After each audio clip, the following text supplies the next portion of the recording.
The senior meteorologist at British Weather Services, Jim Dale, said, as we get towards the end of the month, the coldest part of the year, what we're seeing is the high pressure pulling away south and west, allowing a northeasterly airstream to come in. Isn't this educational? No. Saturday, a fine day in the south and eastern parts with some sunshine, cloudy in the west, particularly in the north, where some rain is likely. Likely. In the northwest. Absolutely blooming definite. Definitely. Checking while you eat. Just one moment. Oh, well. Glasgow, not raining tonight, not raining tomorrow, not raining on Sunday, and not raining on Monday, and not raining on Tuesday. Rubbish. And then raining on Wednesday, not Thursday, when you'll get sun. Sun. You remember the sun, don't you? And then raining on Friday and Saturday and Sunday and Monday and Tuesday and Wednesday and Thursday and every day for the rest of your lives. Oh, well.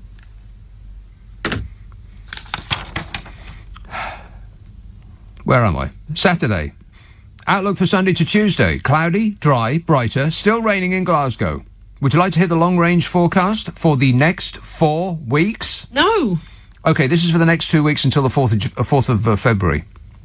Blimey, February's a short month, and it'll be here and gone before you know it, and then it'll be March, and practically through winter and into spring. And only, 5 more months until it gets warm. Oh.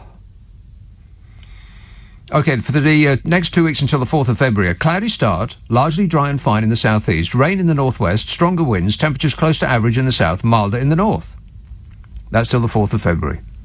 And in the middle 2 weeks of February, settled and cloudy in the south, drier than average, while the north will be milder and rainier. Stronger winds developing, temperatures likely to be near or slightly above average. Temperatures likely to be near or slightly above average? We'll take it. Right, how's everything going, Bodge? Yes. Have you ever seen anything like it in your life? Like rats in a sack. Backbenchers are pushing for the Prime Minister. What's prime about him? The Prime Minister to be replaced amid Partygate and all of the rest of the catastrophic clown show that he is responsible for. Ministers are claiming that they have taped party enforcers attempting to bully MPs. And now the rebel Tories are threatening to release a secret recording of the government whip's blackmail threats. The Rebel Alliance. Senior Conservative William Ragg said that Bodger's critics were facing intimidation as part of an effort to prevent him from being ousted from office. You believe that? Defector to Labour, Christian Wakeford, said that he was told funding for a new school in his Bury South constituency would be withheld if he did not back the government in axing free meals for pupils. You've got to be kidding me. I'll say that again in case it went too fast. Christian Wakeford, out of the Tory party, said that he was told that funding for a new school in his Bury South constituency would be withheld if he did not back the government in axing free meals for pupils. Wow, that's how far we've fallen. I mean, Margaret Thatcher only snatched kids' milk. This regime's taken their whole meal. They left the sago pudding because, nobody likes that. It seems a cruel and unusual punishment to give kids sago pudding. I mean, what even is it? Looks like a giant bowl of, and I'm sorry to have to say this, but this is factually accurate, looks like a giant bowl of snot. The Times reported that Tory MPs, keen to see the back of Boris Johnson, have secretly recorded heated conversations with the Chief Whip Mark Spencer, as well as text messages to support the accusations. Boris Johnson insisted on Thursday he had seen no evidence to support these claims. Is that because you haven't looked for any evidence, Bodge? Yes. Is it because when evidence to support those claims came his way, he quickly averted his gaze to look at something else? His solid gold wallpaper, for instance. I can't comment on that. Business Secretary Kwesi Kwarteng insisted that he did not think this was happening, saying that blackmail threats, as alleged, would be unacceptable. He said the whip's job is to persuade people to vote with the government, as they have done for decades, and they try to do that by a variety of means. But he said the idea that they'll say to an MP, well, if you don't vote with the government, then your school or your hospital won't get the requisite funds, I think that's appalling, he said. There's so many of these ministers coming out and say, well, I've never heard of anything like that in all my days. And people who used to be in government, I've heard so many of them say, well, that couldn't possibly happen like that. It certainly didn't happen like that in my day. Goodness me, no. Yeah, well, ain't your day no more, is it? I mean, the whips usually keep MPs on message and as supplicants by making notes of all their drunken, lecherous behaviours and threaten to release it to the sun if they step out of line by actually thinking for themselves, which is what we elected them to do, remember? Not just be a nodding dog. I mean, what's the point of an MP if all they do is vote with whatever the dear leader says? I mean, that's not a parliamentary democracy. That's a blooming dictatorship. I mean, it seems like a whole nother level of nasty, by the way, to actually threaten children in their area if MPs don't do as they're told. I mean, that is mafia-level stuff. Absolutely. I mean, it would be a shame if something happened to that school. Business Secretary Kwesi Kwarteng said they are serious allegations. They need to be investigated, and I think there should be consequences if people have been found to behave in that way. They need to be investigated. He obviously didn't get the memo because Boris Johnson's saying that there's no need to investigate. Read your emails, Kwesi. There needs to be an investigation. Yeah, let's have an investigation so they can all say that they can't speak about the matter because it's under investigation.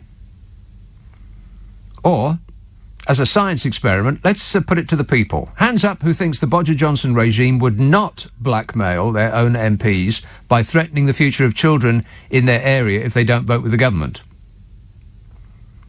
OK, now hands up who thinks they absolutely would do that. It's them up and down. Overwhelming.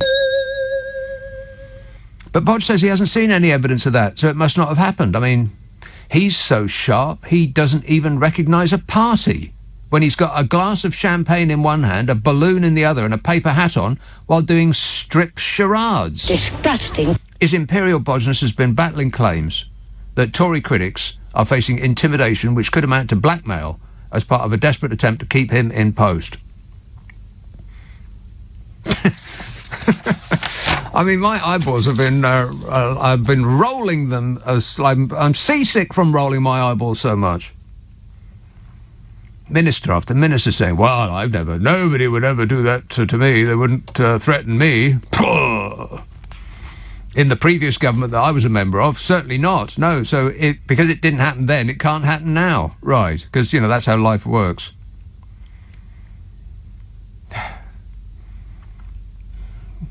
Conservative MP William Ragg said that he had received reports of conduct, including, but not limited to, members of staff at 10 Downing Street, special advisers, government ministers and others encouraging the publication of stories in the press, seeking to embarrass those who they suspect of lacking confidence in the Prime Minister. Is this real life, or am I hallucinating? Have I woken up in North Korea? I mean, can you imagine if those same papers printed stories that they have to embarrass Boris Johnson? I mean, I bet they've got files as thick as Gavin Williamson. They'd have to clear some space on the internet just to publish them all. Conservative MP William Ragg said the intimidation of a Member of Parliament is a serious matter, reports of which I am aware would seem to constitute blackmail. And he ain't no one, William Ragg, even though you might not have heard of him. He is the actual chairman of the Commons Public Administration and Constitutional Affairs Committee. Don't ask me, I've got no idea. But he's also the vice chairman of the 1922 Committee. So called because you've got to have the attitudes of someone born on or before that date to get in. He said it would be my general advice to colleagues to report these matters to the Speaker of the House of Commons and the Commissioner of the Metropolitan Police. The Commissioner of the Metropolitan Police. What would be the point of that? I mean, when it comes to the regime, the Met Police don't look into allegations of crimes that have happened in the past. Or ever. MPs might as well put their allegations on a piece of paper and throw it into the street for all the good it would do. And where was Bodger? Well, he was unavoidably detained out of town. Jerry emails, as workers cease working from home and return to their workplace this week, sales of fridges and wheeled suitcases have increased massively as the workers plan to hold after-hours parties to celebrate their return to work. They're even getting competitive, trying to see how many bottles they can fit in a suitcase. Well, my advice about that is don't buy bottles, because no matter how well you stack them in a suitcase, there's always going to be gaps in between the bottles. Buy boxes of wine. Booze. You can stack them up like bricks. Excellent advice, I think you'll find. Archie texts, the Whip's office at the Conservative Party has been accused of blackmailing its MPs into supporting Boris. Do you think there's a realistic prospect of proving blackmail in this instance? And if so, how can Cressida Dick avoid doing so? Oh, she'll find a way. Streatham. Hello, John. Hello, Nick. Happy New Year. Yes. Why not? Yes. I've got a B and... Oh, no, we've done that, haven't we? We have. I'm going to buy your book. Oh, thanks. I'm going to buy your book. I'm going to order it next week off a well-known website. I don't know if I can say the website. You can. Amazon. It's the only way you can get it. And the reviews are great. And I'm going to buy that and 2 bins and a mop. Right. Well, that sounds like a fun Saturday night in. I've got no idea what you're going to do with the bins and the mop, but that's what what you occupy yourself on a weekend with is your business and nobody else's. Please don't tell me. Oh, it's free country, but the police bill hasn't gone through, fortunately. Yeah. But listen, I had a few serious points to make. You're one of your, not contemporary, but sort of younger version of you, one of these YouTube stars. He did he did sort of like a flash mob of Boris, like 100 Borises dancing. Outside number 10. They're all wearing masks. Do you know of him? His name is Jack Mate. No. He's sort of the next generation. He's like the Steve Allens of the 20-somethings. They're YouTube stars, and they've got like big followings, and they interview like Ricky Gervais and all the celebs. Right. So I thought it was, and he did that, and immediately after doing that, and I thought it was a very brave thing to do. And of course, once that got underway, obviously the police arrived and they started quizzing him, and it was, that's the police didn't arrive at number 10 at Downing Street. They're there already, armed up to their eyeballs. But he dealt with it in a very way that the recalcitrant used to do. But yeah. That's the one, yes. But no, the main point I wanted to say is that I've done professional work with a lot of sociopaths in the past, serial killers, gangsters, so on and so forth. And you can tell that there are a lot of sociopaths in the political and royal and celebrity sphere. Yes. But Boris Johnson takes the biscuit. No, I was telling that young boy who answered my call that he's, on the one hand, it's a very serious issue because I know people who died of COVID and it was horrific. They were isolated and just imagine people not being able to see their loved ones, empty funerals and so forth. Exactly. Now, on that point, I would like to say that Keir Starmer, I was hoping, would make some hard-hitting points. And I was thinking something like listing, during PMQ, saying that, does the Prime Minister wish to send condolences to the families of, and then listing 20, or to actually 30, say or do something to make him stop grinning. Yes, and now this week it wasn't only Boris Johnson who was grinning, but I don't know if you saw PMQs this week. Yes. But Keir Starmer was doing these terrible one-liners that you'd see at like a third-rate Soho comedy club, and it was like stuff about bring your own booze. Well, I like that one. I thought that was quite good, and I don't know whether that was written for him, whether it was off the cuff, but that was delivered quite well. But PMQs is a pantomime. It's a party. They enjoy it a little bit too much because it's theatre. It's not serious. It's for show. No, but I was just thinking that in this sort of very a situation with a lot of gravitas and a lot of death and heartache, Keir Starmer seems to have taken on this. Who was the one who used to go, "Oh, shut that door"? Larry Grayson. Frank. Oh yeah, I was going to say Frank Spencer, but that's the other one. Larry Grayson. Yes. He seems to have taken on this Larry Grayson, Frank Spencer type, which I'm sure he was a very eminent QC. I'm sure he must have been better as a QC. because Well, that's if an you're a opposition QC, leader. you're in a hushed courtroom and only you are speaking. There isn't people bellowing over you trying to, shut you up. You're on your own talking. Yes, but you can cut through that bellowing like war criminal Tony Blair or others who would make like incisive points. They'd have a bit of gravitas. And Keir Starmer does this thing where he like flails his arms about and he starts shrugging like a 16-year-old schoolgirl. And I don't think with the current situation, but the main point I wanted to say, if I can quickly... Let's not concentrate on Keir Starmer's failings because there's bigger fish to fry. No, I'm a big Starmer fan. I would vote for him tomorrow. I would. I'm a sensible British intelligent citizen. Right. Something like this. But we found one. Well, but the point is that despite all of the serious nature of it, Boris Johnson still, when I was watching him dancing with the leader of the London Assembly from 2010, did you see that? Grinning, painful. With the lightsaber, with that elderly woman. That was interesting. He still comes across as a bit of a clown, and I think... Yeah, well, that's his act. That's how he has got to the position that he finds himself, by sticking with his schoolboy act. No, I know, but if we were to have had like a textbook, not to say anything controversial, but a textbook sociopath like Dominic Raab or Priti Patel, I think it would be... I think it would be easier to get rid of them, but he's still got that, and it's a couple of years. Everything just bounces right off him, unless it's glorying the dear leader. He can't hear you.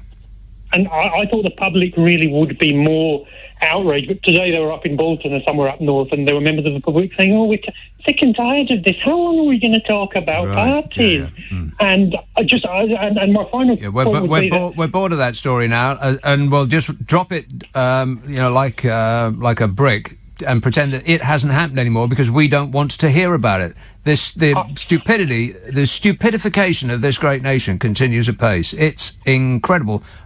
We're surrounded by morons, John.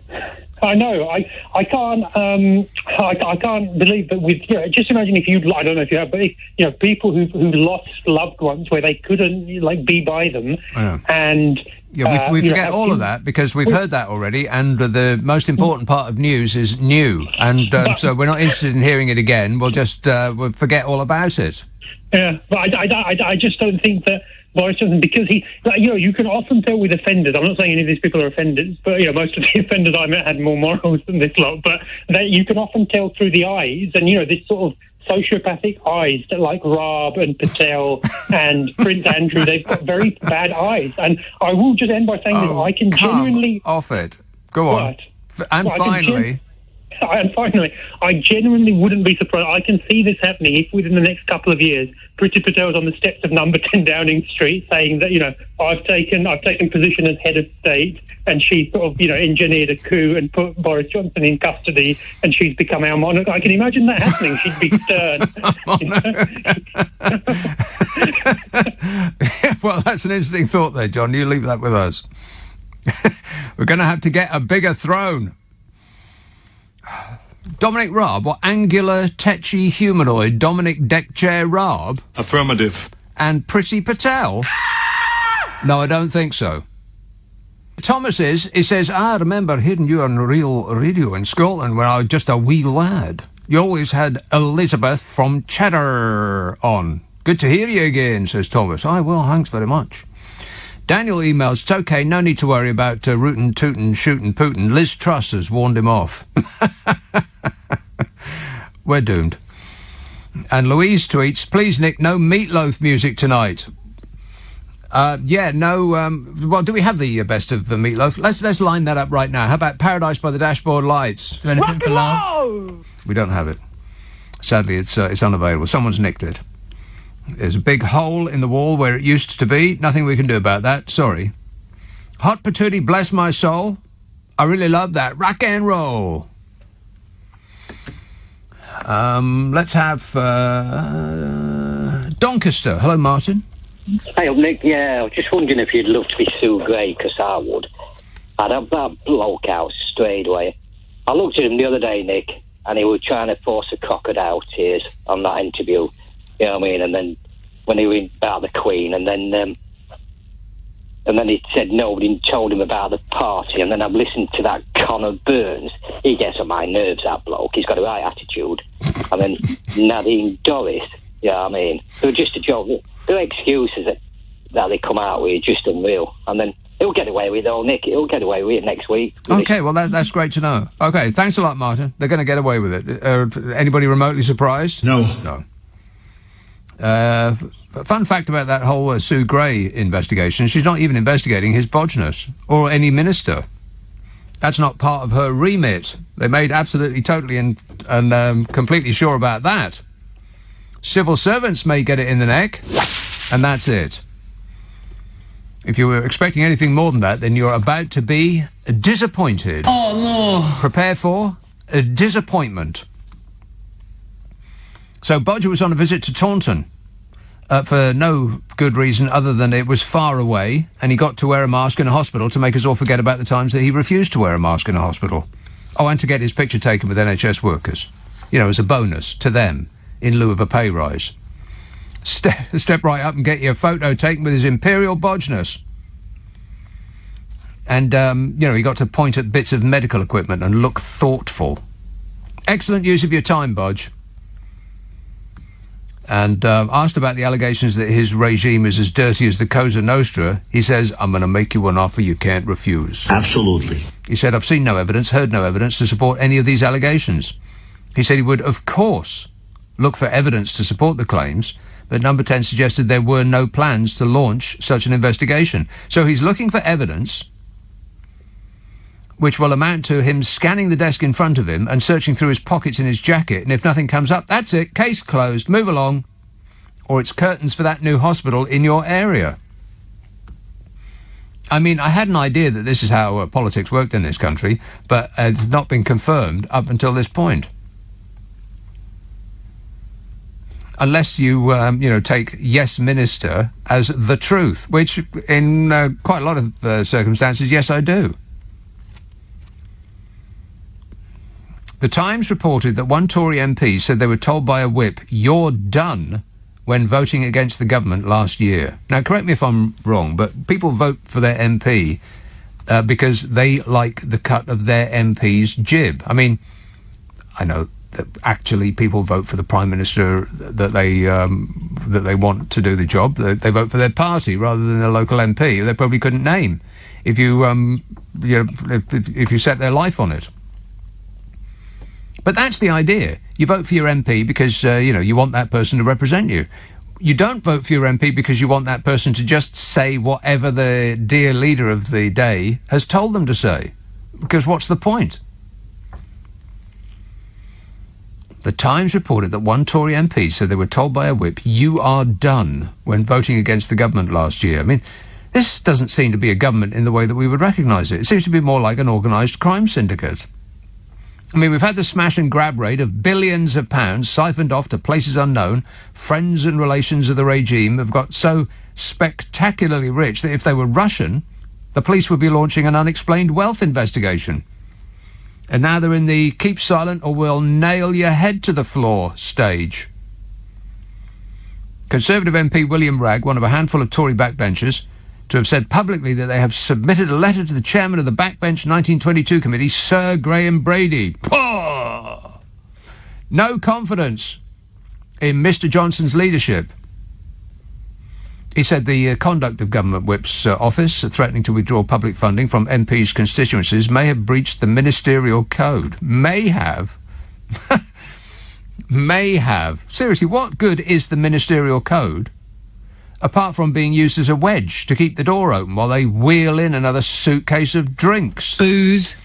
Christian Wakeford, the MP who defected from the Tories to Labour in protest at Johnson's leadership and the row over the Downing Street parties, said he was threatened about the loss of a school in his constituency if he did not toe the line.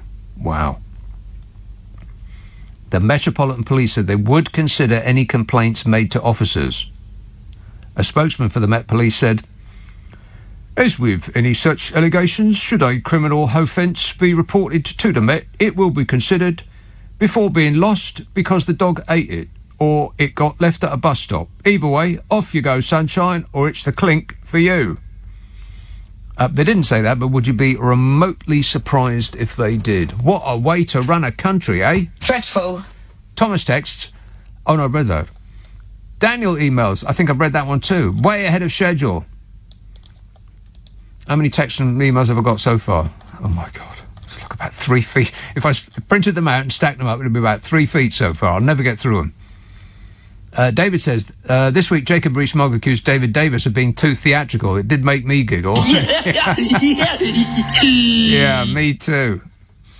I'll talk about smug later. Southall. Hello, Manesh. Hello, mate. Mate. What can I say?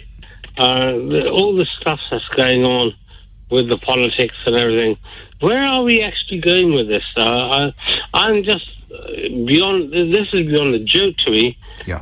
Do we know where we're going to sing? Well, where do we stand with this character? This is a complete joke of politician, and I'm just wondering. Well, I'm going to give you 1 or 2 exampmples of where you think he will go.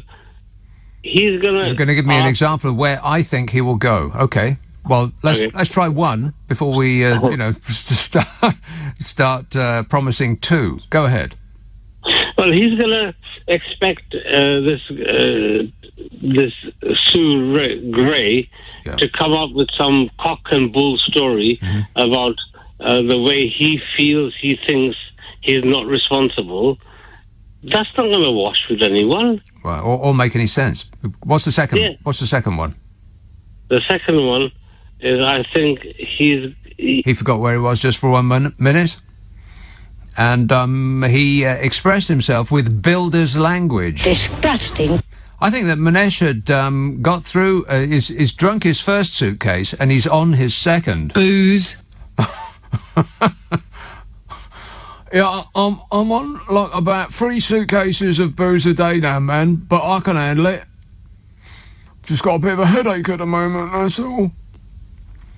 Mark texts, I've got a new hobby, Nick. I listen for the sound of a Tory MP's soul, the sound a Tory MP's soul makes as it leaves their body. As they start defending Johnson, there's an audible crack and the light leaves their eyes. They're all up to their eyeballs in it. Best not keep digging. I think they're all doomed. I mean, unless Bodge maintains his grip on power, everybody that has any passing association with the regime is toast. You won't be able to beat that stink out of your suits. Angela emails, can you please tell me, am I going mad, or did I hear someone on the radio said that you were cruising the Med at the moment? I had to check your schedule immediately, if not sooner than that. Cruising the Med? God, wouldn't that be marvellous? No. I can only dream of doing such a thing. Let's have Bournemouth. Hello, Christine. Oh, hello there. Hello there. Hi there. Hello there. Oh, gosh. All I'm saying is, I do respect everything everyone says on their own personal issues and everything about COVID, vaccinations, like whatever. I've had all mine. But what I'm saying is that, do you know what I want? What? Boris out. I want Tobias Elwood in. Why is that? Because he's called Tobias Elwood. Yeah, Tobias Elwood. What an absolute star he was, like a few years ago when he helped out and did everything, you know, with that awful thing that happened in London. But not only that, he's been amazing down here in Bournemouth. Amazing? What, like science fiction, you mean? Not. Hello, I'm not talking ooh. But no, just somebody that just like tracks on, does things, and you know, and he used to be like in, what was it, Royal Green Jackets, and he would look fantastic in a green jacket. No, don't underestimate that. I'm saying the royal green jacket. Mm-hmm. And Like royal blue, yeah. No, royal green jacket. Yeah, goes with his eyes. Rank of captain and whatever. But what I'm saying is that... that is an official title, by the way. Captain and whatever. They actually write that on their sleeve. Okay, whatever. But what I'm saying is he's an absolutely decent person. I haven't actually met him face to face. Right, so you don't know anything about him, but... Yes, I do, actually. He lives just up the road from me. Right. But I just know he works in a way that it's... just does things very nicely around our little village and everything where we live. What, like what? Getting the communities together. He gets the communities together. How does he do that? By attracting people with the colour of his jacket. No. From, local things he does and everything, and everybody informed and everything. Right. What I'm saying is that he's what are you saying? Good man. Yes. But based on what, though? Is he good? Yeah, the work he does in my local community. Well, getting the people together. No, but in the work that he does around here, with... Yes. Okay, you've got me on that one. Right, so you're giving us his qualities based on the work that he does in your area, but you don't know anything about the work that he does in your area. Yes, I do, but name one thing. I'll make it really easy for you, Christine. Just one thing, one single thing, single solitary thing that he has done in your area. Yes? Oh, I'm sorry, time's up. Better luck next time. Ashford, Milan. Hey, Nick. You're talking about the ministerial code just earlier. Yes. I think the ministerial code's being used as beer mats in number 10 and wrapping for doner kebabs because it's not being used. Yeah, they use it to mop up the puke. Yeah.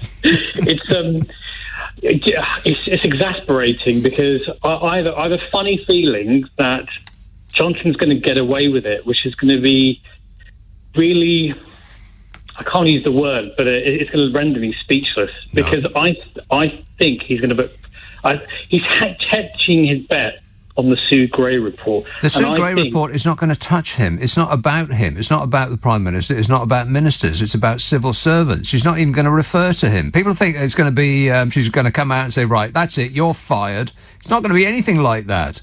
And Boris Johnson has complete control over which bits of it he publishes. Yeah, it's astonishing, and I think with people baying for blood, well, I think he'll just have a quiet word with his private secretary, Martin Reynolds, and say, look, I think you better resign, but don't worry, in a year's time, I'll put you in the House of Lords. Yeah. Yeah. That's exactly what's going to happen. There'll be a couple of functionaries that you've never heard of who will get fired, with the promise that they'll take care of them after a decent interval. And that'll be the end of it. Oh, and on the same day that the report comes out, we'll declare war on Russia or something, or maybe Belgium. Why not? Anybody will do at this point. Or Priti Patel will dress up like Schwarzenegger and go to the English Channel, and then, although apparently the queue to cross the Channel is longer than the Channel itself because of the Brexit paperwork, which is the most bizarre thing I've ever heard. But I don't know what frustrates me more, and this is why I probably need your help.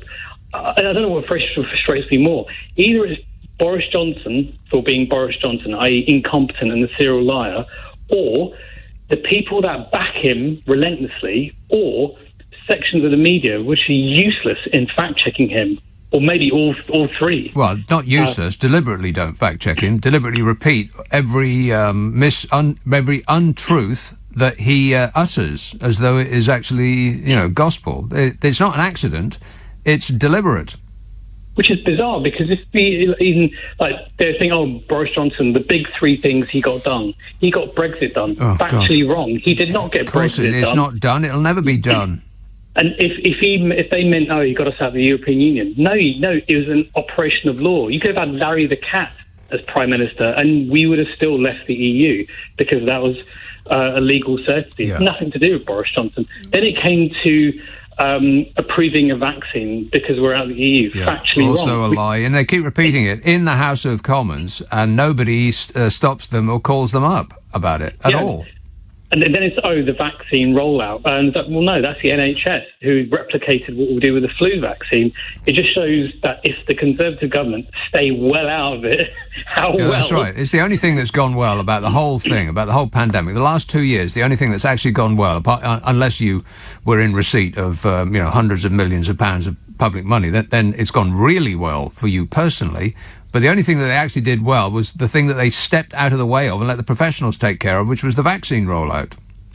To Nick, this just begs the question, what on earth has Johnson's government done that's been great in the last 2 years? They've picked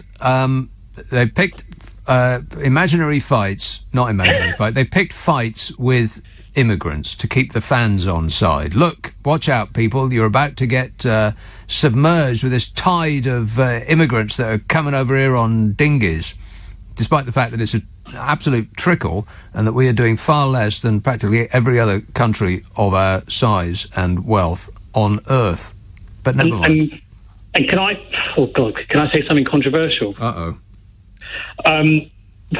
How can Johnson's fans be so deluded, or are they embarrassed to actually admit that they've made a huge mistake? Yeah, I think it's a bit of both. Delusion certainly plays a part of it, but loss of face to admit that you've been had while everybody around you was telling you that you were being had is too great. So they'll never admit it. They'll just keep digging their heels in ever harder and be more determined to vote for him next time, given the opportunity. Hey, Milan, seen any good films lately?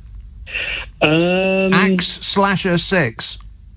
I saw Scream 4, which wasn't that great. But no, I've been avoiding the cinema because I'm not sure whether to go to the cinema or not because of the rate of infection. Yeah. So I don't know. Have you seen any good films? Yes, I have, but not at the cinema. I saw Don't Look Up. Very, very good. Very good. Yeah. Very good. I saw that. Yeah. Well, it was a bit boring in the middle, but then, come on! It was a hoot and a half. Don't do it down. It's a very good film. It's like a more intelligent Idiocracy. Same kind of subject matter. The stupidification of not just this nation, but all of nations continues unchecked. Here, Milan, I've got to go, but thanks for that. 0345 6060 973. Tom tweets, don't you think it's ironic that Meatloaf died in the middle of Veganuary? No. No. What's ironic about that? He says, what with that and the so-called pork pie plotters and all the pork barrel politics, I'm not completely satisfied with this month so far, says Tom. Yeah, this year seems uncannily like last year. Almost as though the change in the date didn't actually affect a difference. Watford, hello, Gary. Hello, yes, I've got a theory on this. It's like Boris Johnson is actually a distraction while everyone else goes about their little corrupt business. You know what I mean? Mm. It's like it's the drunk who gets into the pub or walks into the pub and he walks in there and he's staggering all over the place and he walks out the pub again and the police are watching him.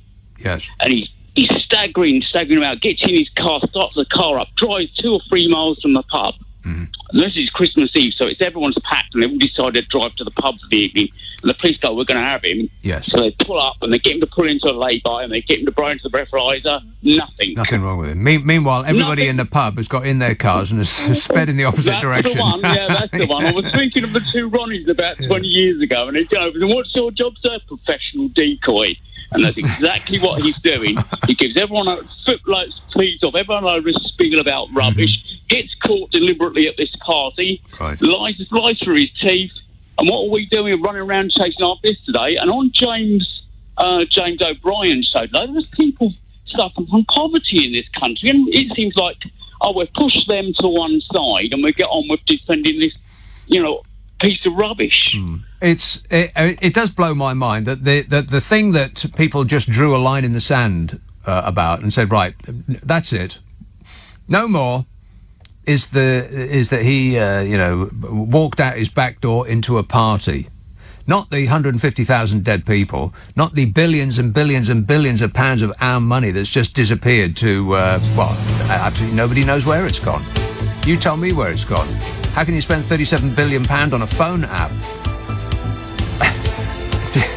I mean, Apple doesn't spend £37 billion inventing the blooming phone in the first place. Never mind about an app that sits on it.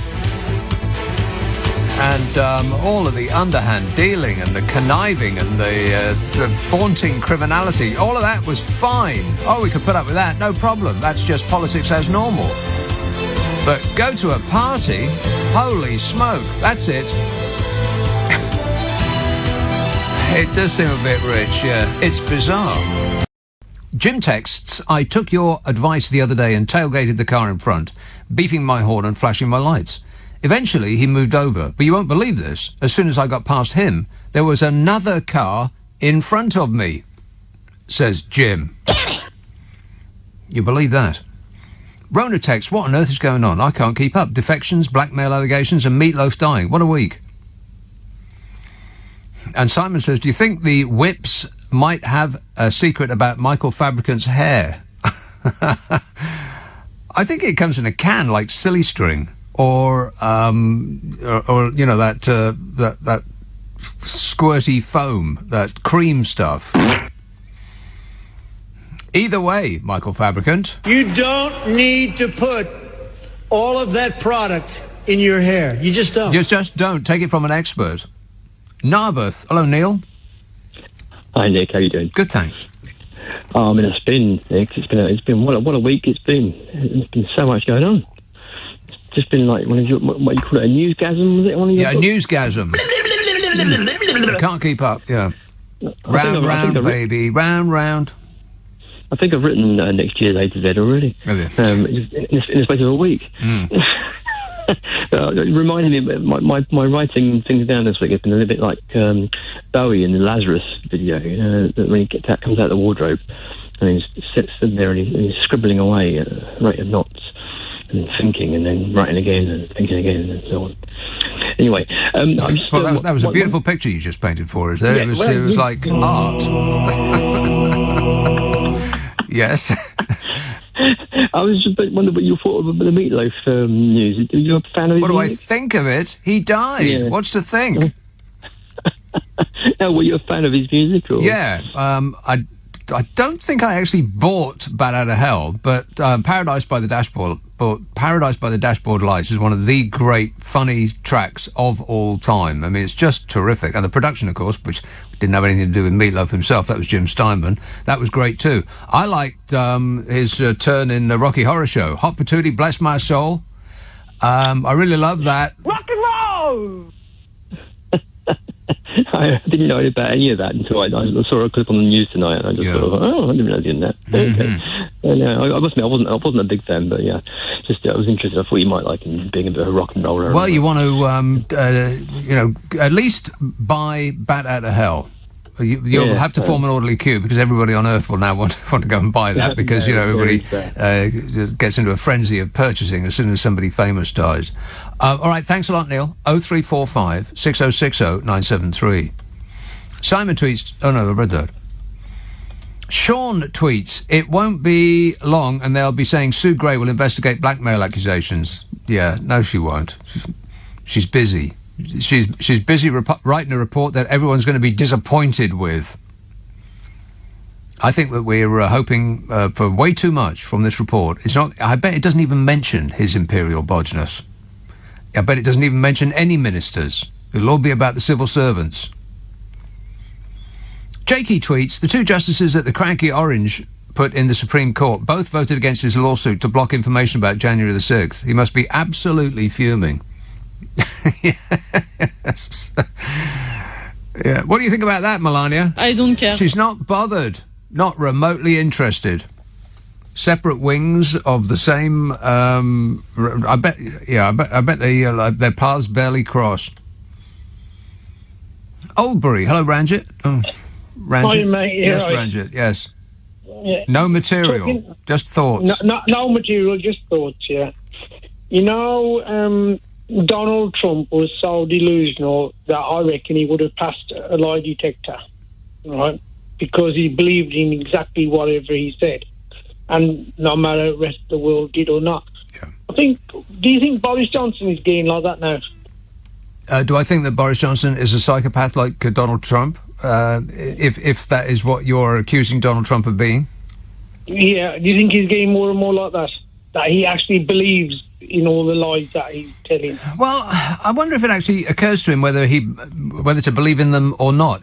They just come so easily and so rapidly, and repeats the same lie that has been dismissed before. There's been proven to be wrong before, like the vaccine rollout. We could only have the vaccine rollout because we left the European Union, and we've got the fastest growing economy in the G7. Well, that might technically be true, but it's only because we had the biggest economic crash of any country in the G7, so it don't actually mean anything. But he just throws these things out all the time. And I wonder if to him, believing it is neither here nor there. It's just the game. Yeah, the thing is now, you got the 1922 committee, all public school boys, the new there was, the 2019 little boys that have come into the gang, most of them aren't public school boys, are they? So if he's offered them a whole load of new sweeties, like how Theresa May said she found a magic money tree, he's probably telling them, listen, the front bench of my party are soon going to be becoming dinosaurs, and there's going to be some positions available. Right. So can we take these letters back? What do you think about that theory? Yeah, I think that's entirely believable. That's probably the nicest of any scenario that you could paint about what's happening behind the scenes. Yeah. I mean, that would just be normal. If you vote against the government, then the government isn't going to give you what's the word? When you promote somebody, it's not going to give you. What about it's not going to give you a promotion. What about old Tony Blair? Why is he sticking his oar into it and saying, well, these kind of things don't happen in government when I know that they do? They say to you, Nick, if you don't toe the line, mate, you're going to get the sack. I'm not going to be giving you this money for the schools. But Tony Blair says, oh, we never done it in our government. Right. Well, I would be surprised if he did do that in his government. If he threatened an MP to vote his way, or they're going to take funding away from their school. I mean, what kind of a monster would do that? I mean, Tony Blair might have his faults, but I don't think he's that bad. Ranjit, I'm going to have to go, but thanks. Jakey tweets, oh no, I read that. Billy says, have you noticed Bodger wears his mask every time he's interviewed by journalists? Is it to hide the sneering smirk? I think it's to make us forget about all the times where he didn't wear a mask before, because he wanted to get his photograph taken unencumbered with that face nappy. And that was the reason why. I mean, he'd go glad-handing people in hospitals without wearing a mask, despite there being signs absolutely everywhere saying, please wear a mask, for the benefit of the bloomin' patients. And he sat next to David bloomin' Attenborough without a mask, snoozing his way through the Eco conference, showing how much he cared, before he leapt to his feet to get on a private plane to go and have dinner with his mates in London. What an absolute shower. Edward says, after seeing how dignified Sajid Javid was the other day, what, Super Saj? Super Saj Man Jav? He says, I think he should be the next PM. Rishi Sunak is not in touch with people's suffering. He only pretends to be, as he has his eye on next door. Fishy Sunak. Yeah, highly suspicious. Super Saj. No. It's a no from me. It's a no from all of them. I mean, if you have the stink of this regime on you, then you do not get to just beat it off and pretend that it had nothing to do with you. Kevin tweets, have you woken up in North Korea? I can't read that. Can't read that.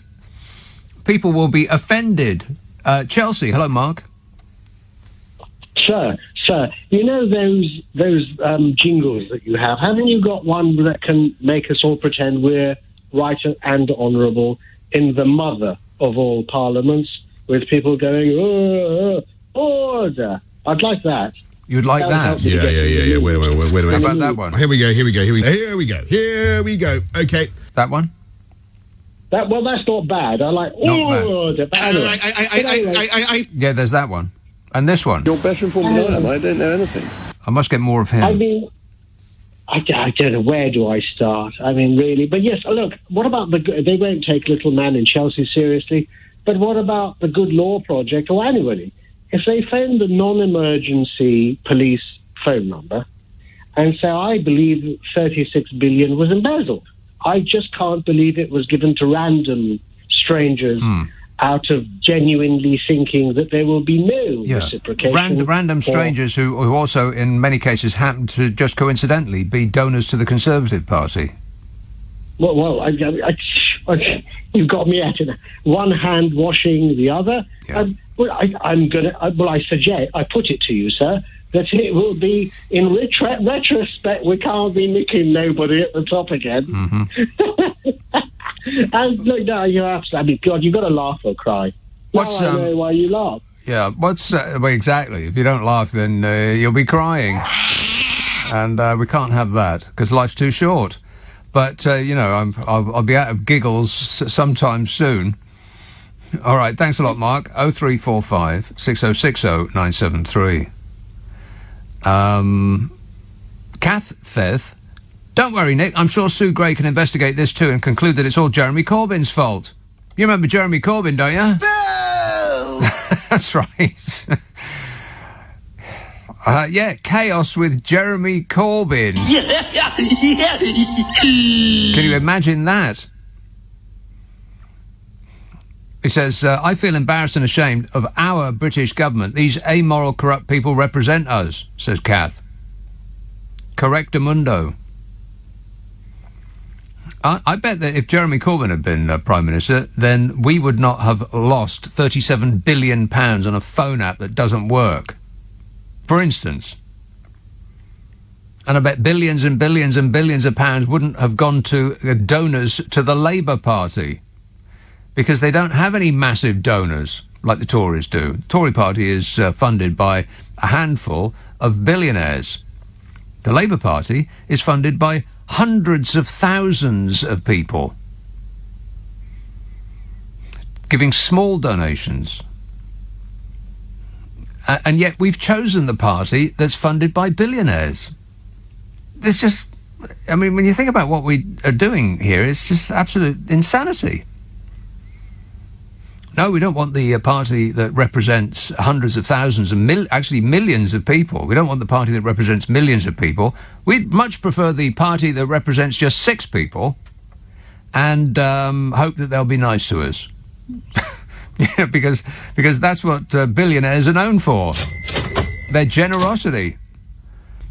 Archie texts, I've been listening all day. James O'Brien had a lady talking about indoor coats. What does that mean? Well, he's got indoor coats in capital letters and inverted commas. Is that like a rude reference? Disgusting. If it is, well, it sounds like it is, but I can't fathom how it could be. So that's not very much. That's not very helpful, is it? Really? No, not really. Let's have a call in Pinner. David. Hi, David. Nick, I think there should be a new entry in the Oxford English Dictionary at the next edition. Maybe they'll invent a new noun called a sougre. And a sougre will be defined as a deliberate attempt to delay the natural course of justice. Of course, there could also be a verb, to sougre. Mm-hmm. In other words, defined as, or as in, I thought I was going to be prosecuted, so I decided to sougre. Right. But it's a regular verb. I sougre, you sougre, he sougres. That's right. Yeah. Yes. An intransitive verb, yes. If you say so. Well, I learned Latin a long time ago. Oh, Latin, yeah. Expelliarmus. Or something that. Sum, I am a gentleman. A's, thou art a fool. S, he is the biggest ass who ever went to school. And that's what you learned in class, was it? Yes, I learned wasting your time. No. Seriously, it's a great discipline. It helps you to understand language and to use it properly. There's the other one, of course. All ships are feminine, even the male boats. Even the male boats? MAIL. Oh, right. Painful. Come on, wakey. Thanks a lot, David. And by which I mean, don't ever call this show again. Rama emails, breaking news. The PM has announced that he is enlisting the help of a crack team of experts to help him look for evidence of blackmail. Stevie Wonder, Ray Charles, and that bloke out of Peterson Lee. Russ says, I feel Bodger still sounds too cuddly. How about Doris Bronson? Doris Bronson. Yeah, I like the sound of that. On your bike tweets, Raab is a total idiot. What? Tetchy, angular, humanoid, Dominic Deckchair Raab? Affirmative. He says the government have given magistrates more power to imprison up to a year instead of 6 months. People will elect to go to Crown Court to be tried by jury. The idea was to free up Crown Courts, which will in effect have the reverse effect. Raab's a numpty. Right. An angular, tetchy, humanoid numpty. And John says there's an inquiry into the party shenanigans. I think I was making a cup of tea when they named the investigating civil servant. Can you shed any light? Says John. Sue Gray, Sue Gray, Sue Gray, Sue Gray, Sue Gray, Sue Gray. They say it so often that it's almost as though they're trying to lull us into some state of hypnosis. You are feeling very sleepy. Sue Gray, Sue Gray. If anybody is on the edge of their seat waiting for us, the Sue Gray report, you are going to be disappointed. I bet it doesn't even mention his imperial bodgeness or any of his ministers. That's not what she's doing. She's checking to see whether any civil servants at a party when they shouldn't oughta. And if a minister or the Prime Minister has actually broken the rules, then the Prime Minister is the person to investigate that. And if the Prime Minister finds that the Prime Minister has broken rules, then the Prime Minister decides what punishment the Prime Minister will suffer. That's the situation that we are living under. Dreadful. Can you believe it? Harrow, Sylvie. Hi, good Hello. evening, Nick. My suggestion for a really nice, good Prime Minister would be Rory Stewart, but unfortunately he's an independent now. Now, what do you mean by good? We wouldn't be in the mess we're in. But what do you mean by good, though? I think he doesn't lie. He doesn't lie like Boris Johnson. Well, he tells it the way it is. Even if you don't always agree with his policies, he's basically a very decent family man. Is he, though? And he spoke to, I heard a snippet, I think James O'Brien, James had a podcast, and he played some of it yesterday, and he really is a nice guy. Is he, though? A genuine person. Is he nice, though? I mean, you would think that if he was nice, then he would, the way he votes in Parliament would show that niceness. No, but he's admitted that he doesn't agree with Boris Johnson, and he's never liked Boris Johnson. Well, okay, but that's one thing. That's a tick on as regards his character. But what do you think that he would vote for concerning helping the poor? I mean, if he is a nice person, you'd think that he would vote to help the poor. Fair. Fair, okay. And I think he has a lot of he has a lot of humanity. Really? Yes, I do. But that's not really based on anything other than he's not Boris Johnson. Well, listen, who wants to be Boris Johnson, Nick? Or Boris Johnson more than anything in the whole wide world. He's just... He catches his reflection in the mirror and he thinks, who is that gorgeous creature? Oh, he's a total and utter disaster for this country. Yeah. But he will be gone this year, of that I am certain. Well, I'm not any more certain than that than Rory Johnson is a nice person. Because people have lost their loved ones. They abided by the rules. Yeah. While they were partying in number. People are not going to forgive him. I bet they do. I bet that people... I can tell you, I'm not going to forgive him. Well, that's you, Sylvie, and you alone. His fans will forgive him because they will just get bored of this story. That's happening already. It's like, are you still talking about this? We're so bored. Not forget. I bet they will, Sylvie. We're talking about death here. I know that, but where people couldn't attend funerals. I just horrendous. Yeah, but when it was just 150,000 dead people, nobody was up in arms. Right? People weren't calling for his head in a plate. But when it was he went to a party, then suddenly, oh my God, well, that's just the worst thing I've ever heard in my life. I mean, talk about getting your priorities wrong. Rory Stewart voted in favour of reductions to the work allowance element of universal credit and reductions to employment and support allowance, and against analysing how changes impacted those in different incomes. Voted against that. Rory Stewart voted for cuts in housing benefit for recipients in supported housing. Voted in favour of repealing the Human Rights Act. Rory voted against making the removal of work-related activity component from employment and support allowance conditional on an impact assessment, and against requiring Parliament to approve details of implementing the change. That's very complicated. I lost the thread of that about halfway through that sentence. Voted in favour of cutting universal credit benefits for many people in paid work. Voted for proposed cuts to tax credits and against investment aimed at growing a productive economy. Voted in favour of reducing the amount of people are paid in tax credits. You know, it doesn't seem nice, really. You just scroll. This is from the They Work For You website, which is a good resource. You know, if you think, oh, well, that politician looks nice because they appear nice on television, or they appear on television, you think, well, that's not Boris Johnson, so they get my vote.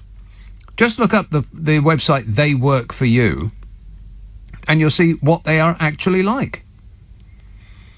And it's almost impossible to find a Conservative politician who does not vote in the following ways. Against, well, I mean, the specifics of it you can look up yourself, but they almost all, I haven't found any that haven't voted for reducing the amount that the poorest in society are given.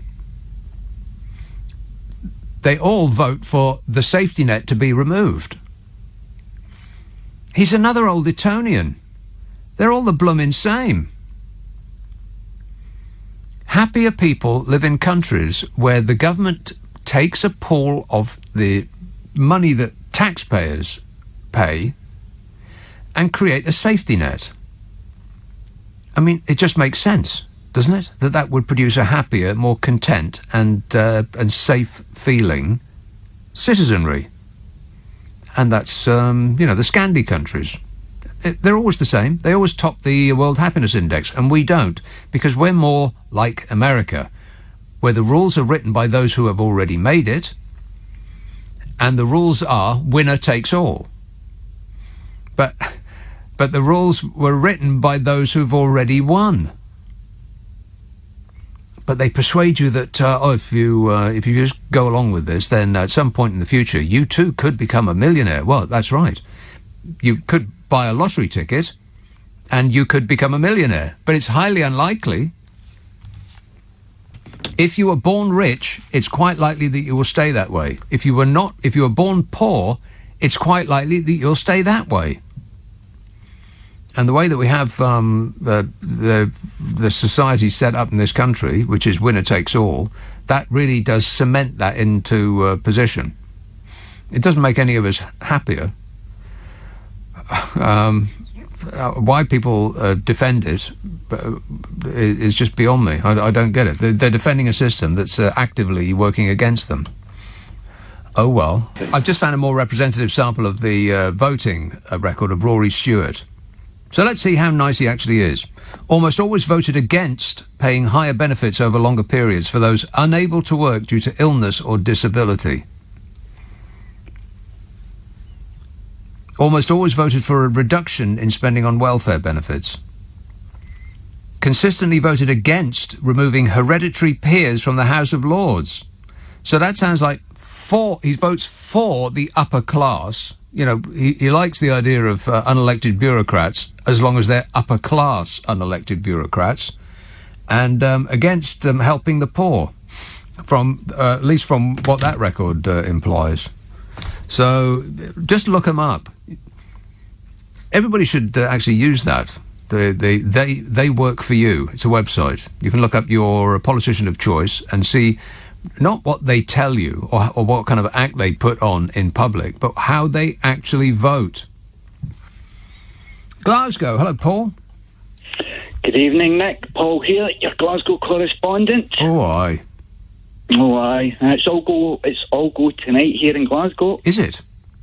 It is, yes. Well, I've isolated to the back of my flat tonight because directly outside my flat, about 30 foot away, I've got massive searchlights on massive cherry pickers, and at the bottom of the street, they're all filming the latest part of Batgirl.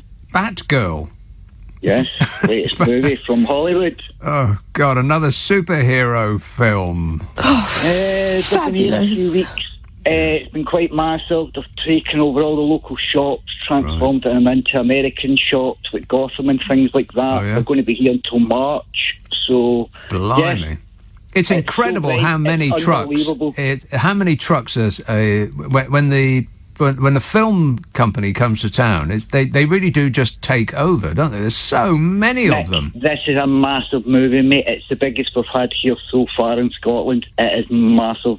They've taken over streets, traffic-wise, transformed all the shops into American shops, inside and out, not just sticking signs on them, filling them like Christmas shops. Why would they do that, though? That don't make no sense. Why would they come and film in a place? I mean, they could do that in America, surely. They've got American shops. I tell you what, they must be getting a massive tax break. They must do. Otherwise, why are they there? Very difficult to film in Glasgow, I would think. There must be some benefits coming their way. Well, it's a major part. It's the city centre where they're filming, and from what they've blocked off, you'll never see that again in a hurry. So, as I say, they're here till March, so this is just the beginning. But, as I say, outside my flat, if I was to go into the front of it just now, it's so bright. They did offer blackout material or earplugs. That's what they sent a letter offering, earplugs or blackout material. Really? I kid you not. Yes, I kid you not. But I didn't realise it was going to be as bright as what it is. Imagine massive searchlights on massive cherry pickers 30 foot from your front window. Yeah, it's weird. It's weird. They film at night, but then light the night like it's day. Why don't they just film in the daytime? Yes. The film people just bemuse me. I just don't get them. And the amount of security, it's unreal. That's what I'm saying. The money thrown at this, and you can tell when there must be one or two of the stars on, shall we say. I don't know who's in it.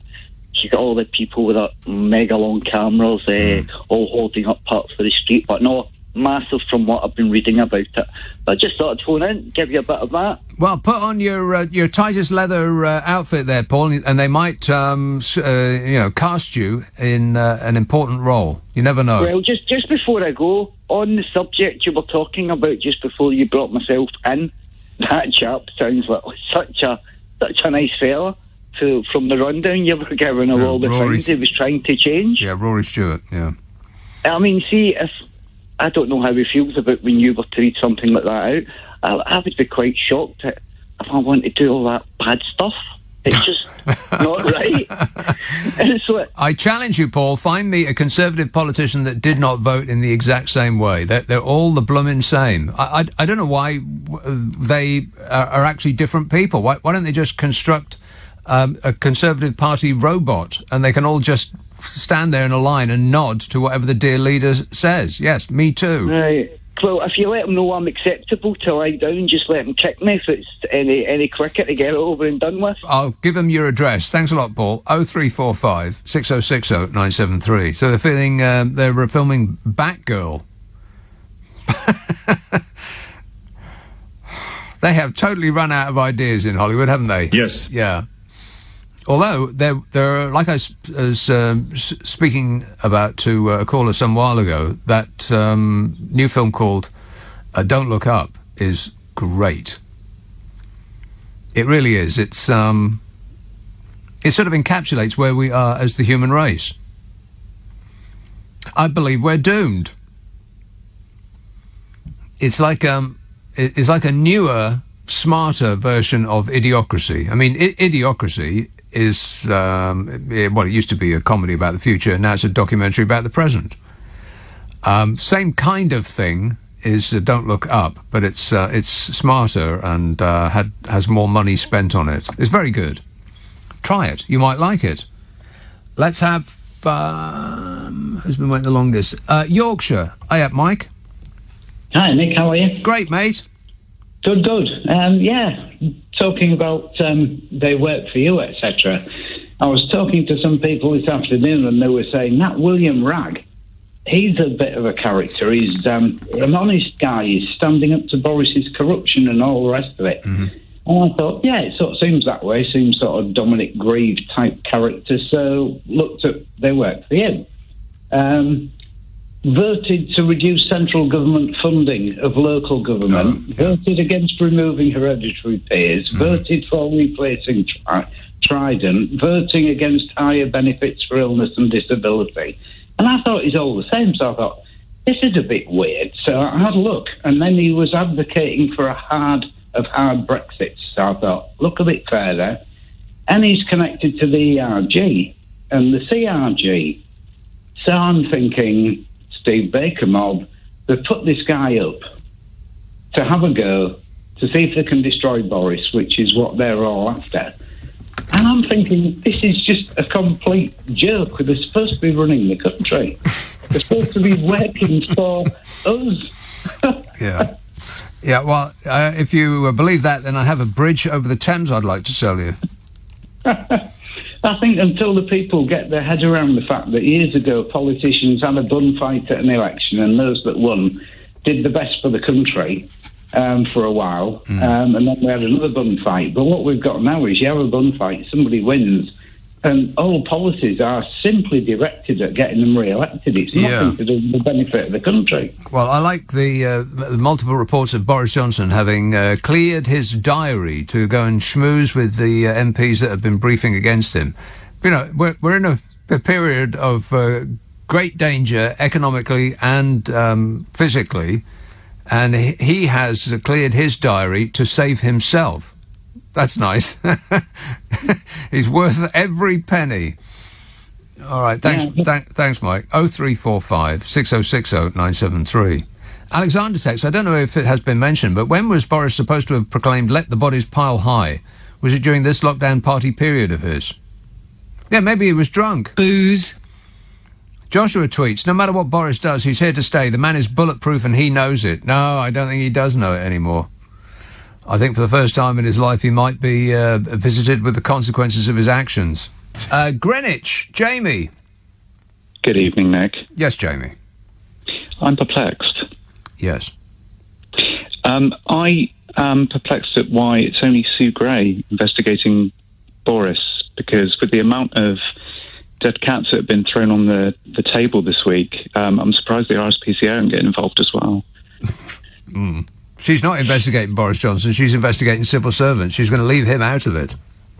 I mean, just think of it this week. We've had Nadine Dorries, who has lambasted the BBC for calling out the government for all of their misgivings. Yeah, for telling the truth. Telling the truth will cost them a lot of money. Yes. We've had the Royal Navy pushing migrants back into the water. Mm-hmm. We've had... Kill them all, yes. We've had the House of Lords that have been voting down the Police Crime Commission Bill that Priti Patel has said was Labour partisanship, even though it was the fact that there was 18 amendments in there that they didn't put through the House of Commons beforehand. Right. And then to top it all off, just to sort of throw a spanner into the works to sort of obfuscate all of this that's going on with Boris, COVID is over. I don't know if you heard. Well, I've heard that they're pretending that it is. No masks, no COVID passports or anything. Yeah. But what the one thing that really perplexes me is that this all of this week it was even called Operation Red Meat, like it was some sort of trigger warning. That all of the newspaper articles this week for the Red Top readers, like the Union flag draped brigade that the Queen is only sort of secondary to God. When you had that interviewer that had a chat to Boris on Tuesday, saying, how do you feel about misleading the Queen? Boris had this strange sort of 20 seconds of wheezing and struggling to breathe, like he had some sort of anaphylaxis to the truth. It's all just very perplexing. I followed the ministerial guidance at all times. I followed the ministerial guidance at all times. I followed the ministerial guidance at all times. Just wind him up and let him go. Yeah, just What a way repeat to the run same country, thing. eh? Exactly. Isn't it awful? Dreadful. Shocking. All right, thanks, Jamie. 0345 6060 973. Will says, presumably Christian Wakeford wrote a letter to the chairman of the 1922 committee. Will that letter now be annulled? I wonder if the chairman of the 1922 committee has written a letter to himself. I refer myself to myself. Dave tweets, what happens when the bodger gets the boot? Who are you going to talk about when he's gone? Just wondering. Are you kidding me? The catastrophic clown show will remain the same. It's either going to be Fishy Sunak, the well-known cashmere hoodie model, and full-time gazer into mirrors. Isn't he an absolute dream? Angular, tetchy humanoid Dominic Deckchair Raab. Affirmative. The Brains Trust. Or Pretty Patel. I mean, which one of those wouldn't be funny? In a horrible way. There'll be plenty to talk about, Dave. Don't you worry about that. Rod texts, Operation Make Big Bodge Budge is in full swing. Big Bodge Budge. Oh, the alliteration. Like Bunger Bob for Big Ben's Bong. Operation Big Bodge Budge. I like it. But just a little bit. 0345 6060 973. Glasgow, Martin. Hey, how are you doing? Can you hear me? Yes, I can. Are you experiencing the Batgirl filming thing? Have you seen them all set up? No, I'm actually in Edinburgh, so I mean Glasgow's 40 miles away, but we're close, but it's a long way. Yeah, I know. I know that. Yeah, I grew up in Edinburgh. But anyway, go on. Did you? I did. Okay, well, where? Okay, I'm not going to ask you the standard questions of what did you do where you were, but okay, so you know Edinburgh. I lived in a place called Weddingburn on the way to Dalkeith. Oh, to Dalkeith. I know Dalkeith well. Aye. Yeah, actually, yeah, so thanks for taking my call. Isn't it a beautiful place? No. Dalkeith is not a beautiful place. Not a beautiful place. Is not. No, it isn't. No. Lasswade is quite nice, but Dalkeith, Orphy. But that explains a lot. A lot, yeah. No, actually doesn't explain anything at all, but go on. No, it does. It explains a lot because your opinions are fairly Dalkeithish. Yes, you're absolutely right. Yeah. It's a Scottish expression of, I think we would say, pish. Now, I had one question for you, but I've actually changed it completely because are you now you obviously are aware, but maybe your listeners are not, of the SNP MP who went down to Westminster, tested positive, drove through the things, and you slag off Rico Mogg. Recourse Mogg. Yeah. Are you all right? Well, I've had a couple of glasses of wine, so I'm struggling with my... Yeah. Okay, well, maybe call us back before you start drinking would be a good idea. I should have gone with my gut instincts. Always go with your gut instincts. Then I would have saved 5 minutes. Jane texts, at this rate, the government... At the rate this government is going, we will seriously be investigating emigrating to Canada. I'll see you at the airport, Jane. This says, so if misleading Parliament is a sackable offence, why is this odious lying man still in office? Well, which one? And Peter says, now Bodge is on the ropes and his comedy act is no longer working. We are seeing what he really is, a nasty piece of work who is prepared to ruin the careers of anyone rather than take responsibility himself. Correctamundo. Brisbane. Steve. Hello, Nick. How you going, mate? Yeah, good, thanks. That's the way. It's a bit early for drinking at this place at the moment. Oh, it's always... Not even 10 a.m. I know. It's 6 o'clock somewhere. That's exactly right. I know. It's no. Very, very dry at the moment. It's all good. I'll not go down the road of the other fella. Although his accent was lovely to listen to, so that's always a nice thing. One of your callers earlier was just talking about Boris Johnson and heaping some praise and what have you. So no, sorry, not about Boris, but about one of the other politicians. And I was thinking that I was listening to one of the other presenters on LBC during the week, and she was actually incredibly effusive in her praise for Boris. Who was?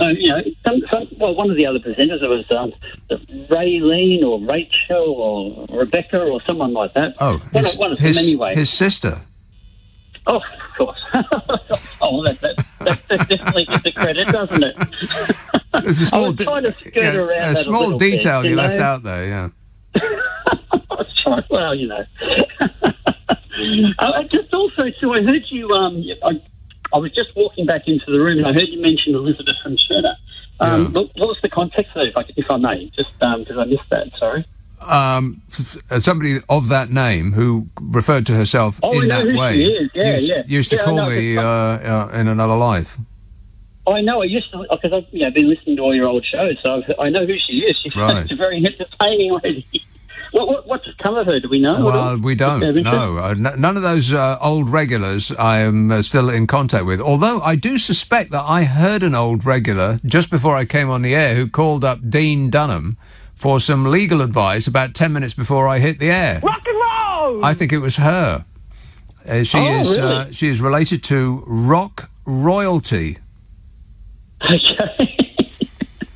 I'll have to try and find the catch-up show of Dean Dunham's show now. Have a listen to that. Yeah. I will. I will do. 10-2, something like that.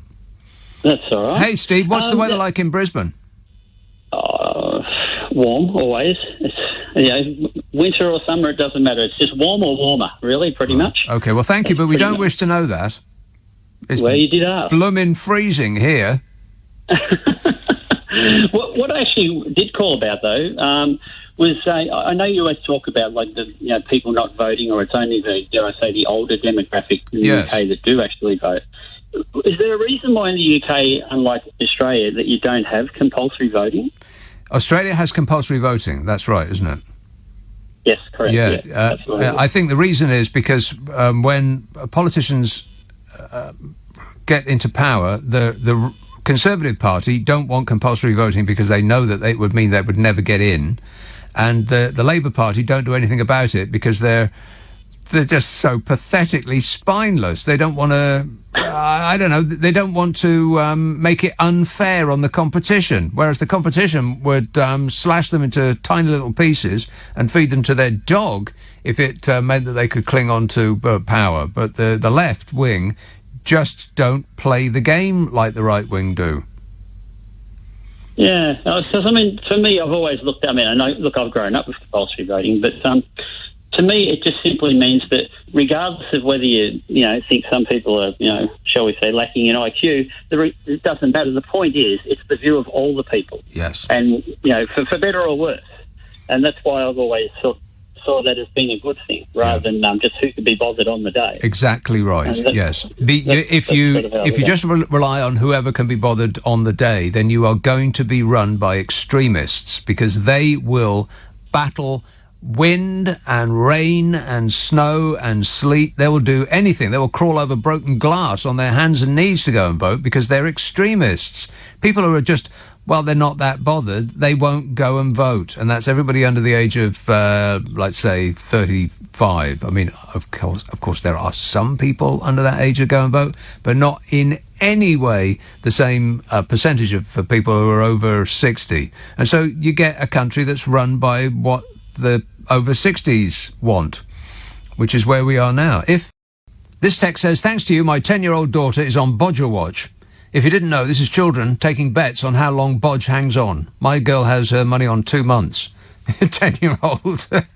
Bet nah, bet nah, bet nah, bet nah. Gordon text, did you see Biden being asked what the biggest problem of his first year had been and answering over-performance? He says that's almost worthy of the orange one himself. Oh, shut up! He didn't say that, did he? Over-performance? Get that man a chair. Gavin texts, Jacob Rees-Mogg should be Prime Minister. Oh, please. You're better informed than I am. I don't know anything. I mean, this country's a laughingstock enough as it is. We're going to have a 6-foot pile of tics and affectations as our Prime Minister. Do me a favour.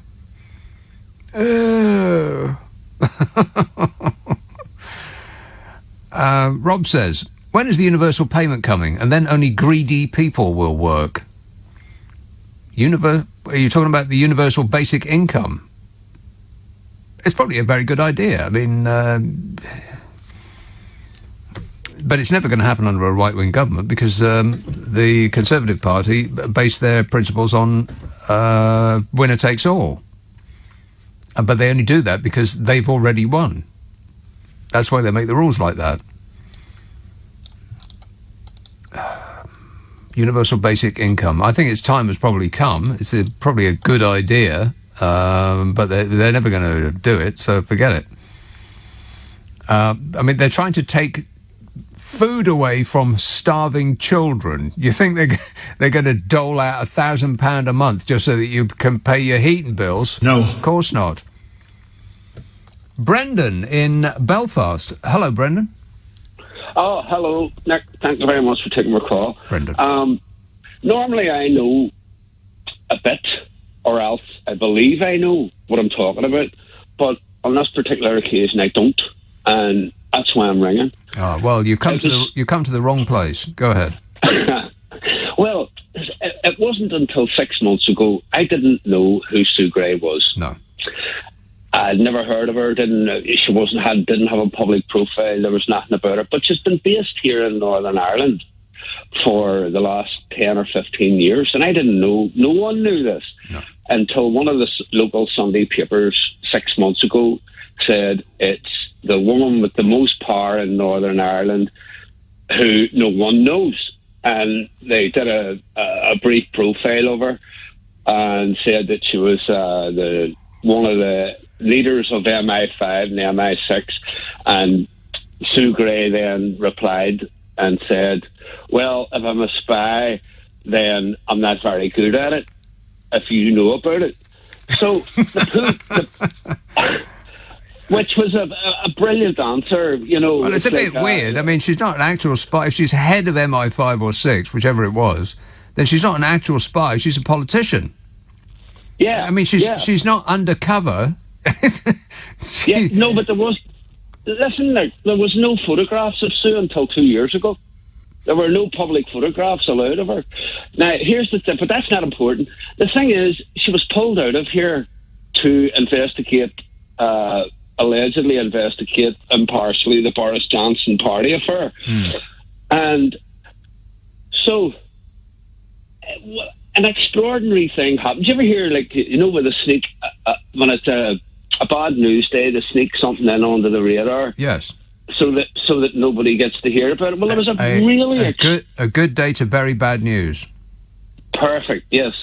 Well, there was a strange thing that happened during Prime Minister's question time the other day, when it was the House was packed, both sides, and the whole country was watching, and they wanted to see how Johnson would fare against Starmer and everything else. And in the middle of the initial questioning, I think it was the fourth question, a guy called Michael Hoare stood up and asked Boris Johnson about double jobbing in Northern Ireland for politicians. Now, how that question, because the Speaker has to, choose when questions are allowed to be asked and when what priority and what precedence. And Boris Johnson immediately said, we have withdrawn that. We have withdrawn that recommendation. Now, then they moved on, But everyone here in Northern Ireland, and I'm sure nowhere else in the UK, were dumbstruck as to how that question was asked during that period, and that it had been immediately, with the double jobbing question, had been withdrawn, because it had massive ramifications for Northern Ireland. There was a deal with the DUP and the Tory government whereby Westminster MPs from the DUP were going to be allowed, according to Johnson, to both hold a seat in Westminster and hold office here, which was 2 jobs. And all the parties, except for the DUP, were against it. And then that question just came up in the middle of Prime Minister's question time about Partygate, and it was just dismissed afterwards, whereas everybody here has been left shell-shocked. Right. Number one, how was the question slipped in there? And number two, how did Boris Johnson know immediately to say, no, we've withdrawn that? Well, he gets a sight of all the questions beforehand. Yeah, but it was amazing. Which is why he writes all the answers in his big black book. Yeah.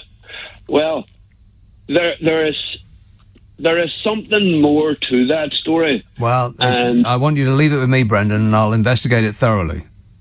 Well, do your homework. But as long, no, I won't.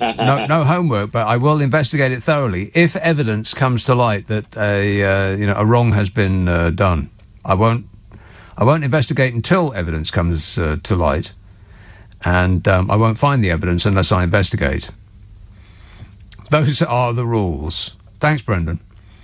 Benjamin tweets, if Boris Johnson wasn't a politician, he'd be one of those sad lowlifes that parties his way through life on Labour's nanny state benefits. I'm not sure about that.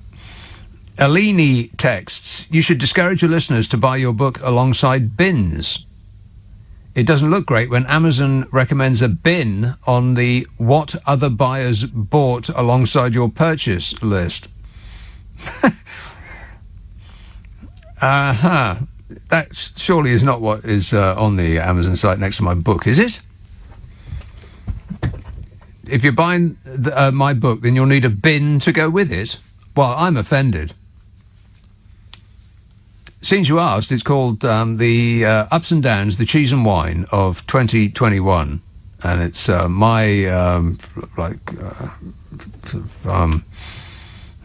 it's the tale of the year, month by month, as written while it was happening, with the A to Z on the back of it. Available in Tree Hugger ebook form at only £1.77, the cheapest they allow, and Tree Hater paperback form for slightly more than that, because, they've got to actually print the book. It's called The Ups and Downs, the Cheese and Wine of 2021. Ask for it by name on an internet near you. Dale texts, imagine how in the age of YouTube and the like, with all these interviews with the Tory invertebrates, these videos are there forever. Do they really deeply want this as their legacy? Yeah, they're not thinking about the future, they're thinking about the right now. And Mary texts, when I switched on the radio news this morning, they were playing Bat Out of Hell, and I thought the PM had resigned. What do you think about that, Bodge? Yeah. Wait a minute. He's offended. Gordon texts, like Watergate, we just need to learn, 1, what did the Prime Minister know? And 2, when did he stop knowing it?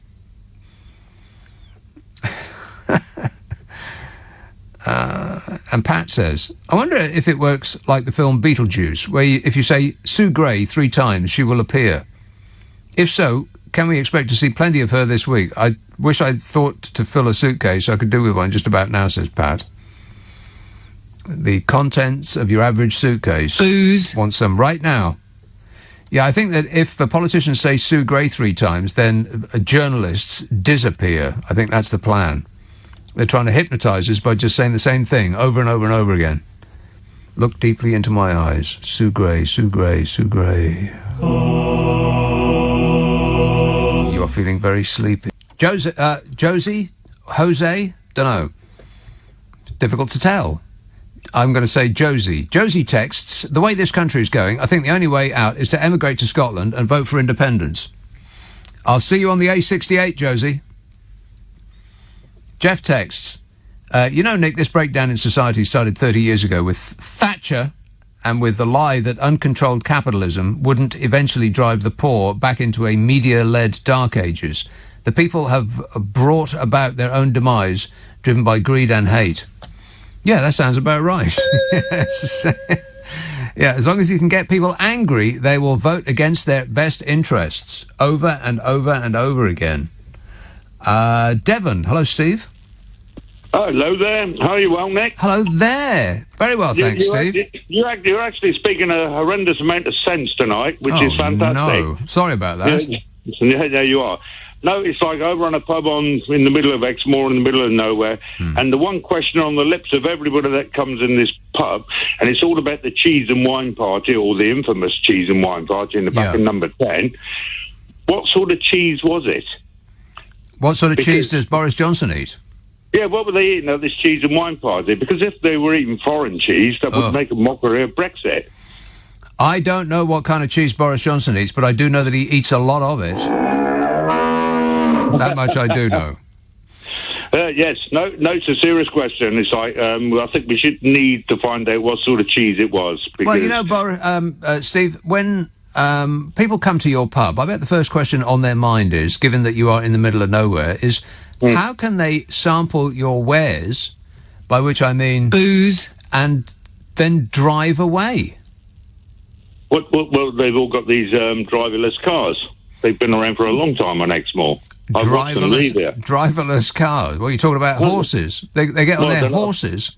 No, they're all driverless cars. No, all my customers are very sensible. I always wondered about that with like pubs in the middle of nowhere. It's like the only way to get there is in a car, and that's the last thing that you want to be doing, driving a car, when you've actually sampled what's available in a pub. Well, not really. I mean, it's like I said, they're all sensible. They normally come up with somebody that drinks orange juice and drives them home, or they all come in one car and there's always one sensible person. People are actually quite sensible if you leave them to their own devices. I mean, there is no accident records around here because it doesn't happen. People are genuinely sensible when they come here. I mean, your co-presenter, Rachel, she comes in here all the bloody time. Is that a fact? No, definitely a fact. They only live 10 miles away, just over the hill.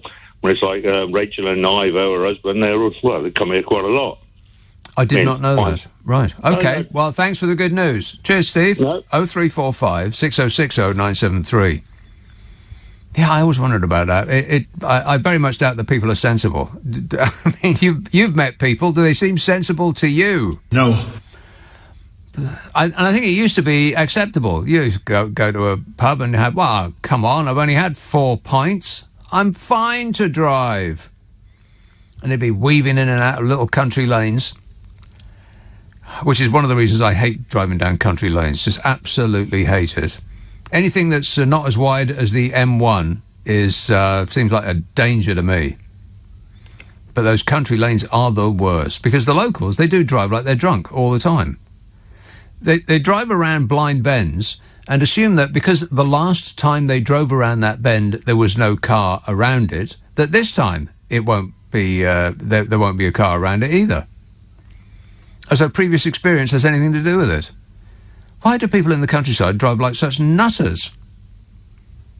No offence. Maybe it's because they're drunk. Possibly. Maybe it's because they're high on cow fumes. Oh, the smell of it. Ooh. John emails, I used to drive through Whitehall during lockdown. Many times I would spot a podgy man in a toga handing out flyers. Clearly, Bodger has been using the Downing Street basement for club nights. How else to pay for all that crazy gold-plated furnishings? Going mental! Flyers. Do people still do that? I guess they do. So long since I went to a club. But you used to come out and there'd be all sorts of flyers. Dodd emails, did you know that Sue Gray is an anagram of sugary? No, I did not know that, Dodd. But that is valuable information. Thanks for that. Manchester. Hello, Steve. Hello there, Nick. I wasn't waiting. That's fantastic. Happy Friday. Happy Friday to you. Two things. When I first heard of the kind of blackmail allegations a couple of days ago or whatever, I thought to myself that the response from all the shills or whatnot would clearly be that, well, this happens anyway kind of thing, and that's a line fabricants and others have taken. It's no big deal. And I was just thinking right now, well, is it different, and how is it different? And I haven't formulated this brilliantly in my head yet, but when it's normal practice, so to speak, that will be a government policy that they're trying to inflict or, carry out on the country, or an international policy.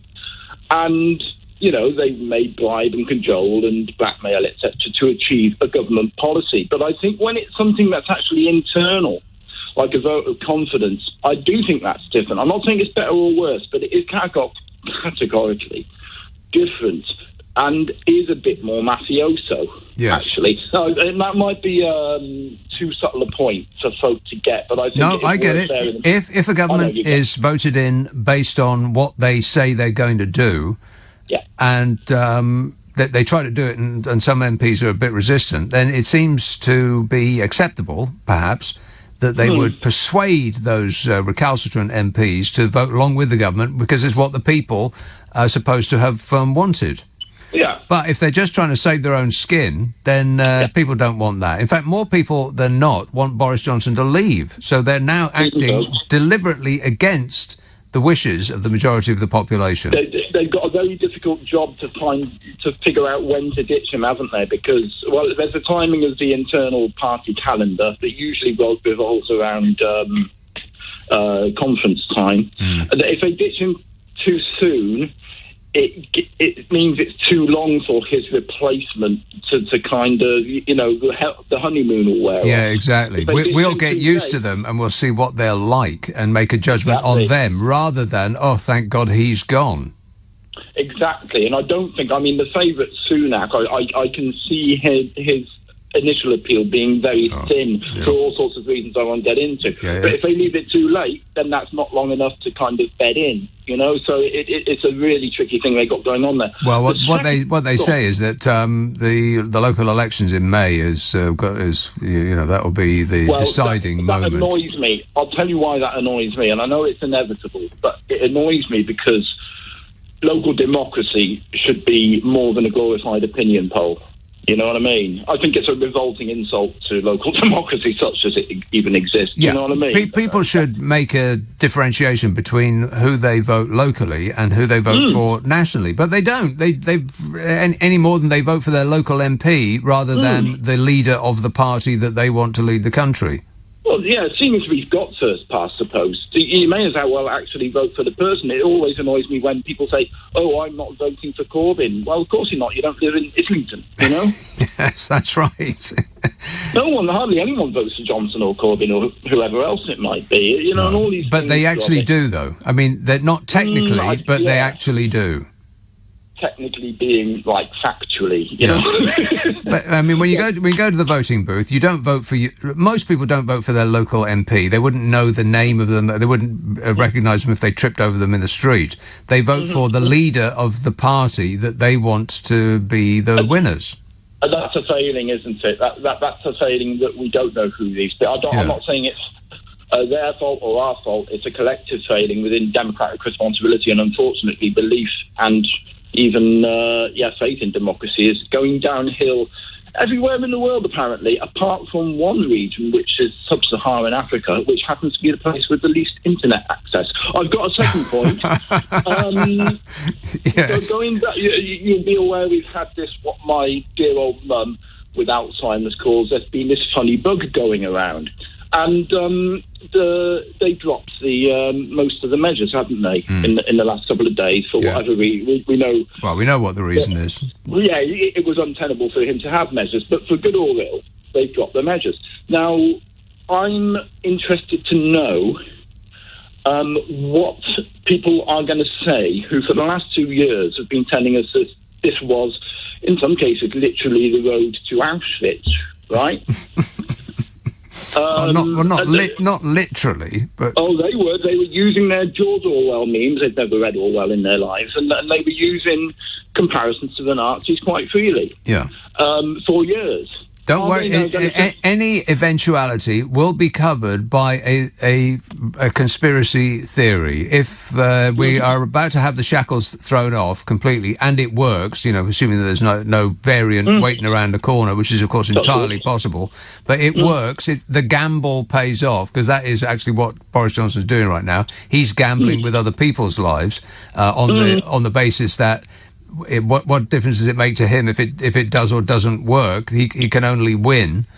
But it's always going to be a close. There's not a right answer to any of this. Sooner or later, measures would be loosened anyway, because pandemics tend to fade. But what I'm interested to know is, will these people with their Orwell memes and Lord knows what ever say that they were wrong? Of course not. No, because it will be part of a grander conspiracy, which will be the Great Reset. And if that doesn't pan out as advertised, then it will be something else. We'll discover that Boris Johnson is actually a shape-shifting lizard from space, or something like that. There will always be some branch of a conspiracy theory that will explain whatever happens. Don't you worry, Steve. And keep reading the internet, because there's only truth on the internet. Alan texts, pork pie MP Melton Mowbray trying to get rid of Boris Johnson. Almost no word in that sentence was spelt right. Plus, it doesn't make any sense. Pork pie MP Melton Mowbray trying to get rid of Boris Johnson. Does that make sense? No. Mark tweets, latest movie I watched was Captain Underpants. If you can imagine Captain Underpants with a blonde mop of hair, it could be our dear leader. There's a film called Captain Underpants? I don't believe you. And Edward texts, Michael Fabricant is a creepy version of Boris Johnson. What is it with his hair? I mean, I know that weird hair is having a moment. Oh, shut up! But that's the weirdest hair I've ever seen in my life. I mean, it looks like it's made of cardboard. It looks like it came in a can. Michael Fabricant's hair. Is it real? Or is it supposed to be a comically bad wig? Or is that his real hair with an enormous amount of product in it? You don't need to put all of that product in your hair. You just don't. And I can't imagine what the product is, but like super glue. I've never seen anything like it. It's just really confusing to me. You can't listen to a word that he says, Michael Fabricant, because you're too busy gawping at his hair, or whatever that is that's sitting on top of his head. In fact, it doesn't seem to actually touch his head. It seems to hover over it like a drone. Susie tweets, I like walnut whips. Well, that's important information, Susie. Thank you. Appreciate it. Thank you. Susie likes walnut whips. That's exactly the sort of information that we require on this show. Idris Elba as James Bond. It's a no from me. No. He's too old. He's like 50 years old. You can't start your Bond franchise at the age of 50. I mean, I don't know how old Roger Moore was when he started his thing. Probably there or thereabouts. But that was then. This is now. Daniel Craig's brought it right up to date. No Bond previously to Daniel Craig looked like they could actually kill you. Now it's important that they look like they could actually kill you, rather than, just look good in a dinner jacket. And, I don't know, a 50-year-old, like leaping across rooftops and... No. And they wouldn't have mentioned his name, Barbara Broccoli, if they'd actually decided on it being him. So it's going to be somebody else. Of course, I don't have any idea what I'm talking about on this or any other issue, but I very much doubt. I mean, not in my memory did they ever say about who's going to be the next James Bond. Oh, yeah, we're thinking about him, and then it was that person. They're very, very quiet about it. So it's going to be a surprise. It ain't going to be Idris Elba. Too old. 50 years old. You can't play James Bond starting at 50 because they want you to do 4 films. 4 films takes 10 years. He'll be 60 by the time he's over. No, too old. Derby. Hello, Brent. Good evening. Brent. I have to disagree about... I think Sean Connery could have done you some damage. The guy was a bodybuilder in his early years, to be honest. No, not really. He never looked like he was capable of killing people to me. Well, I suppose Roger Moore's eyebrows could have done some damage Yes, as well. they could, yes. If he deployed the eyebrows, then you're in big trouble. They were, yeah. They were good.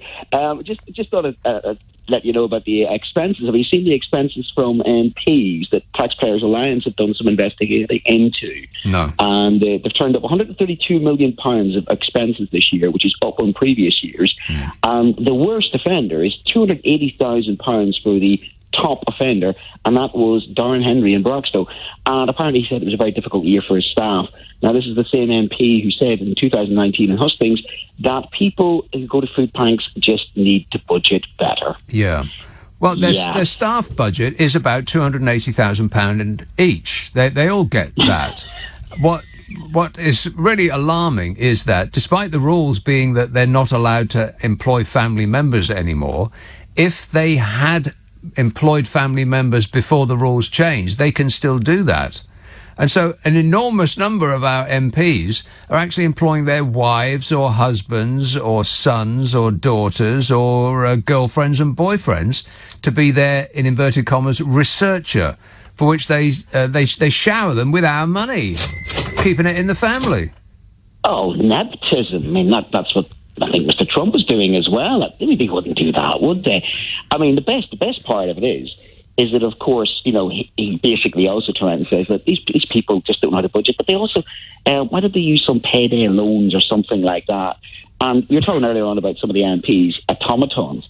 Look at the voting record, and every time votes for the government. And he replaced, obviously, Anna Soubry, who was ousted because, well, she had a bit of mind of her own. Yes. And not that I'm the biggest fan, but, you know, she might have done her own thing on some occasions and expressed an opinion that deviated from the norm.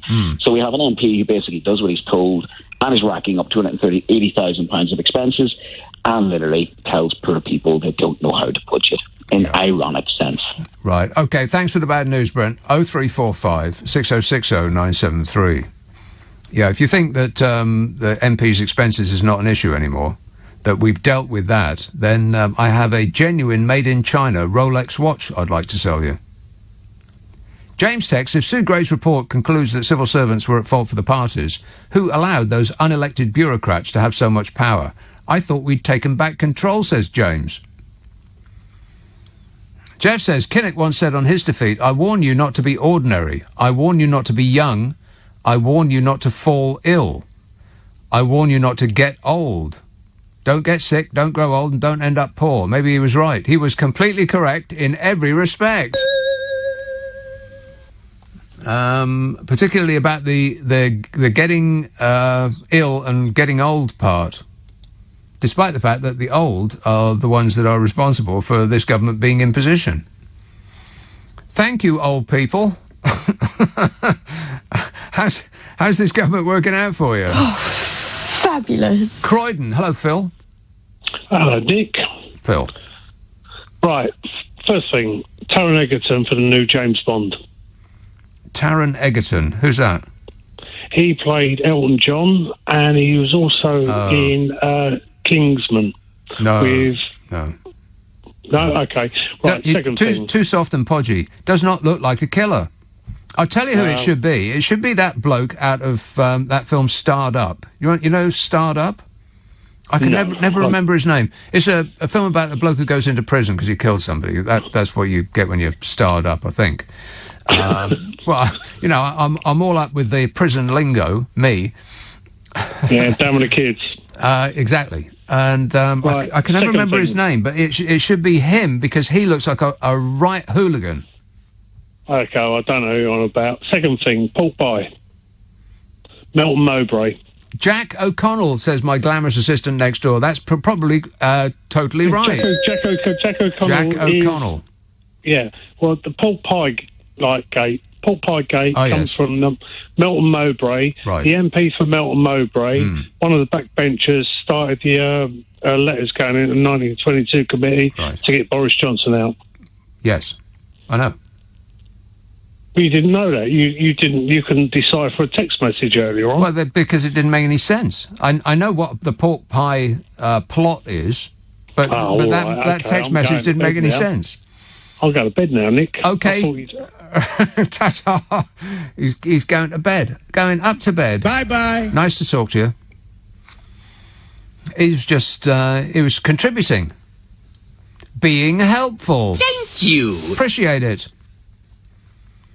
Nick texts, 34 billion pounds for an app that didn't work. Why no refund under the Sale of Goods Act or a broken contract, says Nick. Well, we don't know where it went. It's mystifying. How can you lose that much money? Unless they didn't lose it. Oh, well, somebody's got it all right. Don't you worry about that. James texts, I just noticed the 1922 committee is 100 years old. 100 years old!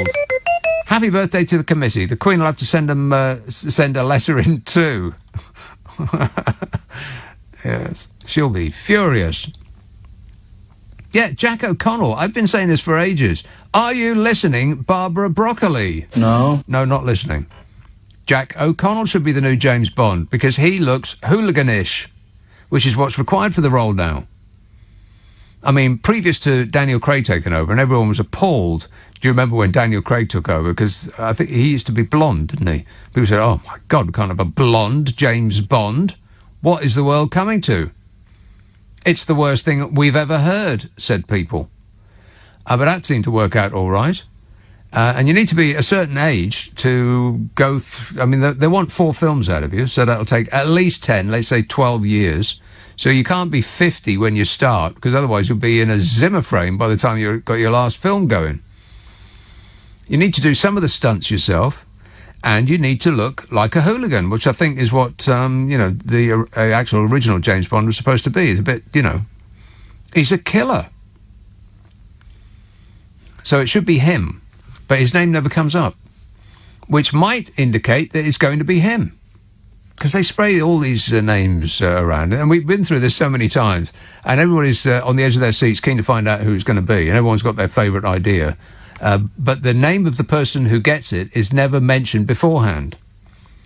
It's the people who are mentioned beforehand who are, they're a distraction to put us off the scent so that it's a surprise, so it becomes worldwide news. Because if everybody knew who it was going to be beforehand, before the big reveal, the big announcement, then we'd be like, oh, yeah, okay.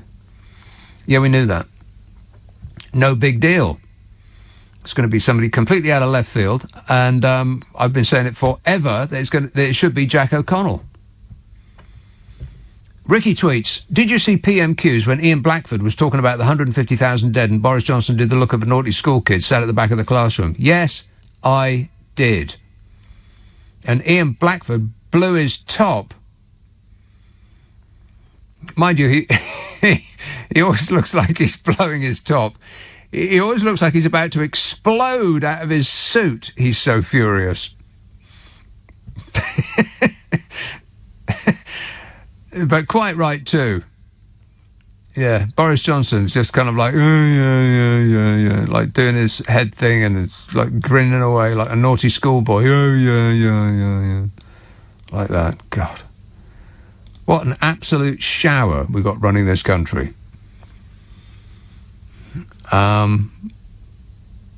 Ewan texts, that's right, Nick. Heaven forbid we ended up with the free broadband guy. Oh, what, Jezza. Uncle Jezza, yeah. Chaos with Uncle Jezza.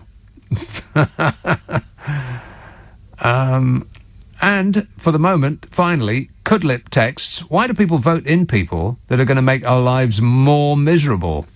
But I don't know. I think it's this masochistic streak that runs through us. It's as wide as the M1. We love a bit of it. Thank you, sir. May I have another? Nick texts, in relation to some confusement that I was under some while ago. Somebody texted in and said that somebody called James O'Brien's show and was talking about an indoor coat, and I didn't know what that meant. Nick explains, indoor coat is due to fuel poverty. It was heartbreaking. And on that same subject, Dave texts, indoor coats are a new fashion item for people who can't afford to put the heating on. Well, I've got an indoor coat. It's called a house coat. Used to be a thing. It's like, it's not like, it is a dressing gown made of wool. Cosy and warm. It's like walking around in a blanket. I love it. Not to, to suggest that this isn't a serious issue, but it's. I certainly recommend it. Darryl says, if you can't stomach any of the cabinet as our next tier leader, there's plenty of backbenchers to choose from. Prime Minister Francois has a certain ring to it. Well, he wasn't trained to lose. We know that. Blackpool. Hello, Daniel. Hello, Nick. Can I share something with you? Yes, please. Okay, Paul MP Maynard, he's our MP in Blackpool. Oh, yeah. So I wrote to him, and I kept it simple. I said to him, if I write to you, well, I'll start again. Why haven't you written to the 1922 committee in order to bring down the Prime Minister? All right, so let's just recap. So your local MP... which is Paul Maynard. Right, so you wrote him to ask why he hasn't instigated a movement to unseat the Bodge. To put it correctly, I wrote to him and said, have you? And if you have you, and if you haven't, why not? Right. So he said that he said that it would be better in our interests not to have a call for a leadership election and stuff, because they need to get on with the job they're doing. Oh, God. So I replied. And I sent off a little thing, and he replied back to me. And do you know what he said? What?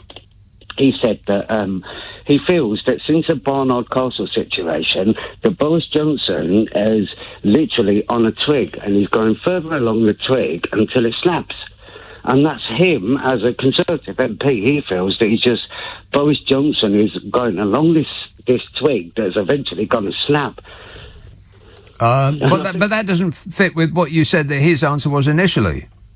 I mean, maybe we shouldn't be disclosing personal correspondence between you and him. But no, let me just explain. When I sent that, it was just one paragraph. Is have you written to the 1922 committee? And he said no. He wants to get on with the job. Yes. Yeah.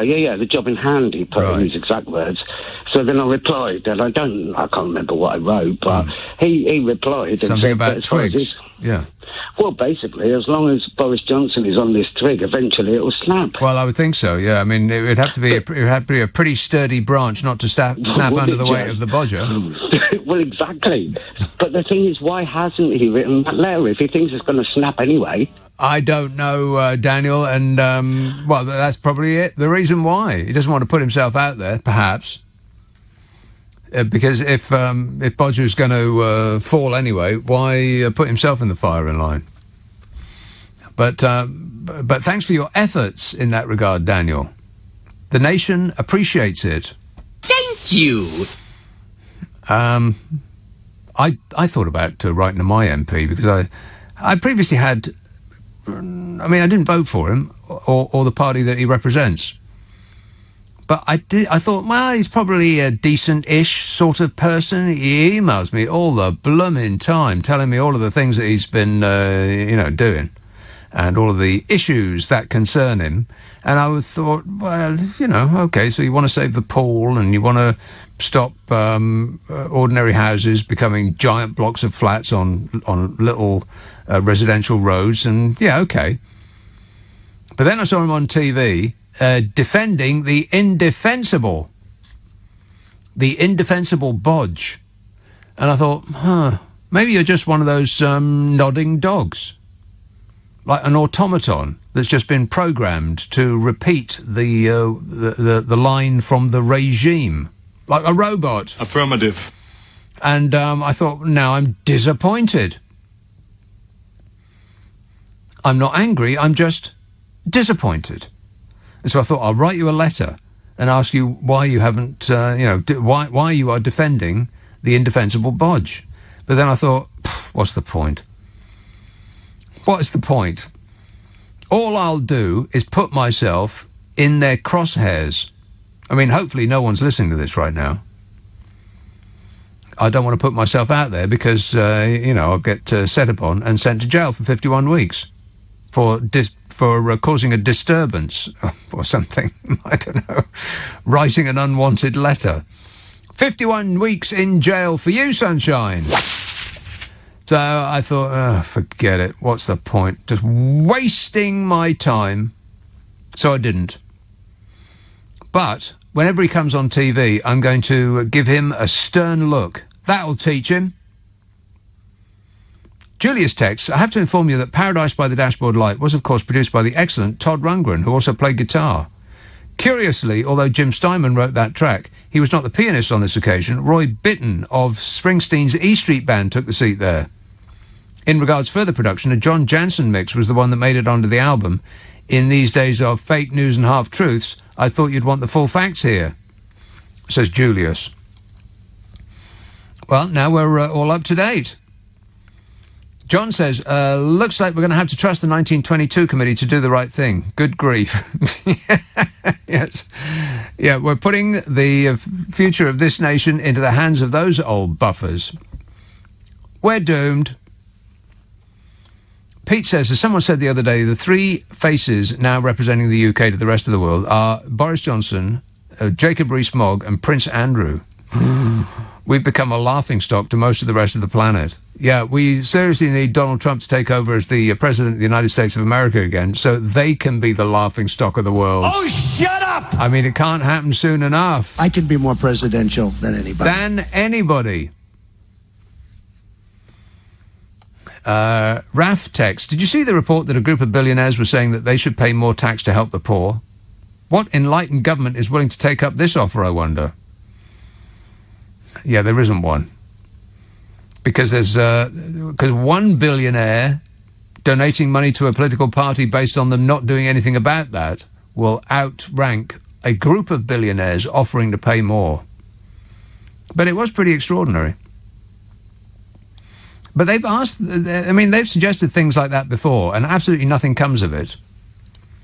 I mean, Warren Buffett said it's outrageous that I pay more tax than my secretary. No, the other way around. that my secretary pays more tax than I do. You know, Warren Buffett, the bazillionaire.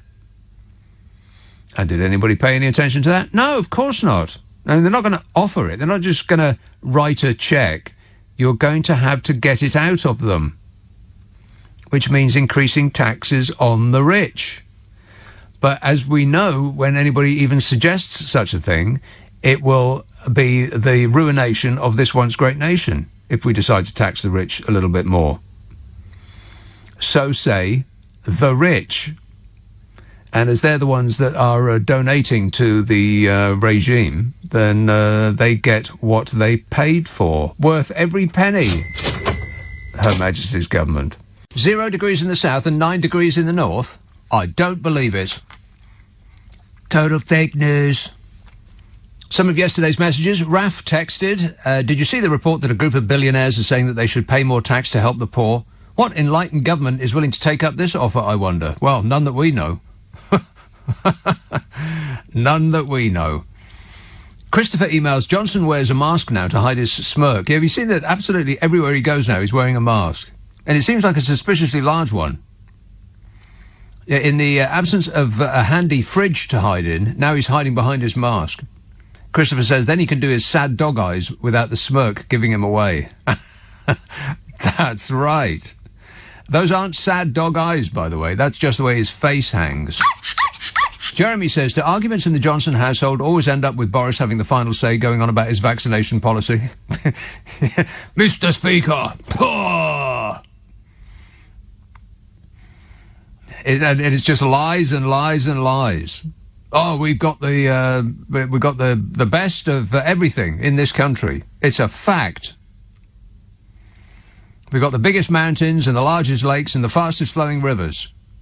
All of our streets are paved with gold. Tina texts, I've never understood why Johnson could get so many women. A man with no redeeming qualities, but I finally get it. He can tell lies. They just fall from his lips with ease, says Tina. That's right. John emails, if 50 Shades of Tory Grey gets all the non-parties in the correct order, does she get extra points? Well, there's no evidence that any such a thing is a thing. If you get it in order, you get extra points. Apart from that, apart from all of the evidence to the contrary. Extra points for getting it in order. Darryl says there's a cost of living crisis, high inflation, massive rises in fuel bills, a huge increase in national insurance and the £20 a week cut to the universal credit. But fret ye not, for the government are coming to the rescue by freezing the TV licences, saving households a whopping £2 a month. We're saved.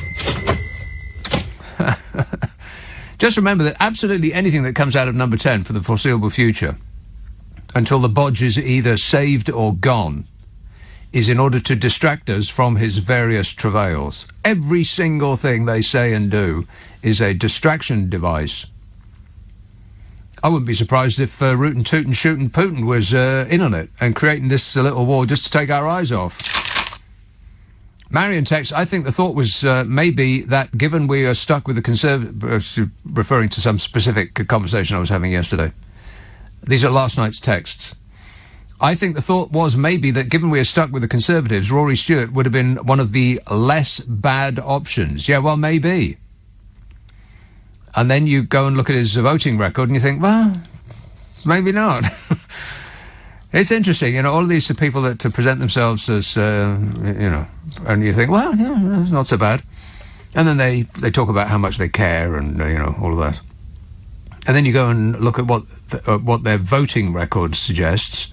And in many cases, it seems to be the exact opposite of the character that they're trying to portray.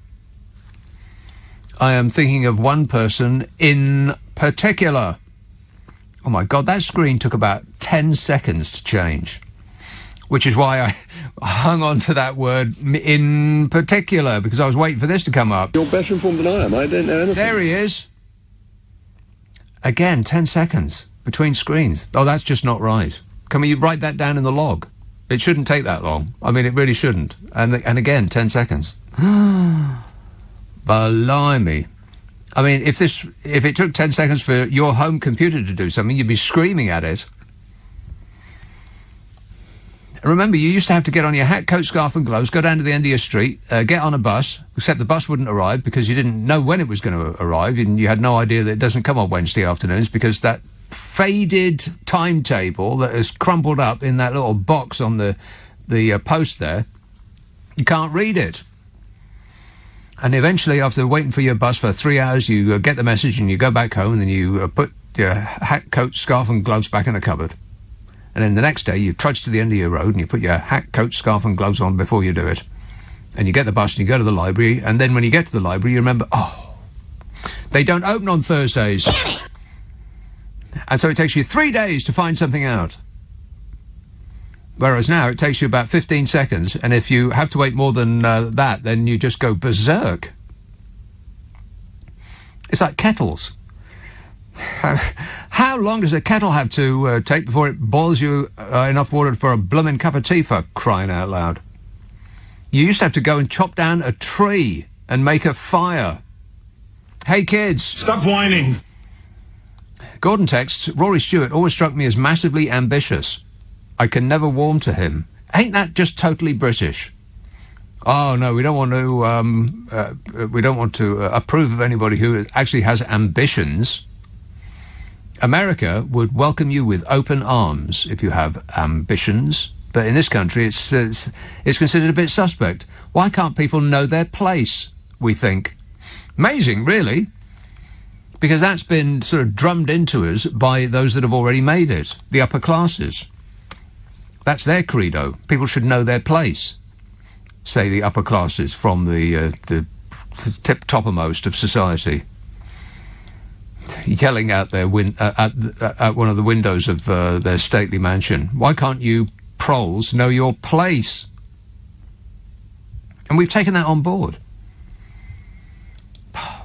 Amazing. Jeff says, they are all dirty, lying cheats who will retire to their estates in Provence when they are done ruining this country, but waving flags and laughing, they have no shame. Well, there's a lot of issues that have been touched on by these tweets from last night that I want to talk about today. One of which is that column that Rory Stewart wrote in the Financial Times. Wow! Have you read that? I'll give you the first line. Boris Johnson is a terrible Prime Minister and a worse human being. That's the first line. I'll give you a little taster of it later. Not now, later. I'm going to make you wait. RD tweet's been looking at the work that they are looking into the They Work For You site, which is how you get to find out how your MP or any MP has voted. And of about 40 Tory MPs that I've scanned, says RD, they all generally vote the same way. Therefore, how much free voting do they get? And are they consistently whipped? Outlier, surprisingly, seems to be David Davis. So great they named him twice. Yeah, if you look at the voting record of your Conservative MP, they do all vote as though they're the same person, as though they're automatons that have been programmed to think the same way. Affirmative. Which means, what's the point of... I mean, that's not really a democracy, is it? That's more like a dictatorship. You vote for the dear leader, and then the dear leader determines what happens, and everybody else just nods like one of those dogs that you put in the back of your car. Not a real dog, you know, one of them nodding dogs. Bloomsbury, hello, Sophia. Bonsoir. Yes. Hello, Nick. How are you? Bonjour. Exactement. Oui. Plume de ma tante. C'est dans le bureau de mon oncle. No, I don't think so. No, not last time I looked. Whatever made me think of the guillotine is being told that we should eat porridge. After all, eating cake is more pleasant. Well, you're making a lot of sense. Yes. We knew all along Boris was going to be like this. And why does he look like a banana? Yes. Wait a minute. Why don't you just leave that with us? Why does he look like a banana? He doesn't. It's a very misshapen banana. It's one of those ones that it gets left on the shelf. Nobody wants that one. All of the bananas are gone, apart from that one sort of misshapen banana that looks like it's burst its skin. Yeah. Okay, leave that with me, Sophia. Whatever that was. Sally Tech, since we seem to have gone back to Dickens' time, why don't we open up the workhouses again? Smug would definitely find that uplifting. Yes. I don't know anything. Karen texts, Dear Mr. Abbott, you fret too much. We, the undeserving poor, need not worry about the cost of living crisis, as we can huddle around our 50-inch televisions for heat and wear our Arctic weatherproof clothing whilst getting more heat off the 60 cigarettes we smoke a day, says Karen, who I believe is being sarcastic. Attacking those that attack the poor. I think that's why that was going. Harge text, Boris is titanium. Titanium. 4 syllables. Well, he's at least one of those syllables. Let's agree on that. Jane says, I'm planning a holiday in Glasgow in February. Please could you confirm it will be warm and bright sunshine? Absolutely, Jane. You need not take your cold weather clothing. Leave your umbrella behind. It'll be absolutely gorgeous. I guarantee it.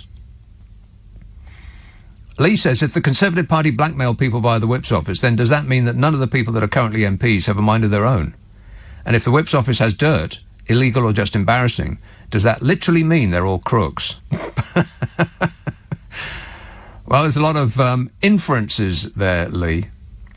A lot of assumptions, but I think you're probably right. Correct. Yeah, that does sound about right to me, yeah. I mean, given that I don't know anything about anything at all, that would be my assumption.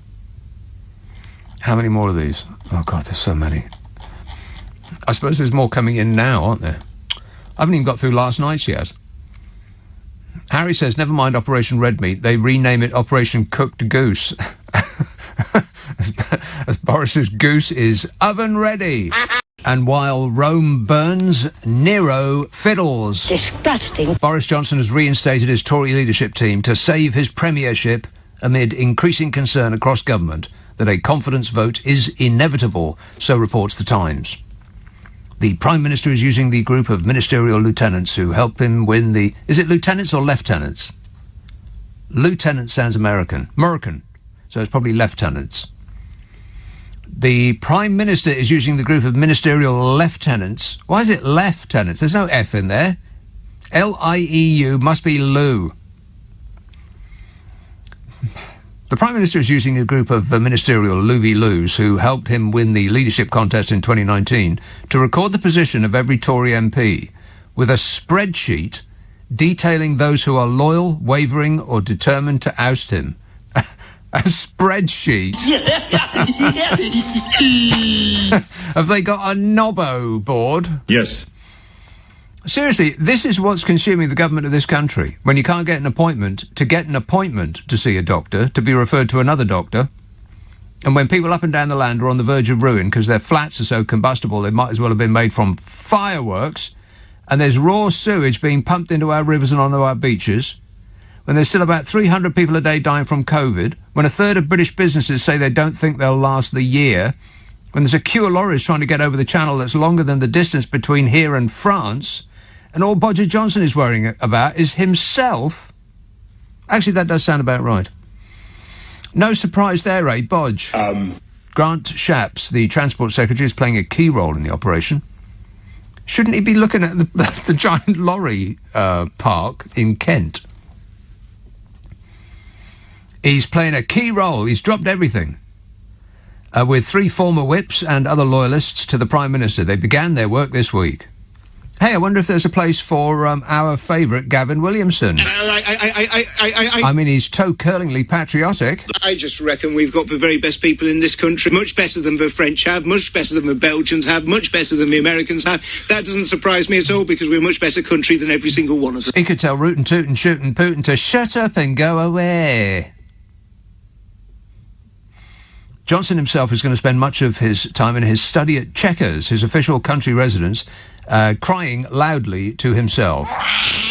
Actually, he's been calling Tory MPs who are wavering in an attempt to shore up his support. I bet he's not threatening them at all. The extent of Johnson's preparations for a confidence vote reflects the belief of whips that it is now a case of when, not if, Tory rebels submit the 54 letters of no confidence needed to trigger a vote. Are they confident? No. You bet not. You bet not. Many Tory MPs have chosen to hold back until after Sue Gray. You remember Sue Gray, don't you? I don't believe there is such a person as Sue Gray. Sue Gray, a senior civil servant, is investigating allegations of Downing Street parties. She's going to publish her report next week. Sue Gray. It's like an attempt by the regime to hypnotise the nation. You're feeling very sleepy. Sue Gray. Like a Jedi mind trick. These are not the allegations you're looking for. Except Bodger's not a Jedi. He's Jabba the Gut. Yeah. Wait a minute. There are concerns in number 10, apparently, that Sue Gray's report could be more critical of the Prime Minister than expected. I bet it isn't. I bet it doesn't even mention him by name. Particularly, there are concerns over his claim that he believed a garden party he attended during the first lockdown to be a work event. But, in his defence, work time with Bodger always involves suitcases full of booze, paper hats, stripper poles, and enough cocaine to kickstart a dying planet. I am, of course, joking. Work time with Bodger involves no such thing. Yeah. A significant majority of MPs are said to be professing loyalty to the PM, but there is uncertainty about their true intentions. A confidence vote is triggered if 54 MPs, that's 15% of the parliamentary party, submit letters to the chairman of the Backbench 1922 committee. There's concern among Johnson loyalists, about 40 MPs on the left of the party, who opposed Brexit and have largely been excluded since, maybe sticking those letters in. And in an attempt to limit the fallout from the Sue Gray report, Johnson's going to go to the Commons on the day it's published and issue an apology to the nation. Again? Another one? What difference will that make? We didn't believe the first one, or the second. Maybe he could hide in that wine fridge they had delivered for the non-parties they had at number 10. Could he squeeze himself in one of those? Probably not. Have to grease his sides. Joe texts from last night, am I hearing you correctly? Did you really blame the over-60s for ruining this country because they exercised their democratic right to vote? Yes, Joe, you are hearing me right. He says, surely your anger should be at those who can't be bothered to vote and then whinge about the government that they get. Whinging and whining and moaning. Yeah, I've displayed much anger to those people too. In fact, I may have called them morons. We are surrounded by them. But it's a fact that the let's say the under 35s, they just can't be bothered to vote. Oh, I don't want to. I can't be bothered. No, they're all the same. You know, idiots. And the over 60s vote for the Conservative Party, regardless of what the Conservative Party does to them. Over and over and over again, they do it. So, yeah, it is their fault. It is their fault. Everything is all our fault. It is. It's our fault either because we deliberately or we did it ourselves or we allowed others to do it to us. Mary tweets, have you seen this change to the highway code? Under a new section under Rule 186, road users will now be forced to give priority to cyclists on roundabouts. What could possibly go wrong? Good job nobody ever reads the highway code, eh? And on that subject, Simon says, I never drink and drive because I find it spills over the steering wheel when I go round corners. Uh-oh. A listener with material. Oh, no. How many more of these? Oh, not many. And then I'm done from yesterday. Then I can start on the giant list that's already come in from today. Jim says, sorry to mention the B word. Uh-oh. Apparently there have been queues up to 9 miles long at Dover and waits of up to 8 hours to get processed through customs. Yeah, that's right. I'll talk about that in a minute. 2 more. Steve tweets, I think Richard Madden should be the new 007. Richard Madden. He's young enough and looks the part. I also like walnut whips, says Steve. In reference to some bizarre tweet that I got yesterday that just said, I like walnut whips. Well, why not? There's nothing not to like about them, apart from the fact that they used to have a walnut on the top and inside. But it's probably the European Union that ruled that out. Blooming Europeans coming over it, interfering with our sweet treats. Dreadful. And lastly, from yesterday, Fogg tweets, Fabo, as in Michael Fabricant, was on first dates with his haircut stating it was real. Does it have its own agent? What's first dates? I shudder to even think about what that might be. But it is a bizarre sight. You can't pay attention to a single thing that man says, Michael Fabricant, because you're just gawping at whatever that is on top of his head. You think, it can't possibly be a wig because nobody would buy a wig that bad. And then you think, well, it can't possibly be hair because how could you possibly make hair look like that? And then it creates some sort of dissonance in your mind because other than it's his pet that's just asleep on top of his head, what is it? And you go back and forth. And the noise inside your brain sounds like... But one thing is absolutely certain. You don't need to put all of that product in your hair. You just don't. Well, whatever it is. Super glue, it looks like. Enfield. Hello, Mike.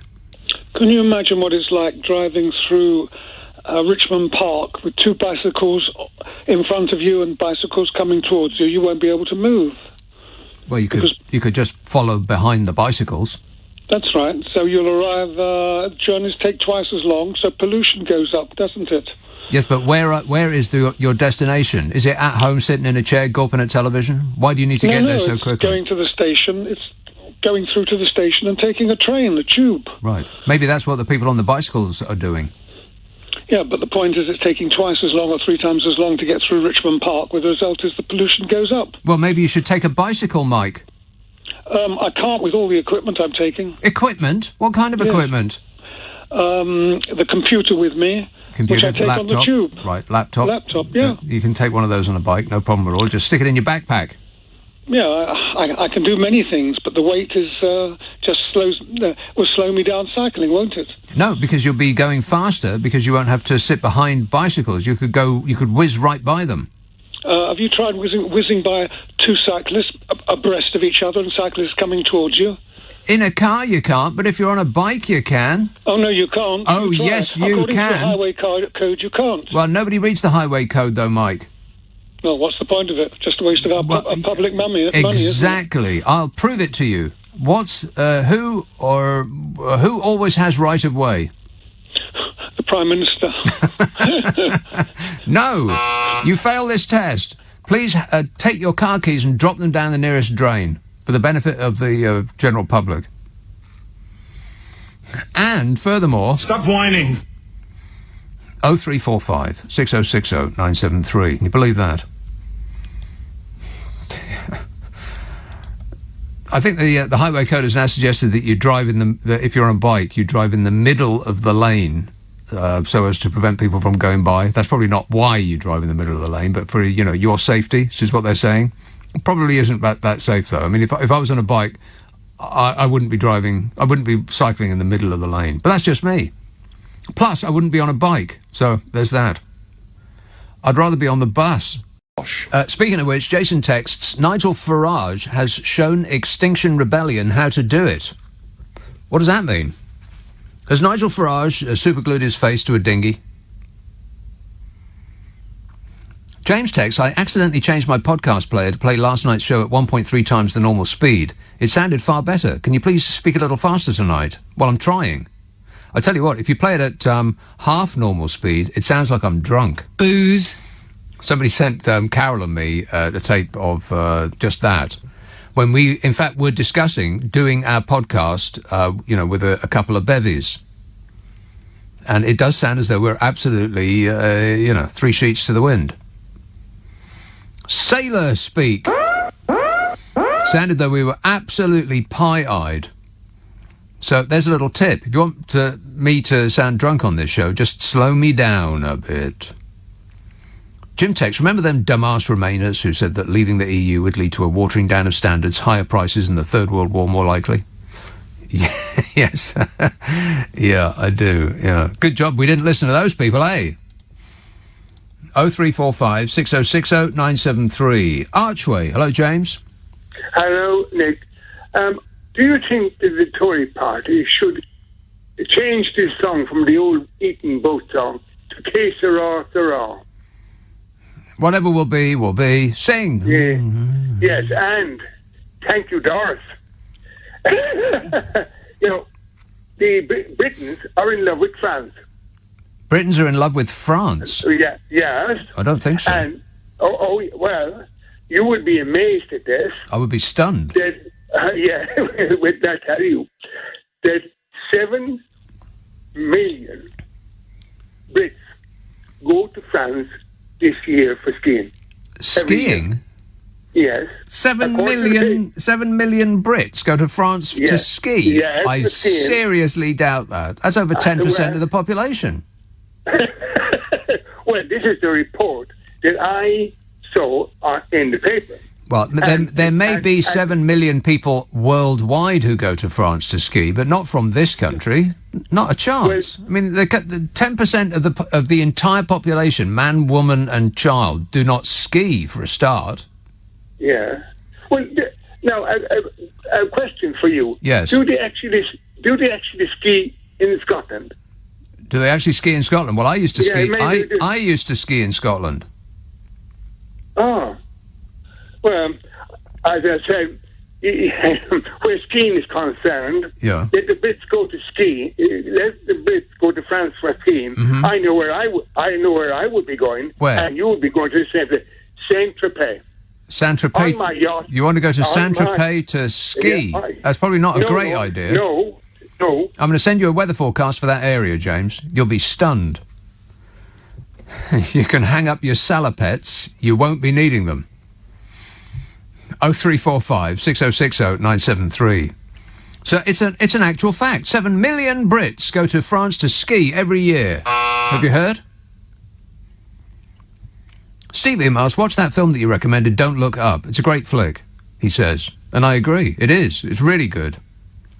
If you liked Idiocracy, it's the same kind of thing. It's just like a sort of a demonstration of where we are, where the human race has got to at the moment. Not a great place. Not really. It's very funny. He said, did you notice that Meghan Sparkles, out of Hazza and Sparkles, had a 3-second part in it? No, I did not notice that.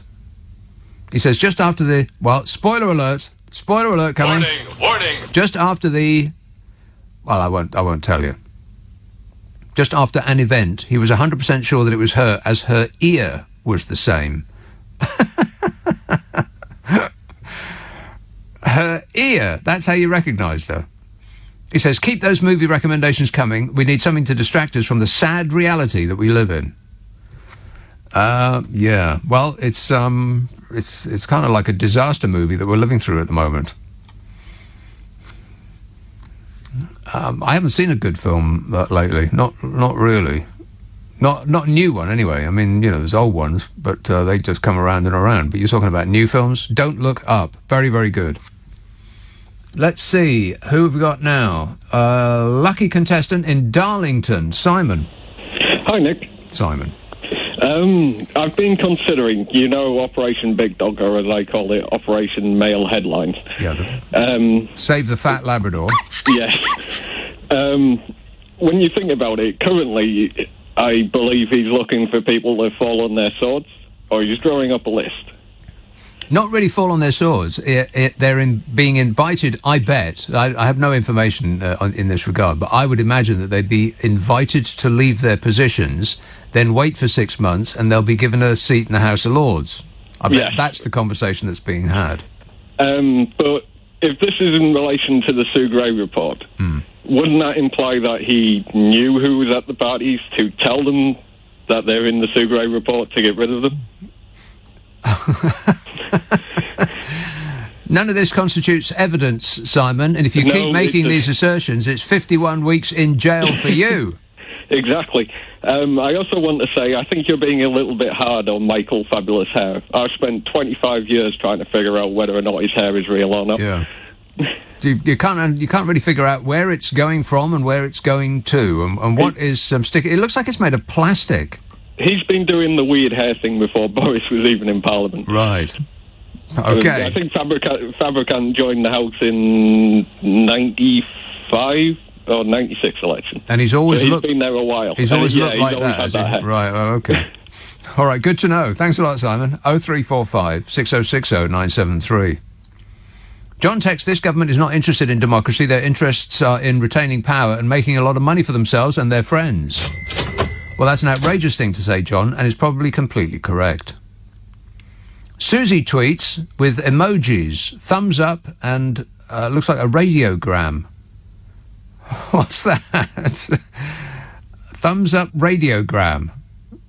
Right. Anyway, Susie says, I'm eating chicken chips. Now, do you mean that you're eating chicken and chips, or they've made chips out of chicken? That sounds good. Chicken chips. The only way that could be better is if they served chicken chips with chips. Let's have Hampton. Hello, Matthew. Yeah, how you doing, Nick? Good, you thanks. Right? Yes, fine. Just fine. Yes, I'm absolutely in stitches here. I'm sorry to hear that. That guy that you had on the phone, easily pleased, as I know. Mm-hmm. But that guy you had on the phone about 7 million people going to France. Yes, it's a fact. To go skiing. Skiing, yeah. No, they don't. They go to Switzerland. In Saint-Tropez.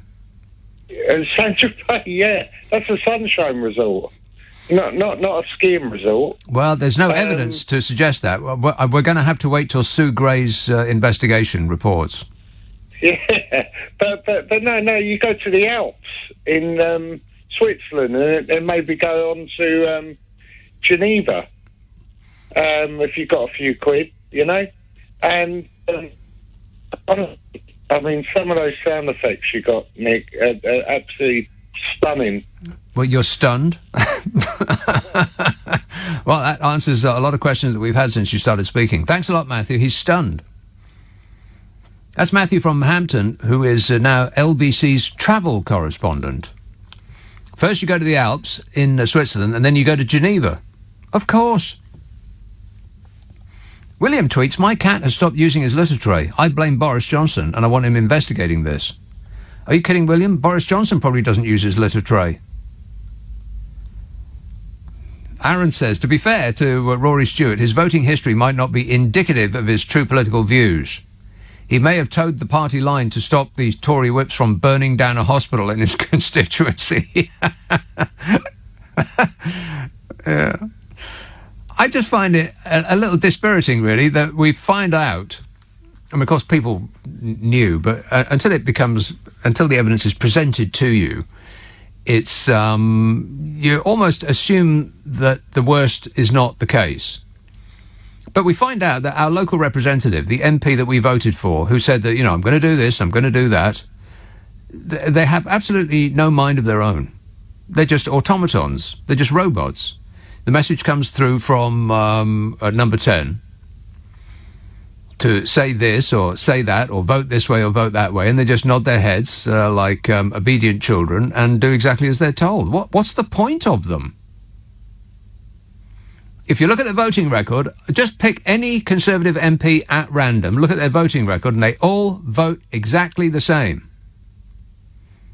They vote to withdraw money from the poorest, to keep the riches in the pockets of the richest, and then, in many instances, claim that they are being guided by their faith. As though that's what Jesus would want.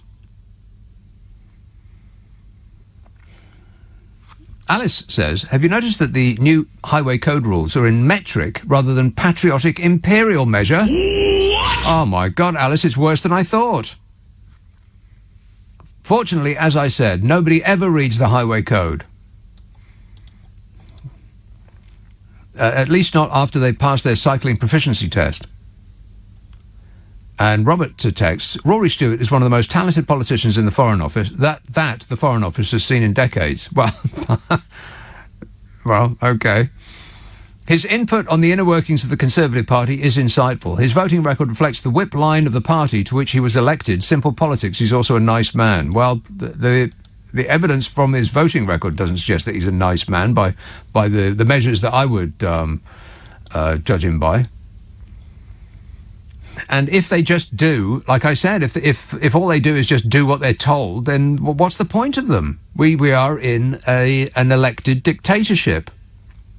If the party speak with one mind, with one voice, if there's not a dissenting thought among them, what's the point? We might just as well admit that the Prime Minister is not the Prime Minister, he's the dear leader, he is the dictator. I mean, the only thing that's missing is giant 100-foot pictures of his face in our town squares. Anybody want to see that? No. Even Carrie doesn't want to see that. I've just been looking at Michael Fabricant to see what his hair has been like over the ages, and there is one picture that I could find that was suspiciously not blonde and a bit thin, his hair. Everything else just looks like it came out of a can, or it was fashioned from plastic and just placed on top of his head like a crown. There was a couple of rather disturbing pictures of him riding naked on a bicycle through a park. And I recommend that you do not look at those. Trust me. He was wearing a tie, and that's it. Bath. Hello, Shirley. Hi. Shirley. Hello, Nick. Yes, Shirley. You can hear me now, yeah? No. That's good. Can you? No.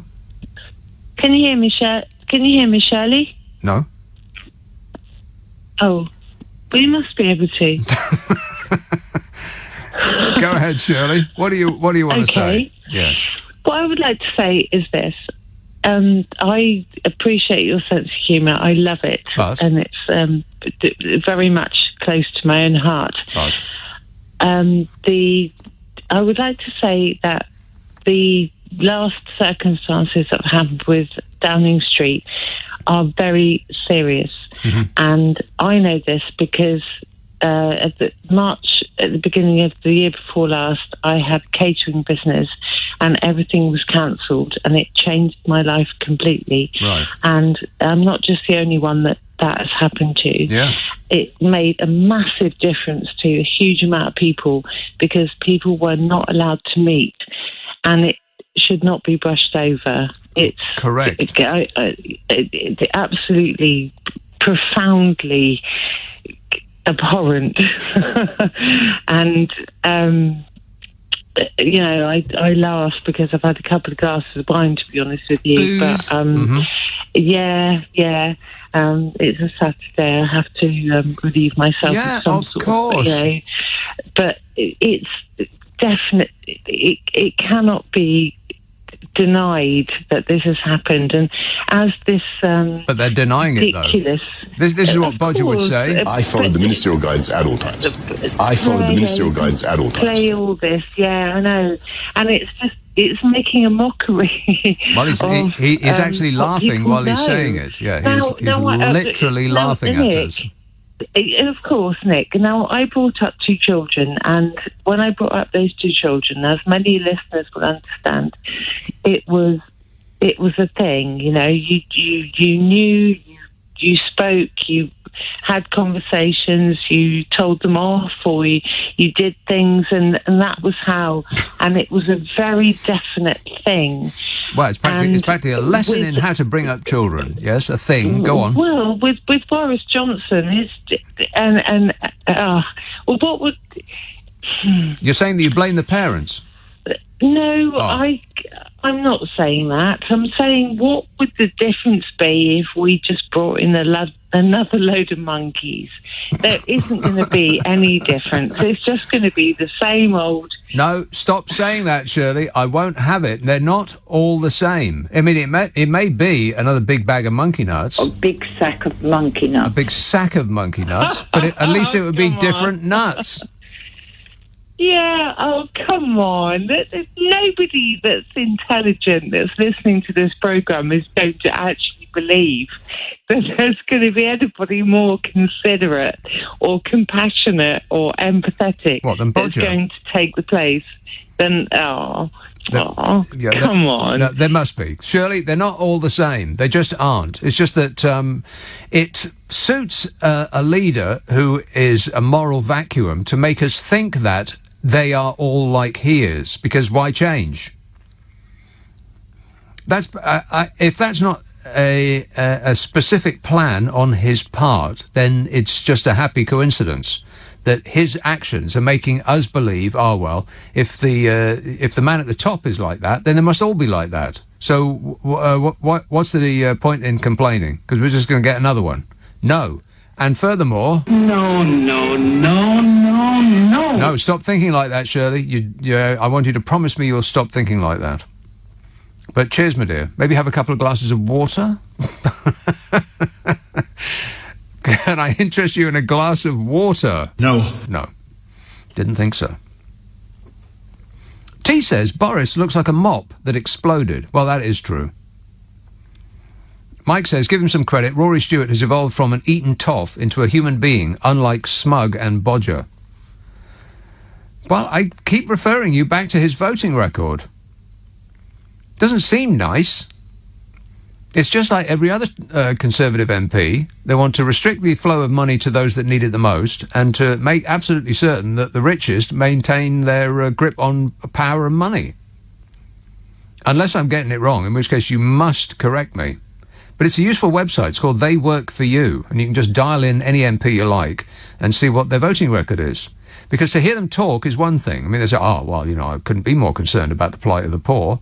And then you look at their voting record, and they pretty much voted to eliminate the poor with great vengeance. Don't listen to what they say. Look at what they do.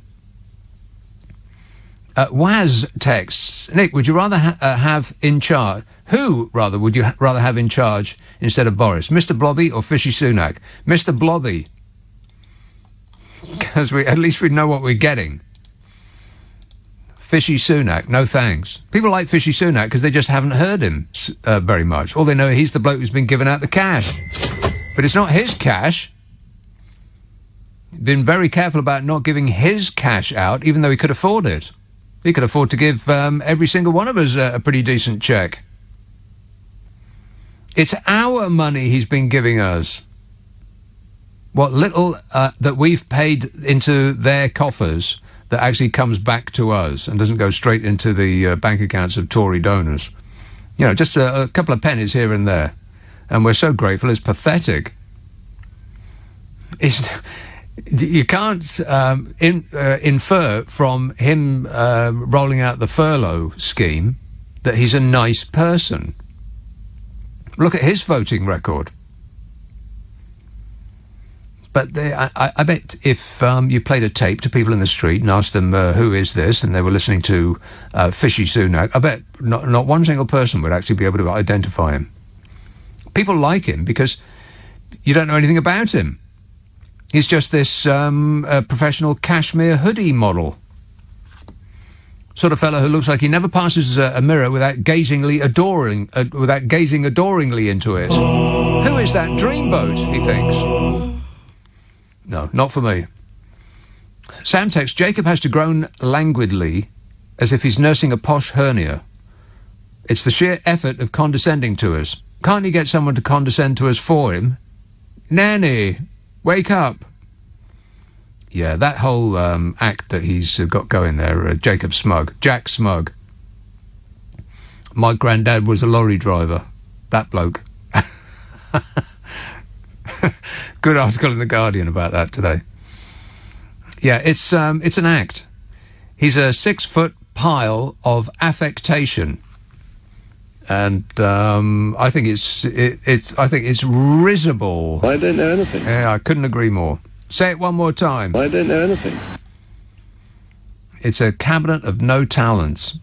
Let's get Gavin Williamson back. What do you say? You can't wait. He's revved up and ready to go. That does actually sound like a car cold starting. Yeah, it's going to need a new battery. Chris says it's the same in local politics. The councillors all do as the council leader my local council leader has been leader since 1999. We need PR voting. Wow, that's... Can I interest you in some punctuation, Chris? Just load it up into a blunderbuss and spray it over that long sentence. Peter says, although my client was wearing a balaclava and bought his own shotgun, he was completely unaware that he was attending a bank robbery.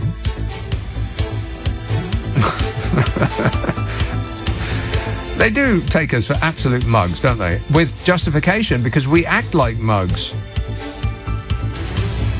When we stop acting like mugs, maybe they'll stop taking us for mugs. Just a thought.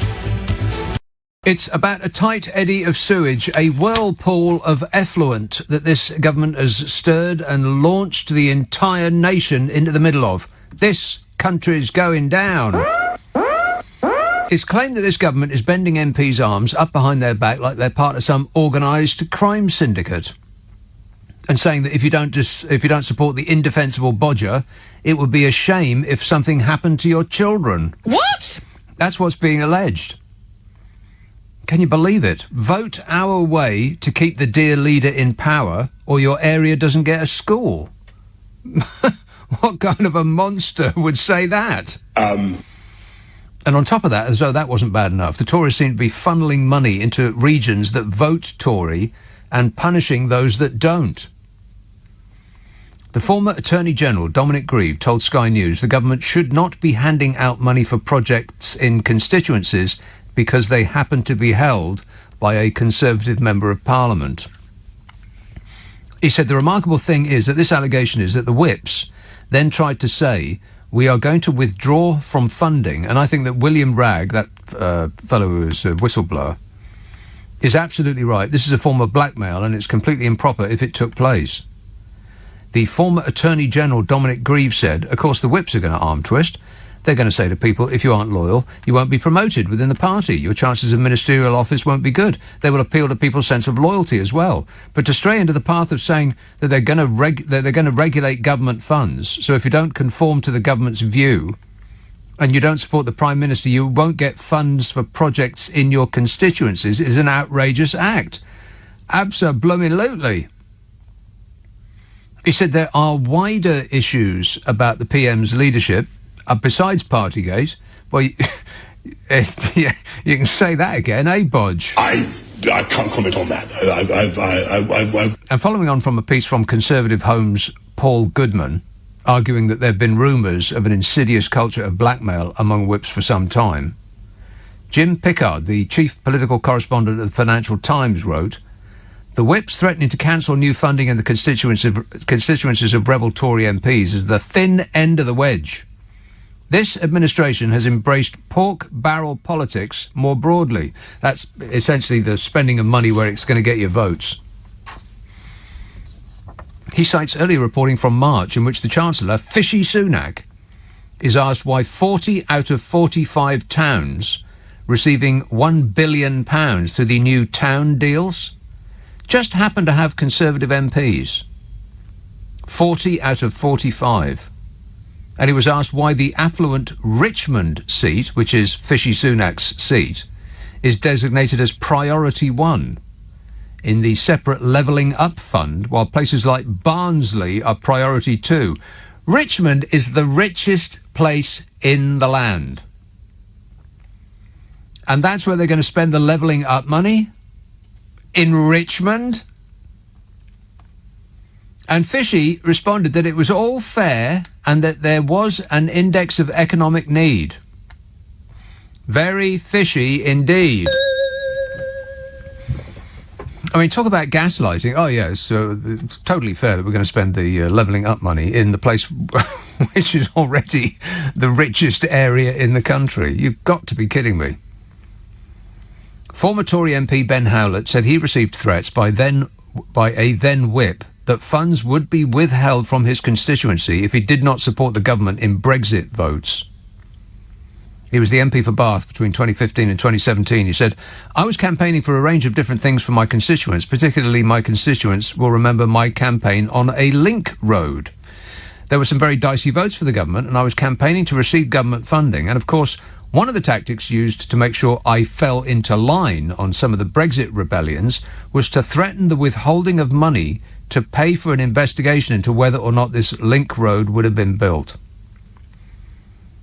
Like, it would be a shame if something happened to your road." Absolutely. Downing Street, of course, was resisting opening an investigation into allegations of Tory MPs being blackmailed into supporting Prime Minister Boris Johnson. Number 10 said that an investigation would only be launched if there was any evidence.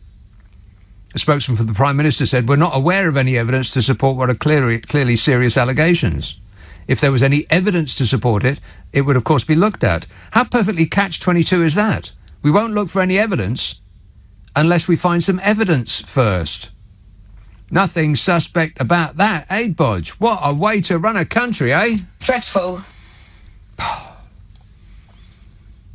It's like we're being run by the Cosa Nostra. It took 2 short years for his imperial bodgeness to take what was a fairly ordered country and turn it into this. Thanks a lot, Bodge. What's your next project? Yeah. Wait a minute. Let's have Macclesfield. Hello, Peter. Peter. Hello. Peter. Oh, we got an echo on the line. I tell you what, we'll call you back. We'll call you back. Call him back. That was a bit brusque. I mean, would you mind ever so nicely, please, pretty please with sugar on top, calling him back? Thank you. Appreciate it. Leicester. Hello, Richard. Hello. Richard. Ah, Nick, I'm enjoying your show. Thanks. Don't you think Bodger looks like a womble from the 1970s? He does look like a womble from the 1970s, that's right. Yeah, yes, he could go to Wimbledon Common and clear up the mess. Yeah, except he doesn't clear up his own mess. So in that respect, he's very unlike a womble. It's unlike a womble, just stick out on him. He's an entitled womble that he throws litter down for other wombles to pick up. Yeah, precisely. So that's all I've got to say. Okay, well, it sounds like you said it. Good work. Thanks a lot, Richard. 0345 6060 973. Boris Johnson is a wombling free. Hear him go wombling. Yeah. Wait a minute. Chris texts, it's the same... No, read that. Peter says, although my client read that. Do you think, says Evan, do you think Johnson will go to war with Russia to help him stay in power? I've been scared he might do something crazy if they try removing him. Yeah, well, people thought, as indeed I did, people thought that, the powder puff president was going to do exactly that. I'll bring us into war. Maybe they just got him out just in time before he could do it. I think he probably thought that there's absolutely no way I'm going to lose this. I'm going to be able to bend these people to my will, and we'll just find 14,000 extra votes that got, lost down the back of the sofa. And I'm not going to lose this, so I won't need to start a war, he thought, I betcha. But if he gets in again, all bets are off. Bruce tweets, did Steve Allen send you that picture of all the food that he brings in just to wind you up? No. What picture? He says, when asked if he'd save some for you, he said, have you seen the size of him? I'm not going to be an enabler.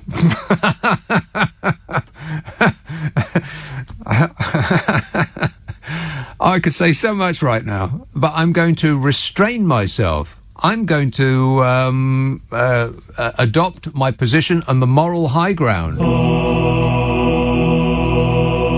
Yeah. And you can thank me later. Oh, no, wait a minute. I've changed my mind. You can thank me now. Thank you. The size of me? Shahaf texts, it's Richmond in Yorkshire, not in London. Not as affluent, but still better of THAB, 99% of the country. Oh, is it? Richmond in Yorkshire. Who's got Richmond in Surrey? Right, okay, well, Richmond in Yorkshire. Okay, so it's not Richmond that I know, near Kew Gardens. But the thought remains the same. Keith tweets, recent governments have a habit of reappointing failures, so Williamson, Grayling and Hunt will be returning soon. Well, Gavin Williamson is destined for the House of Lords. because the nation needs to hold on to those brains. What would we do without him? Keith tweets, recent government... Oh, no, I read that. I read that just now, as a matter of fact. I'm doing very well. Did I talk to this guy already? Macclesfield. Oh, that's the fellow with the echo on the line. Yes, Peter. Well, hopefully it's gone now, is it? It has gone. Thank God for that. Yes. I have just been abroad to 3 different countries, and I've spent £350 on tests. Wow. That's a lot, isn't it? And how did you do? I passed all 8. Passed? L8. Thank you. But why do we have to pay £75 to MedicSpot for a COVID test when they're free from the chemist? What's the difference between the chemist ones and the ones that you have to do abroad? Well, they're not free, of course. Okay, here we are with this echo again.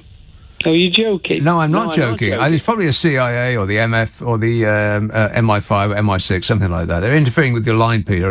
I want you to rip out the phone from your wall and go into hiding. They're not free. If you get them from the chemist, they're not free. We pay for them. So why shouldn't travellers pay for them? I mean, why should I pay for your test? That's not the answer you were expecting, but that's the one I'm going to give you. Plus, get a better phone. Nige emails, I've got an idea for the new James Bond. This man is a bit of a ladies' man, an accomplished killer, and looks greatish in a suit, and he'll probably be available soon. And he has a gift of acting, as proven by his performance while being interviewed by Beth Rigby last week. Can you guess who it is yet? Yeah, I do believe that I can guess who it is. And it's a no from me. And furthermore... No. Let's have a call in and around Regent's Park. Vance. Hi, Nick. Thank you as usual. Nick, like you, I read the Rees-Mogg profile in The Guardian today, and I was sitting in the Wellcome Library as I was reading it, and I spluttered with barely suppressed laughter, and the librarian came to check on me. She thought I was having a stroke. Can you believe it? I think maybe I was. The second thing, Nick, I just want to get to the bottom of the sort of character of the present government, okay? Jonathan Friedland was writing in The Guardian today, where once Tories revered tradition, Brexit filled them with revolutionary zeal, okay? So suddenly they succumb to the lure of abstract nouns, freedom, sovereignty, and supposedly creative destruction. Now that's where Cummings comes in. He was really keen on creative destruction. And Jonathan suggests that vandalism became a Brexit habit, and that's the character of our Brexit government. They're vandals. Well, perhaps, but there's also enormous opportunity in times of disaster to fill your boots and those of the people that donate to your party, which seems to have been the case. I mean, outside of war, what we've just been through the last couple of years with the virus is probably the greatest opportunity to fill your bank account with vast amounts of public cash that's ever existed. Absolutely so, absolutely. And, you know, the future is dire if this goes on for very long. Can I just take up something you said a couple of minutes ago? You said that this government is taking us for fools. That's exactly right. Sajid Javid, speaking in the Commons this week, said we need to go much further on cancer, not only to catch up on cancer referrals, diagnosis and treatment, but to improve the persistent poor outcomes that patients in this country have long experienced compared to those in other countries. Blimey. Yeah, we've been telling him that. Yeah. We've been telling them that the past 12 years of austerity. He probably said that by accident. He will retract that next week, I bet you. I think he did. And one final thing, Nick, if I may. Sue Gray's report is due out this coming week, probably. Now, you might remember about 2.5 years ago, there was a defence and security report that came out, but it landed on, I think it was Boris Johnson's desk, and it has never seen the light of day in its original form. Yeah. Do you think something like that will happen with Sue Gray's report? Because it has to go first to Bodger, and then he determines how much to reveal. What can we do about this? Absolutely nothing whatsoever. We can fulminate and we can be exasperated, but it won't make no never mind. Plus, I bet that Sue Gray's report does not actually mention Boris Johnson by name. I bet he's not in it. Absolutely, I'm sure you're right. Yep. Anyway, nice to talk to you, Okay, Nick. toodle pip. Thanks a lot, Vance. Right, this is Rory Stewart's column in the Financial Times. And because it was in the Financial Times, nobody saw it.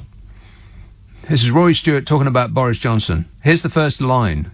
Grip onto something firm. Boris Johnson is a terrible Prime Minister and a worse human being. That's his first line. Wow. What a start. Go on. He says 30 years of celebrity made him famous for his mendacity. Mendacity! Indifference to detail, poor administration, and inveterate betrayal of every personal commitment. Yeah, we know that. He said, yet, knowing this, the majority of Conservative MPs and party members still voted for him to be Prime Minister. Well, so did a significant number of people who went to vote for who they wanted to be the dear leader. It's our fault. Anyway, Rory Stewart says he is not, therefore, an aberration, but a product of a system that will continue to produce terrible politicians long after he is gone. MPs selected him because they would not risk the possibility of a smaller majority under a better leader. Winning mattered more than governing well, and the public often seems to share this indifference. That's right. Like I said, it's our fault. Dominic Cummings' 7-hour testimony last year on exactly how bad Johnson had been at exercising power, had little effect on his popularity. And his current collapse is not because of his gross mishandling of the Brexit negotiations or one of the worst combinations of COVID death rates and economic damage anywhere in the world, but because he went to a party. Exactly, it's infuriating. This is what people are obsessed about. 150,000 dead people didn't faze us at all. Rory Stewart said, this is why his very presence reveals a more fundamental problem, the narrowness and partisanship of our political parties and their focus on the permanent campaign. He says, by focusing more on gossip and games against the opposition than on the detail of running the country, Parliament has long turned previously dignified MPs into humiliated automatons. Even under Cameron or Gordon Brown, able MPs were regularly overlooked, and some of the most arrogant, unreliable and poorly informed were promoted. Really? Who does he have in mind? Anyone spring to mind? You're better informed than I am. I don't know anything. As a minister, he says, I was frequently placed in roles. Now, this is interesting, this bit here. I mean, this we know, but it's interesting that one of these people actually comes out and says it. He says, as a minister, I was frequently placed in roles for which I had no expertise. When I took responsibility for the air pollution killing tens of thousands or overcrowded prisons consumed by ever-increasing violence, I found a system that responded not with solutions but with press lines. Exactly. I mean, you're chief of roads one day and you're head of the NHS the next. And you don't know a single solitary thing about either of them. That's how this country is run, by people who don't know what they're doing. No wonder we're in the soup. He says, as soon as I developed an understanding for my brief, I was reshuffled. And I was promoted because of loyalty, not performance. No civil service can compensate for such ineptitude.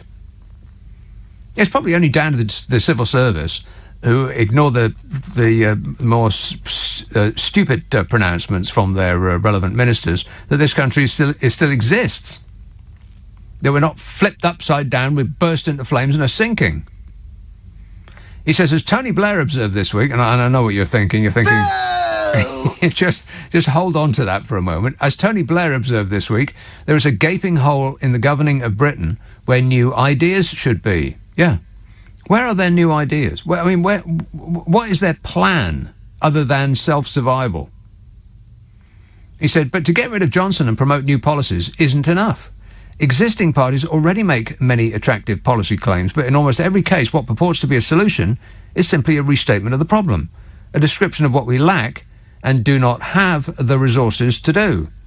For instance, aspirations to foster an open and resilient international order coincide with cuts to the army, the Foreign Office and international development aid. He says a better British politics will require politicians who take their vocation seriously and govern responsibly well. This is not impossible. Germany had Angela Merkel. You know, Angela Merkel... He says, meanwhile, our culture remains trapped by the idea that politics is a game.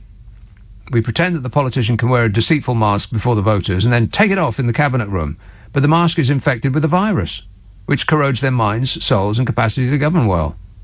Setting a higher standard of seriousness, respect, critical thought and concern for detail in governing requires the rejection of much of our existing political culture. It entails not supporting a figure such as Johnson simply because he can win. And it means not simply replacing him with someone who appears able to fool another group at the next election. We don't just deserve better than Johnson, we deserve better than the culture and the system that produced him. Spot on, Rory Stewart. We need proportional representation. Unfortunately, if you look at Rory Stewart's voting record, you'll find that he has voted against such a measure.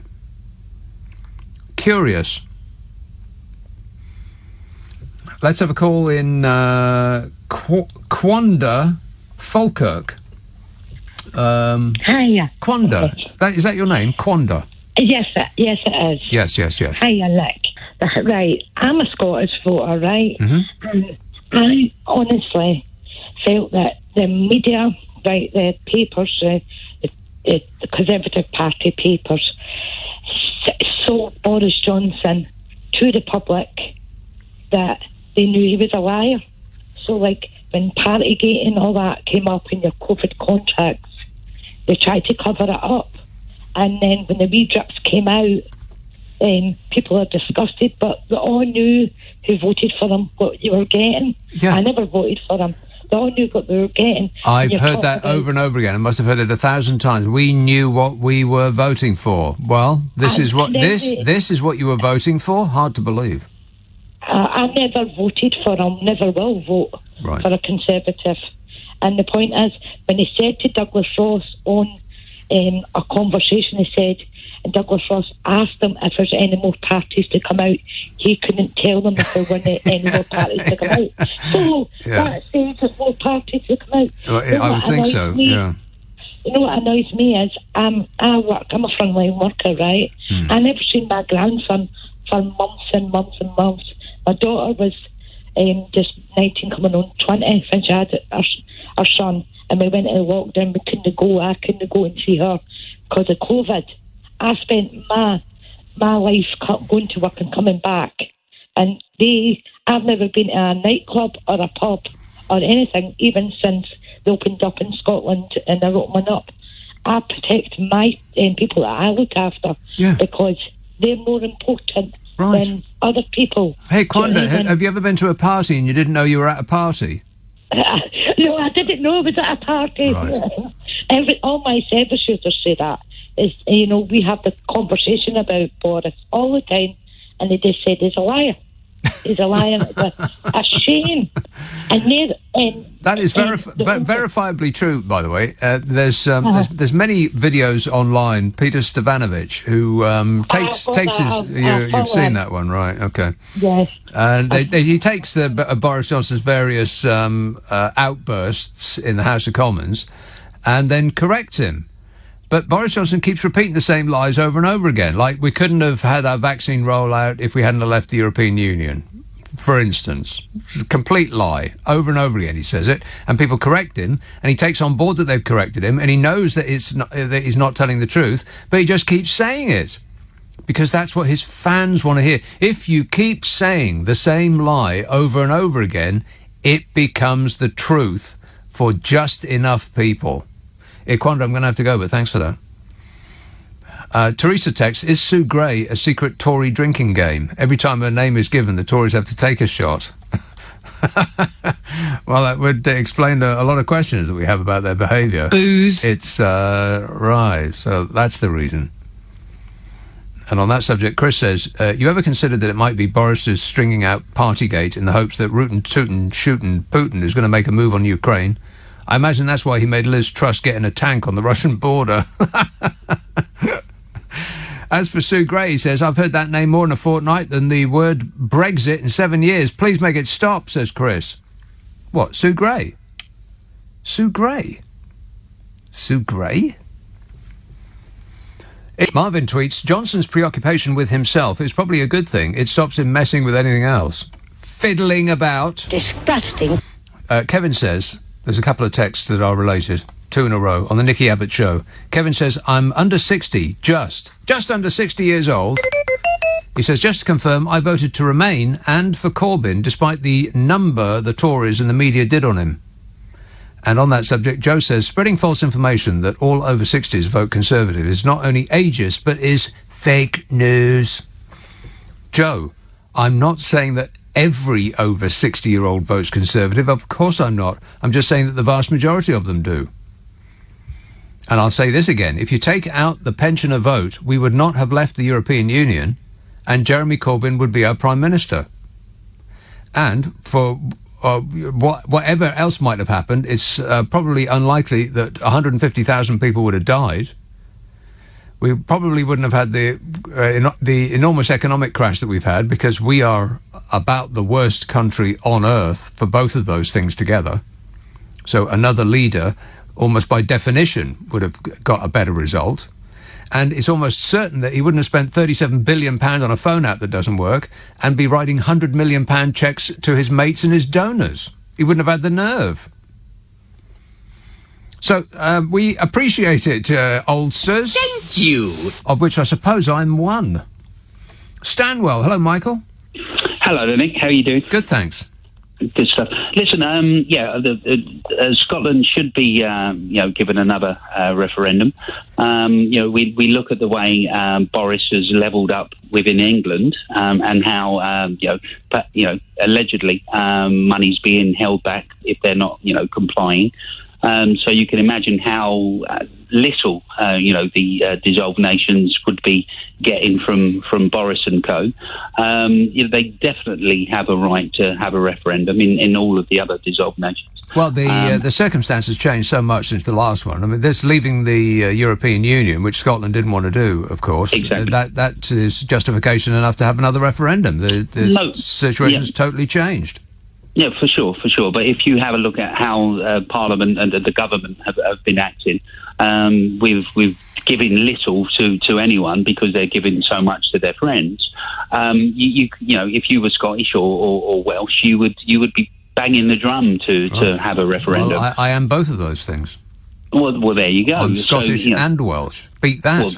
Well, I'm Australian and Welsh. So, I'm competing. But for anybody to go against these nations, wanting a referendum with how this government has acted over the last few years, are obviously crazy and they've obviously got their own agenda. But it seems entirely justified. The situation has changed. England and a bit of Wales, let's be frank, have dragged the rest of the country out of the European Union, which is a position they did not want to go in. And so, it seems reasonable that they should be asked again whether they want to stick with this shower in number 10. Makes sense to me. All right, thanks, Michael. 0345 6060 973. Gordon says, Stephen Graham should be the new Bond. About time we had a Bond who is both mouthy and scouse. He's also always great in things too. Who's Stephen Graham? I'll have to look him up. I've no idea who he is. I can't give my approval until I look him up. But I do restate my case that bloke out of Startup, whose name I can never remember, should definitely get it. Stephen Graham, actor. Oh God, no. It's a no from me. No. I mean, I'm not questioning his ability as an actor, but do you want to look at that face for 2 hours? No. 0344. You put him in a dinner suit and put a bow tie on him, it'll look like he's had a head transplant. No offence. Wanstead. Hello, Sophie. Hi, Nick. How are you? Great, mate. I've got 2 points to make about Bojo. Yes. So, number one. Point number one. Keir Starmer missed the trick when... God, well, you might as well just stop there. Keir Starmer missed a trick. That should be on the podium in front of him every time he stands up to speak. I know, as the saying goes, he has one job. Yeah. But when Boris said he didn't know it was a party, and Keir Starmer, being an ex-barrister, should have said to him, ignorance of the law is no defence. I think he didn't. Well, he asked him a very specific question. When did you first become aware that? And then Boris did his usual get up and said, well, Mr. Speaker, the vaccine rollout and all of that. There were invitations sent and there was alcohol. That's a party. Well, I don't know. So it sounds like an ordinary work day to me. Booze.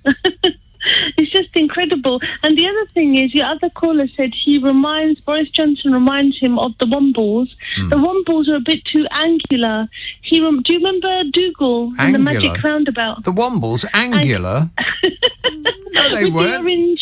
The orange nose or beak or whatever it was. Oh, I thought you meant body-wise. They didn't have angular bodies. No, they're round and podgy. They didn't. Just like his podginess. Exactly. But do you remember Dougal in the Magic Roundabout? Yes. He's more of a Dougal to me. It's the hair, isn't it? It's the hair and the other man, Fabricant, who is really rude. Michael Fabricant is...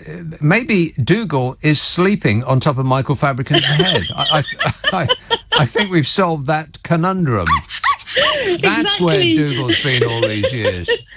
And he was so rude to Andrew Castle, who's always so polite to all he was so rude to Andrew Castle a couple of weeks ago. Oh, what did he say? I don't like him. What did he say? He was just rude to him. Right. His manner, officious and rude and dismissive, like all the MPs.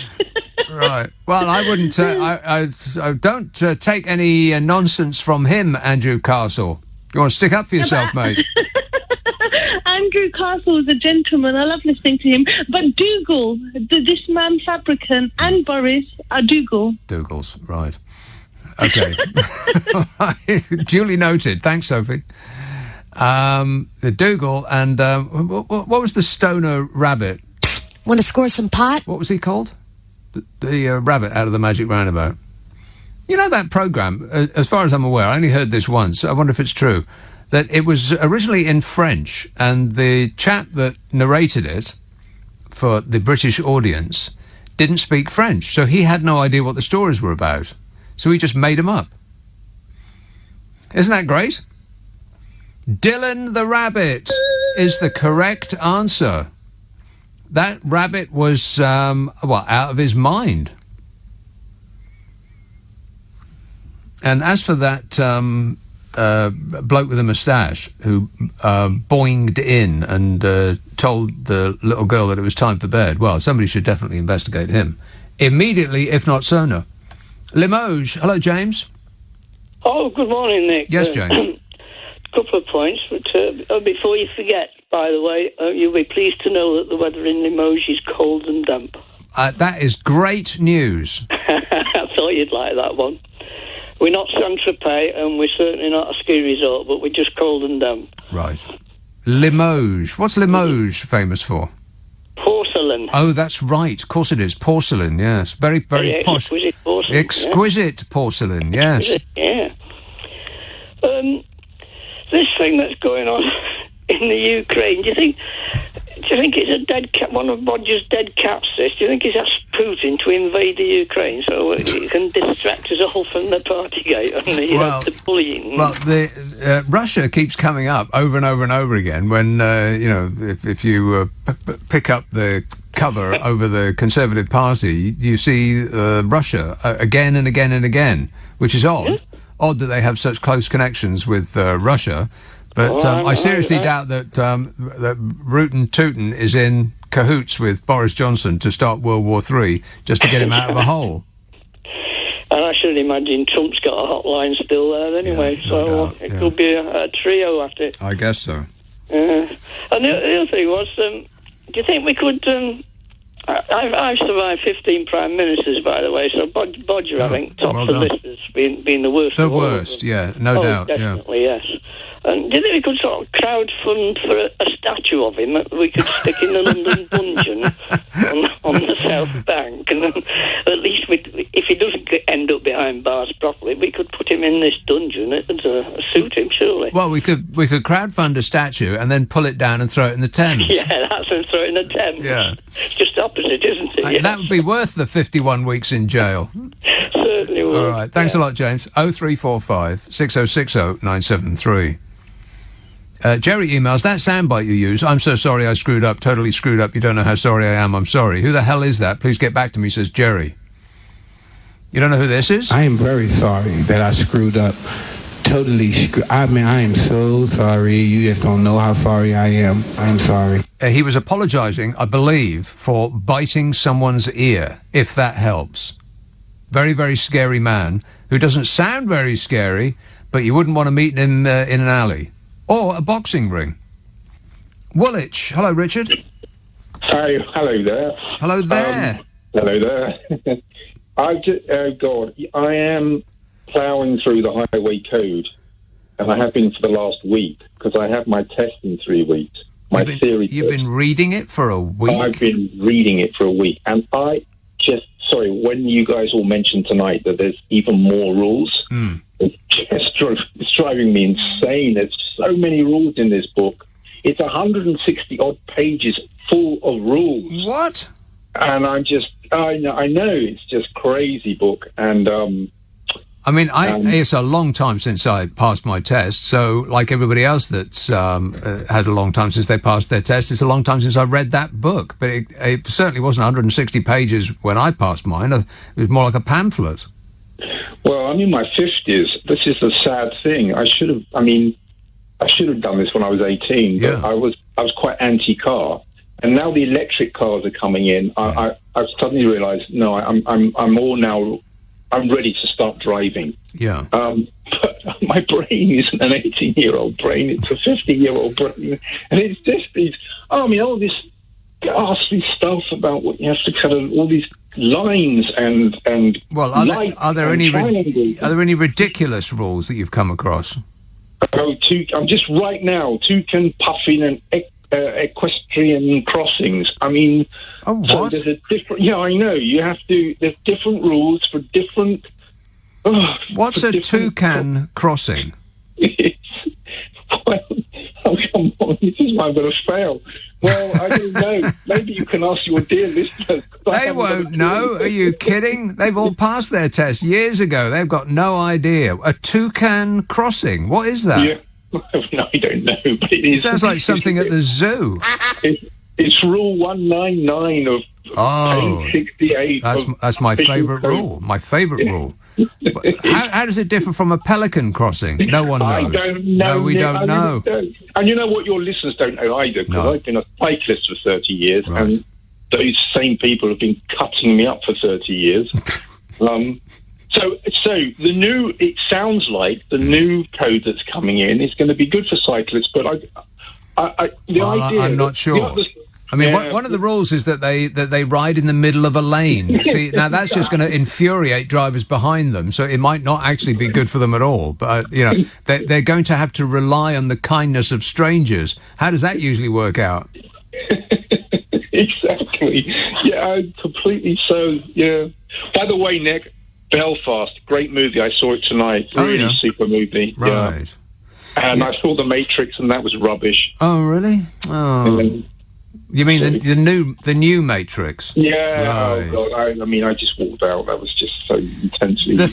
Oh, really? Because the thing with Belfast is it's got that bloke in it who's in The Tourist, that big series that's on the BBC at the moment. And I tried to watch that, but it was awful, just painful. And I forced myself to look at the second episode of it, thinking, well, it can't actually be this bad.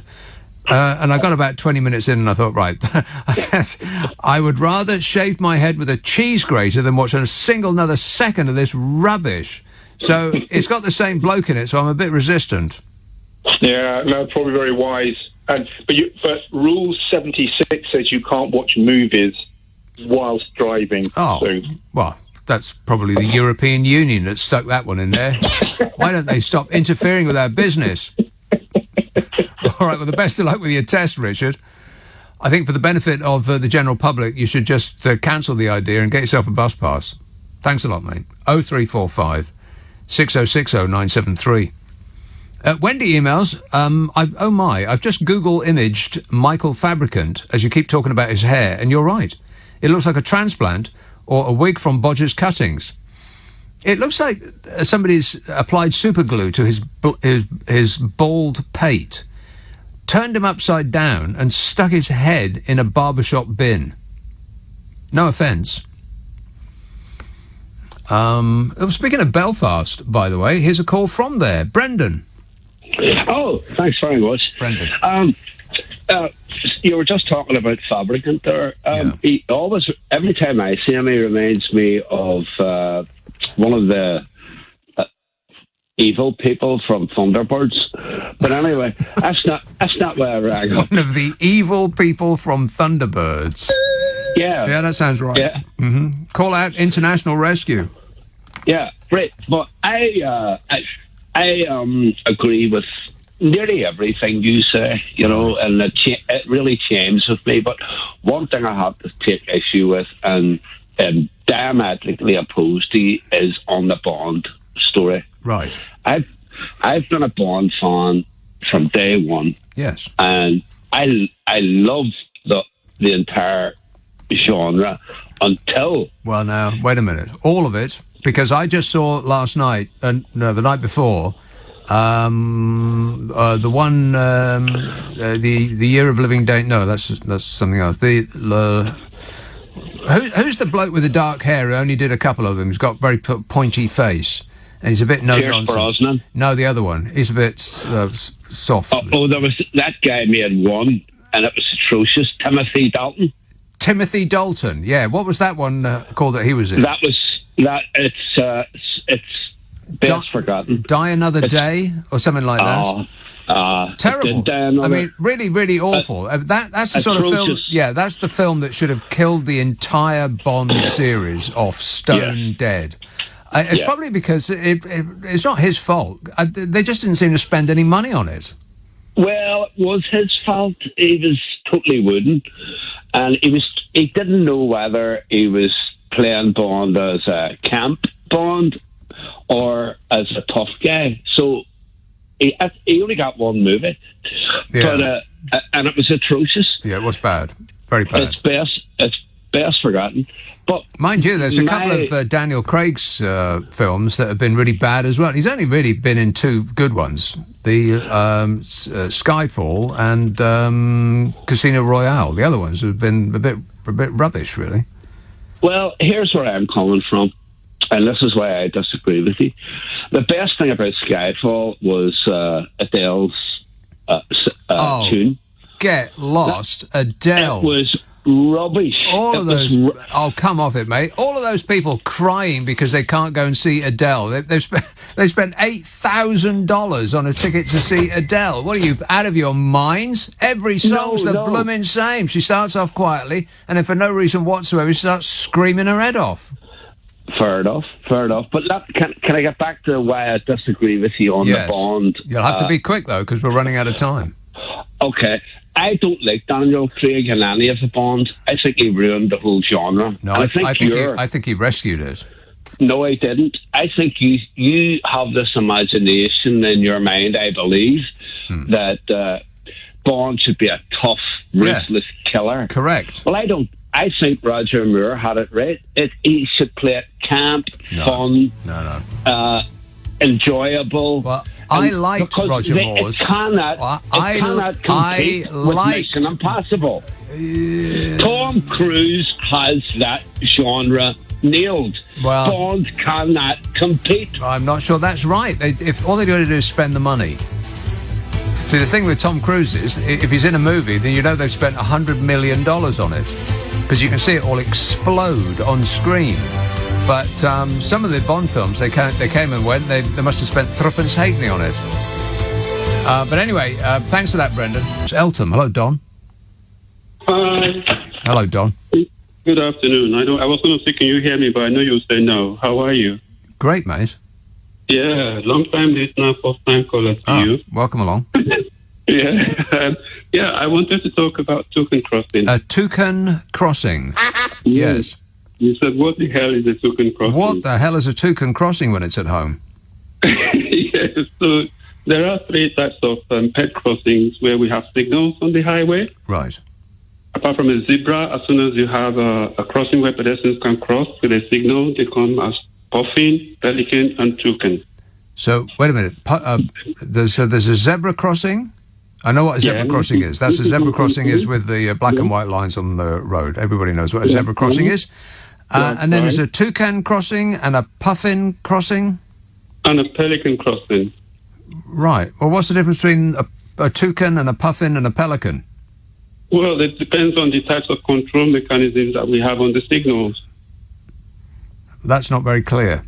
Explain the difference to me. Okay, so let me answer the one about the toucan crossing first. Right. The toucan is the only signalized crossing where both pedestrians and cyclists can cross at the same time with the cyclist riding across it. Right, but if you're on a bike, then you can pretty much do whatever you want. So not legitimately. Oh, I see. Right, we're talking about the law now. Right. Okay. Right. Yes.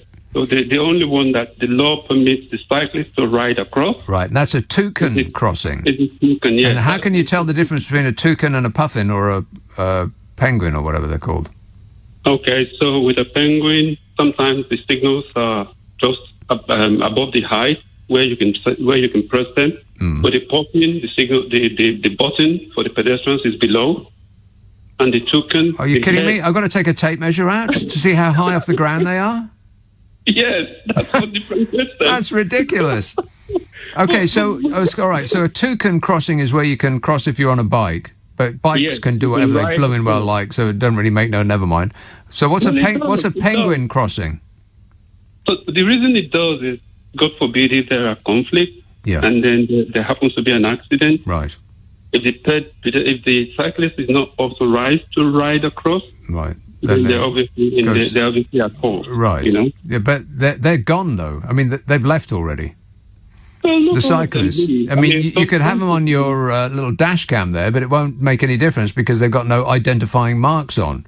Plus, they'll probably be dressed entirely in black and they won't have any lights on their bike. You know what cyclists are like. I know, but then sometimes you might be surprised that they do get stopped ahead. I would be surprised. Yeah, they do get stopped ahead. Okay, so what's a penguin crossing? So it's a pelican and a toucan. A pelican, a toucan, and a puffin. And a puffin, yeah. So there is no penguin. There's no penguins allowed. No penguins. There's 0 penguins allowed. Okay, so what's a puffin crossing then?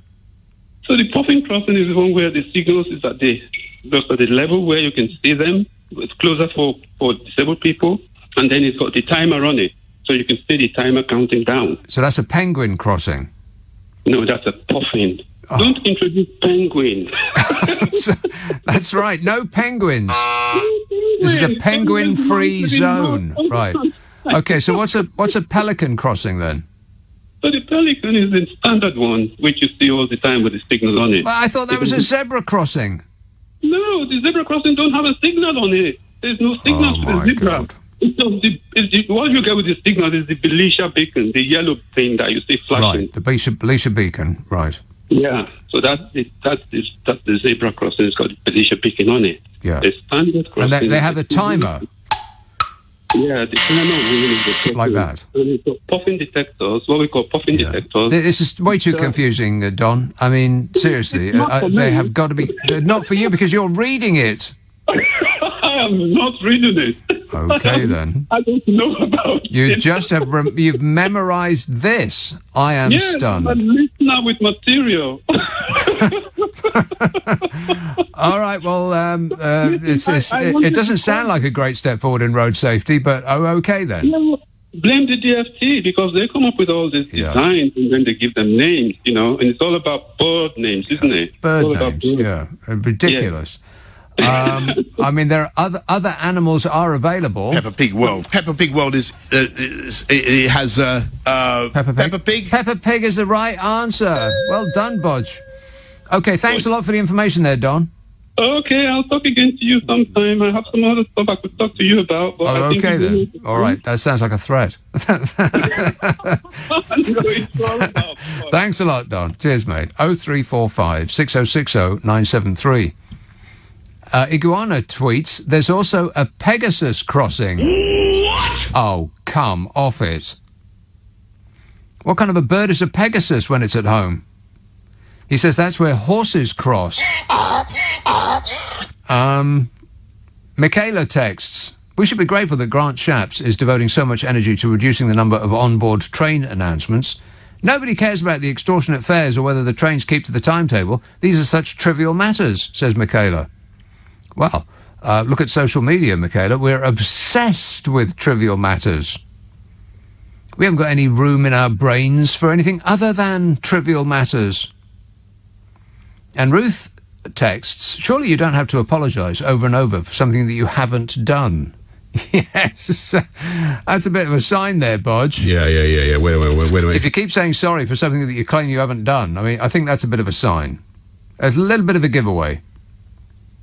Are you trying to tell us something? I can't comment on that. I'll assume that's a yes.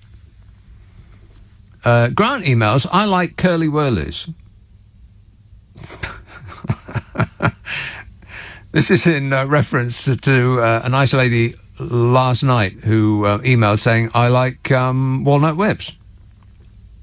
Just passing on useful information, that's all. The only way that you should, this should be the law, by the way, the only way that anybody should pronounce curly-whirlies is with a deep Scottish accent. I'm going to go Edinburgh. A curly-whirly. There you are, you see. Isn't that great? Sounds a lot better than curly-whirly. Curly-whirly. I'll have a curly-whirly right now, as a matter of fact. Angela texts, House of Horrors, my sister just had to pay 25 quid customs duty on the birthday present I sent her because the UK is no longer in the European Union. What? 25 quid. What was the present? By the way, on that subject, huge lorry queues built up this week at the port of Dover, and they have been blamed entirely on extra controls which have come in force because of Brexit. It's the European Union being mean to us. No, it's the entirely predictable result of us deliberately making ourselves a third country. I mean, anyone who's spent more than 10 seconds thinking about Brexit, rather than wrapping themselves in the flag and watching 633 Squadron on a loop and having a patriot-gasm, knew that by taking ourselves out of the EU, it would mean that we would be out of the EU. Affirmative. Lines of lorries waiting to cross the channel that's longer than the distance between us and France is only the beginning, because it's about to get worse. Oh, no. Further checks are set to come in later this year, which could cause what logistics firms call a disastrous disruption to trade, which only matters, of course, if you care about British business and British families and British Britain. One courier told The Independent he'd been caught up in queues of up to 9 miles long. Wow! 9 miles. That's since full customs controls came into force at the beginning of this month. 9-mile queues. And it's about to get worse. If you're thinking of leaving this island anytime soon, you better start, you better leave now. If you want to get somewhere by spring, it might already be too late. Further checks are to come in later this year. Logistics firms released a statement. They said the British haulier, who was talking to The Independent, said they've been in queues of 9 miles since full customs controls came into force. Said it was taking 15 to 20 minutes for each driver to clear checks needed for the UK government's new goods vehicle movement service system and other export paperwork at Dover. He said it's entirely Brexit. You can't blame it on anything else but Brexit, said the driver, who has had to push back some deliveries. But, you know, as he's only an expert in possession of facts, no one was remotely interested in anything he had to say. Correct. The haulier said people will get to grips with the goods vehicle movement service and the new paperwork in the weeks ahead. But even if they don't take as long, checks still take time. So the queues are bound to get worse when traffic flows pick up next month. That's right. They got 9-mile queues in January. January is a slow month for traffic. The queues are already so big that you can literally see them from space. Recent disruption has been even more significant around the French port of Calais, since new customs controls were introduced on goods imported into the UK at the start of this month. Lorry drivers have reported queuing for up to 8 hours. 8 hours to get through controls. Partly because UK firms have struggled with complex new customs declarations and rules of origin forms, all of which applies to countries outside the European Union. It's not directed at us. It's not the EU punishing us. It's us loading both barrels and blasting our own feet off while saying, this'll show 'em. It's madness. And it's going to get much worse this year, because biometric checks are to come in force in September. Oh, no. Doug Bannister, chief executive of the Port of Dover, said the new checks on non-EU citizens, that's us, which could involve body or facial scanning, similar to those seen at airports, may involve car drivers being asked to step out of their vehicle. So it's not going to be like in an airport where you're all comfortable and in an air-conditioned building. It's going to be at the port where it could be lashing down with rain. Logistics UK warned at the end of last year that the new biometric checks to travel into the EU would lead to 27-kilometre tailbags. Wow. I've got no idea what that is. Can you translate that into miles? You double it and add 32 to get miles. So 27 times 2 is 63. And 63 plus 32 is 104? 104-mile tailbacks. Can you believe that? No. Transport Secretary, or rather Transport Select Committee Chair Hugh Merriman said the potential for significant delays could be a disaster for trade if it were to impact on supply chains. Well, it's bound to. That just-in-time stuff that we rely on. He said that per-vehicle movement will end up causing a 17-mile delay back into Kent. And that would be a disaster for the local economy and a disaster for trade as well. It'd also be a disaster for the individual lorry persons. I mean, where are you going to go to the loo for a start? 17-mile delay. They're going to be starving to death, apart from anything else. And no, we can't snap our fingers and insist that Australia or Tuvalu or Narnia take all the goods that we send in a short hop to Europe. That business just won't happen anymore. Those businesses will shrivel and die. But that only matters if you're one of the hundreds of thousands of businesses concerned, or the millions of people employed by them, or the 65 million people in this country that rely on that trade happening for the things that we buy and rely on. And the tax that we spend on the NHS, for instance.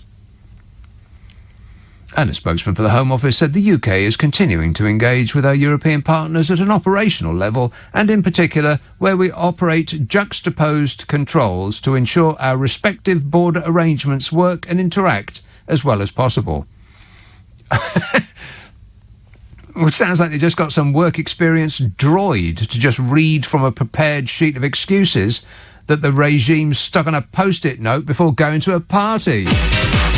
This is happening right now. Is anyone home? Is anyone sober? Is anyone in government working on anything other than saving the fat Labrador's career? I can't comment on that. John texts, how many Boris Johnsons does it take to change a light bulb? None. He wasn't there and denies any knowledge of a light bulb.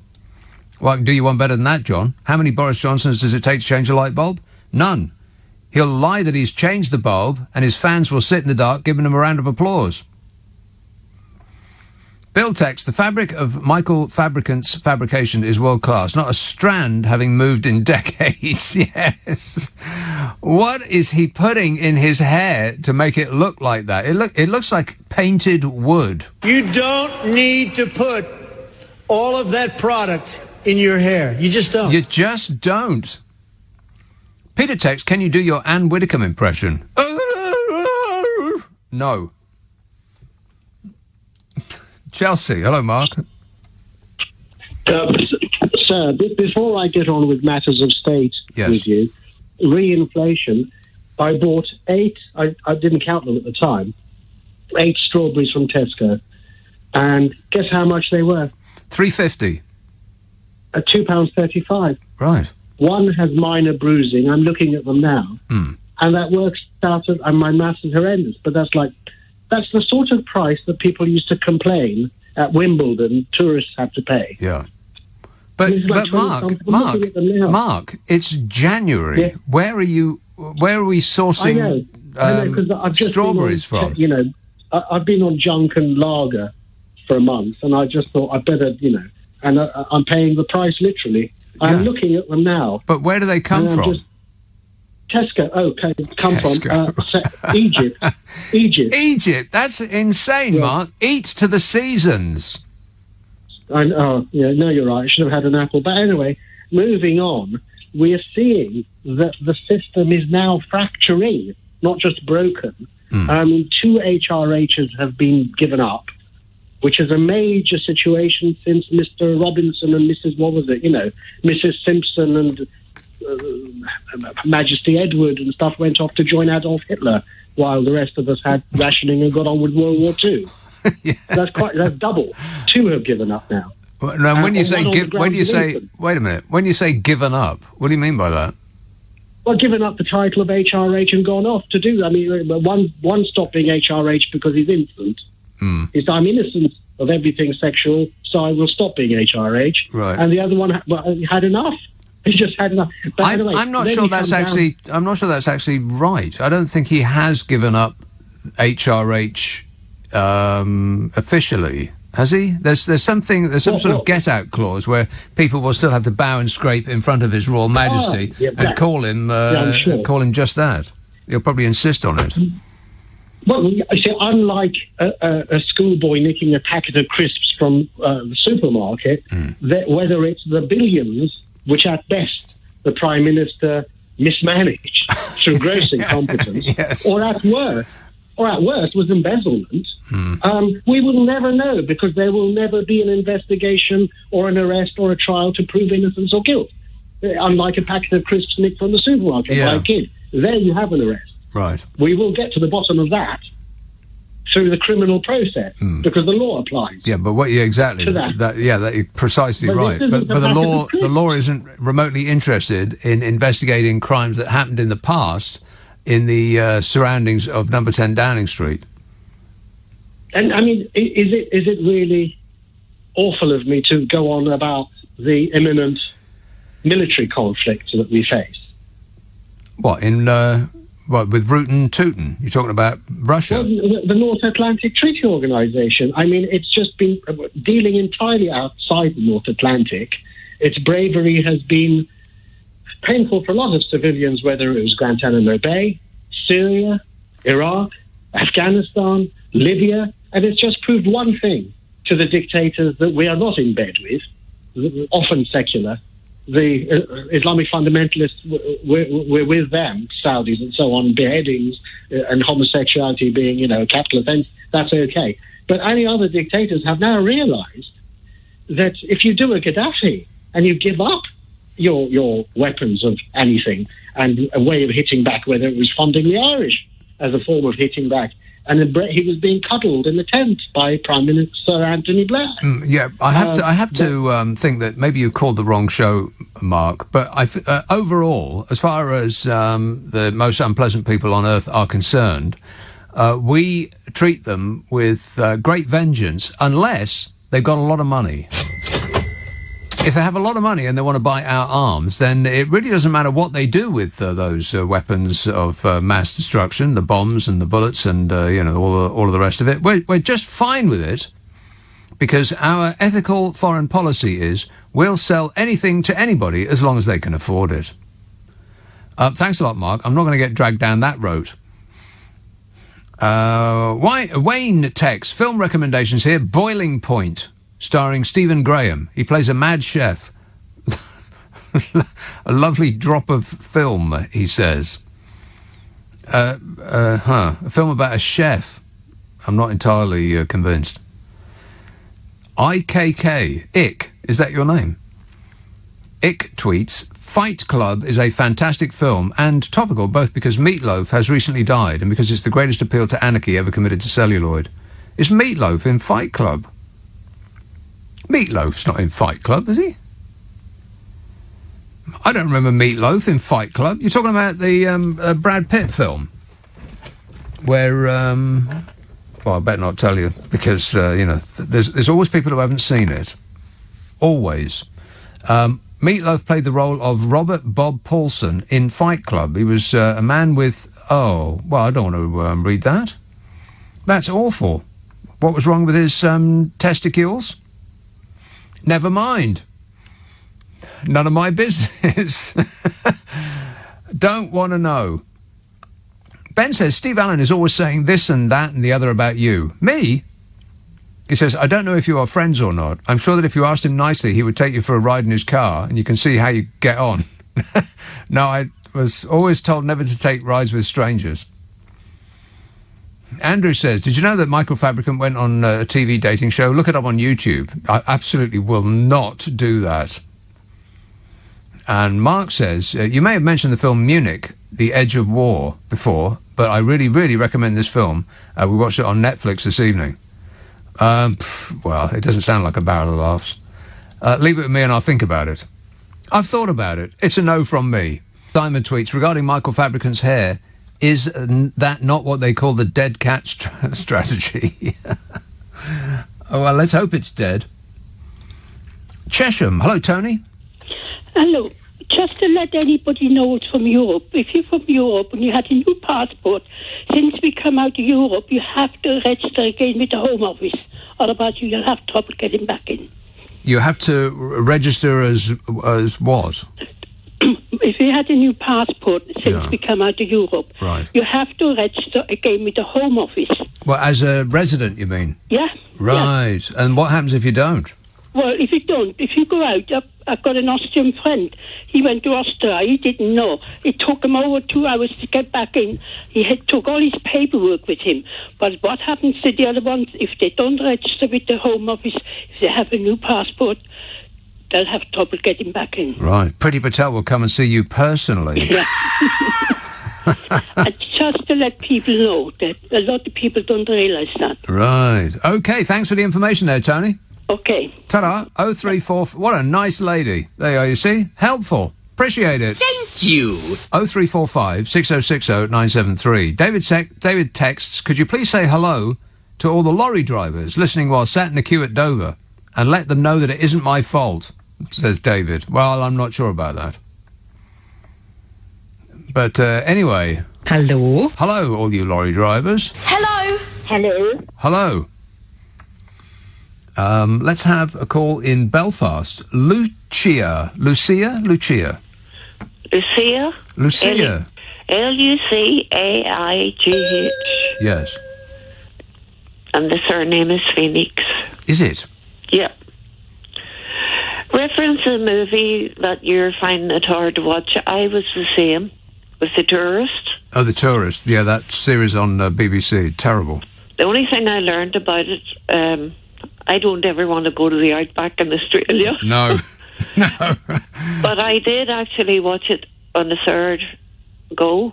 Oh, yeah. And it actually gets very gripping. Well, I don't care. It's lost me. I'm not remotely interested. It's just so... The only thing I can think of that it would explain the bizarre weirdness of it is if he's actually having a dream.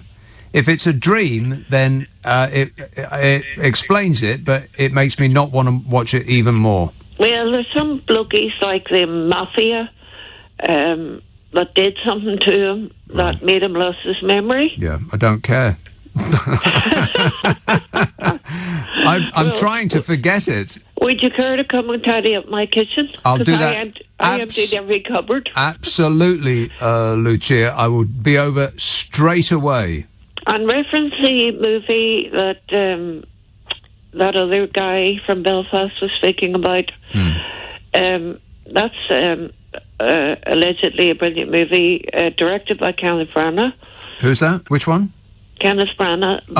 Called Belfast, right? Yeah. Because it's the same bloke, isn't it? What's his name? He's in The Tourist and he's in that film. Belfast. Jamie Doran. Jamie Doran, that's right. He is actually a very good actor. Well, he was really good in the thing with that woman out of the space thing. The one where he was in the hospital. No, the woman who was in the space film, the space... Oh, God, why can't I ever remember anybody's name? She and he were investigators of alien phenomena. What was that called? Oh, the X-Files. The X-Files. She was in that thing with Jamie Doran called The Fall. Do you remember that? The Fall? Very good. Yes, I did. Yeah. Yes, I do. Finally, I got there. Yeah, well, I find that channel that he's on is... I actually saw Saving Private Ryan, which I've never saw before. Right. Because I was probably making Sunday dinner and all that kind of thing when that was on. And reference people leaving their own country. Well, my son actually is English, but he lives in Brussels, and he's had to go to his office in England twice and get charged £160. What, for a test? No, he's well tested. Well, what cost £160?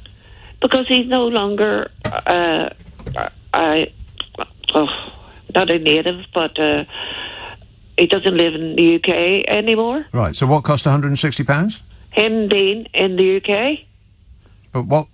Even though he had his passport and all that carry on. So they charged him £160 just to come in the country? Yep. What, like a fairground ride? Something like that.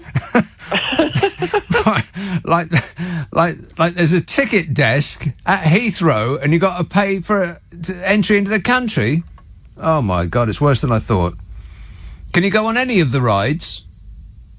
Thanks, Lucia. 0345 6060 973. God, it's like Disneyland with none of the fun.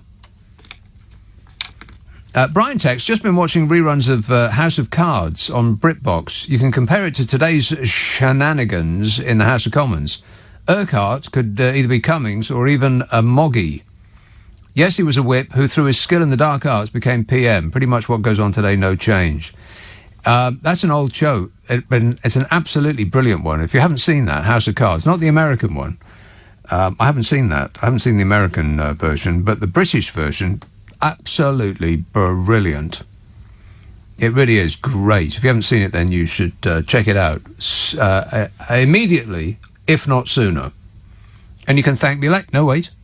I've changed my mind. You can thank me now. Thank you. Paul tweets, I have a badge I bought on eBay which says Nick Abbott for president. Rubbish. You have no such thing. And Jakey tweets, to whom it may concern, I'd like to tweet a funny contribution to the show, but we're awaiting Sue Gray's inquiry into whether or not I ever sent a tweet. Well, that just makes sense. Thanks, Jakey. Rains Park. Hello, Mick. Oh, good morning, Nick. Mick. You're talking about pedestrian crossings and pelican crossings and all the rest of it. When my dad first got married, he did chauffeuring. Lord Orbelisha was they named it after him for the Belisha beacons for the pedestrian crossing. There was a bloke called Belisha. Lord Orbelisha, that's what his name was. Anyway, my dad was driving him up to London on one occasion, and he said that I could get there faster if I walked. He said, well, you brought in the 30-mile-an-hour speed limit, stopped the car, went round, got opened the back door and told him to get out. And that's absolutely true. Right. Well, good for him. Yes, unfortunately, my dad's not around anymore, but he was a great LBC listener back in the days of Jules Gower. Ah, right. Well, yes. I appreciate the support. Thanks a lot, Mick. Yeah, thank you. Cheers, mate. Ta-ra. 0345 6060 973. Gordon texts, I thought Don't Look Up was a blast. Yeah, it's a film, it's on Netflix. Very, very good. It really underlines that the stupidification of this nation is not confined to this nation. They're everywhere. He says, there was a big dose of Fox News' Laura Ingraham in Kate Blanchett's performance as Brie Evanti, same mannerisms, even if the spoof news show is more like MSNBC's Morning Joe in format. Well, I thought that, what's her name? See, there's another name I can't remember. Meryl Streep. I thought Meryl Streep was doing a Donald Trump. It was just different enough so that you didn't think it was an impression. But she had this weird blonde hair, which didn't look like anything like Trump. I mean, no one has hair that looks like Donald Trump's. Oh, shut up! I mean, seriously, what is it? But, yeah, there was definite vibes of Donald Trump coming through Meryl Streep's performance there. It's a very good film. It's hilarious, apart from anything else. And a little bit depressing. James texts, you could water ski in Saint-Tropez, in reference to a call that we had so long ago that I won't even bother filling you in. If you missed it, then you're just going to have to let that one go. Alan texts, best films of 2021, Licorice Pizza. Ew. Licorice Pizza. It's a no from me. I don't like licorice. But why would anybody put licorice on a pizza? That's insane. And King Richard. That sounds historical film. And if there's one thing that I am absolutely certain about is that historical films are... boring! Don't care. It says best film of 2022 so far is Nightmare Alley. Never heard of it. But thanks for the tips there, Alan. Tips that I will forget almost immediately I stop reading about them. There, forgotten about them. Natalie emails, with the rise of Keir Starmer, obviously only because it's like water displacement... obviously because it's water displacement as Johnson sinks, maybe you will need to find a sound effect for Keir Starmer. How do you encapsulate beige in a sound? Well, that is a conundrum. I haven't been able to... But the problem with Keir Starmer is that he's not funny.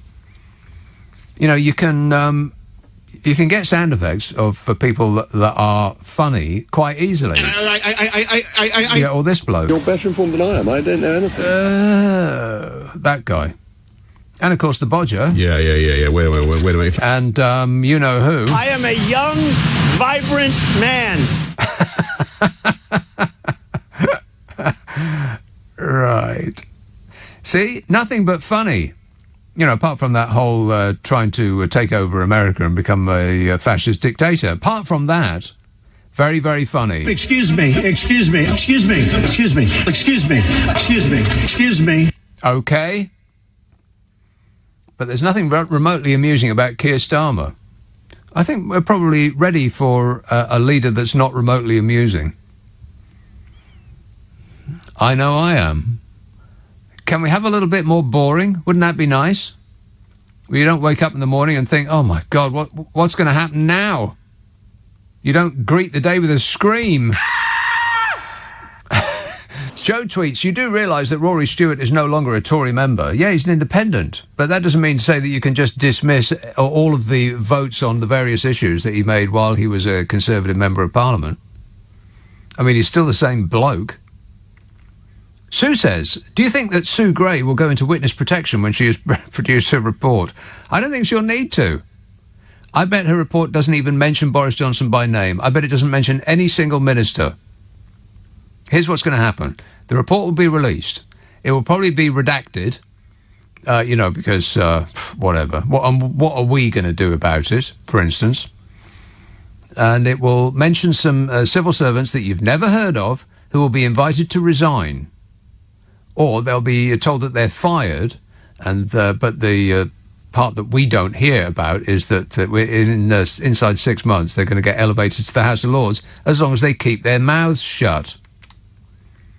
And everyone is going to be seriously disappointed because they think that, or we think, that this is going to be, the thing that does for Bodger. And he'll go to the House of Commons and he'll wave the report in the air and say, there you are, you see. He'll do a Trump. There you are. This completely exonerates me. Completely innocent in every respect, is what he'll say. Just because it doesn't mention him by name. But Sue Gray's not looking into him or any minister. That's not her job. Her remit is to look into civil servants' behaviour. This is going to be seriously disappointing. I'm telling you, it's not going to be the result that you're waiting for. People are on the edge of their seats waiting for some, like fireworks. Ain't going to happen. Damp squibs all you're going to get. Oh, well, never mind. Doris tweets, I can't find my slippers. Have you seen them anywhere? I'd contact your GP, Doris. Maybe he or she, sexist, knows. Just, walk into their waiting room. Just wait there until they can help you. Oh, doctor, I can't find my slippers. Please help me. I need antibiotics. Upminster. Hello, Keith. Hello, Nick. Keith. Okay, I'm trying to write some... Well, first of all, I'll do the licorice pizza. Ugh. Licorice pizza was a black thing about 12 inches in diameter that went round at 33 to 3rd RPM. Ah. It's American slang. Right. Apparently it was slang in the 70s. Yeah, licorice I've never pizza. heard of it either. Right. The stacks of wax we had in the back since 1965. Yeah. Okay, I'm trying to write some lyrics. Lyrics? For the sensational Alexander the Pfeffel Bodger. I've only got the first 2 or 3 lines, though, at the moment. Oh, no. Do you want to go to... Oh, no. This sounds like a listener with material. Oh, no. I did tell your producer. Are you going to the party? It's just a wine and cheese party. It's not a Tory sleaze party. I've only got the first 3 lines, but I thought some of your other listeners might be able to help out. I could do the background. It goes to the dum, ba-da-dum, ba-da-dum, ba-da-dum. Are you going to the party? Are you talking about the sensational Alex Harvey band? The sensational Alexander Bodger de Pfeffel band, yeah. Yes. Are you going to the Boston Tea Party? Yeah. Are you going to the wine and cheese party? The wine and cheese party. Very good. It's not a Tory sleeves party, but that's as far as I've got. As you've got. Yeah. All right. Well, the best of luck with that. Get Paul McCartney on the phone because he's very good at this. Thanks a lot, Keith. I've been watching that Get Back thing. It's amazing, actually. It's like being in the studio with them. It's extraordinary what they've done. Have you seen it? Get Back, the Beatles thing that chap, who, of course, his name I can't remember, he did the Lord of the Rings films. He's taken all of these clips, endless hours. It must be like 10 hours, or 8 at least, of film and audio, which generally doesn't seem to match up. They've got the audio and they've got the film, but not the match of the two. And so they've done a brilliant job. It must have taken forever to find clips that sort of fit with the audio that they've got of the band just talking to each other, the Beatles. And they've put it together seamlessly, and it seems like you're actually spending time in the studio with the Beatles. It's utterly brilliant. If you haven't seen it yet, and because I've always not dismissed exactly, but I've never really been that interested in the Beatles. I've always thought, well, they've got some nice tunes, some jolly songs. How can you not like their jolly songs? But I've really got a new appreciation of the Beatles music, and I think I'm like a copper-bottom fan now. And to see them trying to pull these songs out of the air, because the scenario is that they've got something like 14 days to make an album and then do a concert. And we know where the concert was. It was on the top of Savile Row building that was their Apple headquarters. But to see them sitting around and trying to... It's almost like a sculptor trying to chip away at a block to get the song that's within it. It's just fascinating. I just can't imagine how they do it. But you see Paul McCartney trying to do Get Back and wrestling with the lyrics. And of course, how the song ended up. It's almost like you're shouting at the screen, trying to give him tips. He's going to get there in the end. He will. But it just seems it's an extraordinary process. I really recommend it. It's just great. That's on...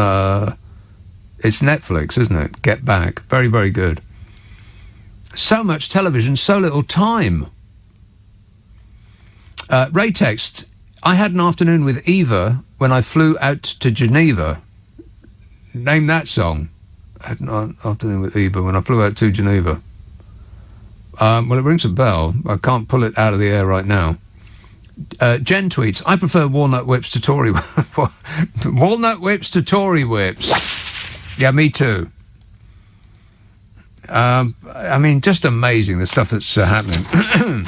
About a dozen Tory MPs have made similar allegations in the last couple of days to a colleague who claims the party's whips have engaged in blackmail, the chair of the Common Standards Committee has said. Chris Bryant's remarks come as William Ragg, the senior Tory backbencher who accused Number 10 of trying to blackmail MPs seeking to oust Bodger, prepares to meet the police over his allegations. And the detail of it is just absolutely extraordinary. It's excruciating. It's taken 2 short years for that man to turn this country into a crime scene. Yeah. Wait a minute. Downing Street has said, of course, that it will not launch its own inquiry into William Ragg's claims, despite calls for it to do so. A Number 10 spokesmodel said that it would only open an inquiry if it were presented with evidence to support the allegations. And if someone presents the evidence, they still won't open an inquiry. And isn't a statement from a person who claims they were blackmailed evidence? And if so, how about 12 people? Does that count as evidence? The former Conservative MP Christian Wakeford also made blackmail allegations. He claims whips told him his constituency would lose funding for a high school unless he voted with the government. Wow. It is like walking through sewage with this government, isn't it? Wakeford, who defected to Labour last week, said, "How would you feel when they hold back the regeneration of a town for a vote? It didn't sit comfortably," he said. "That was the start of me questioning my place, where I was, and ultimately to where I am now." He's the chap that crossed over to Labour. I mean, it's not like he left one party to join another, though. It's more like he left the mafia to turn FBI informer. I mean, seriously, Bodger, I've got Tony Soprano on the phone, and he's asking for tips. Absolutely. When asked whether the Prime Minister should step aside over the more than 15 parties alleged to have taken place, several Conservative MPs have said they're going to wait for Sue Gray's findings before deciding whether to back him or not. Sue Gray, Sue Gray, Sue Gray. In other words, they don't want to break cover because they'd have to go into witness protection. But if the Don gets whacked, they'll swear allegiance to the new Don. What a way to run a country, eh? Dreadful.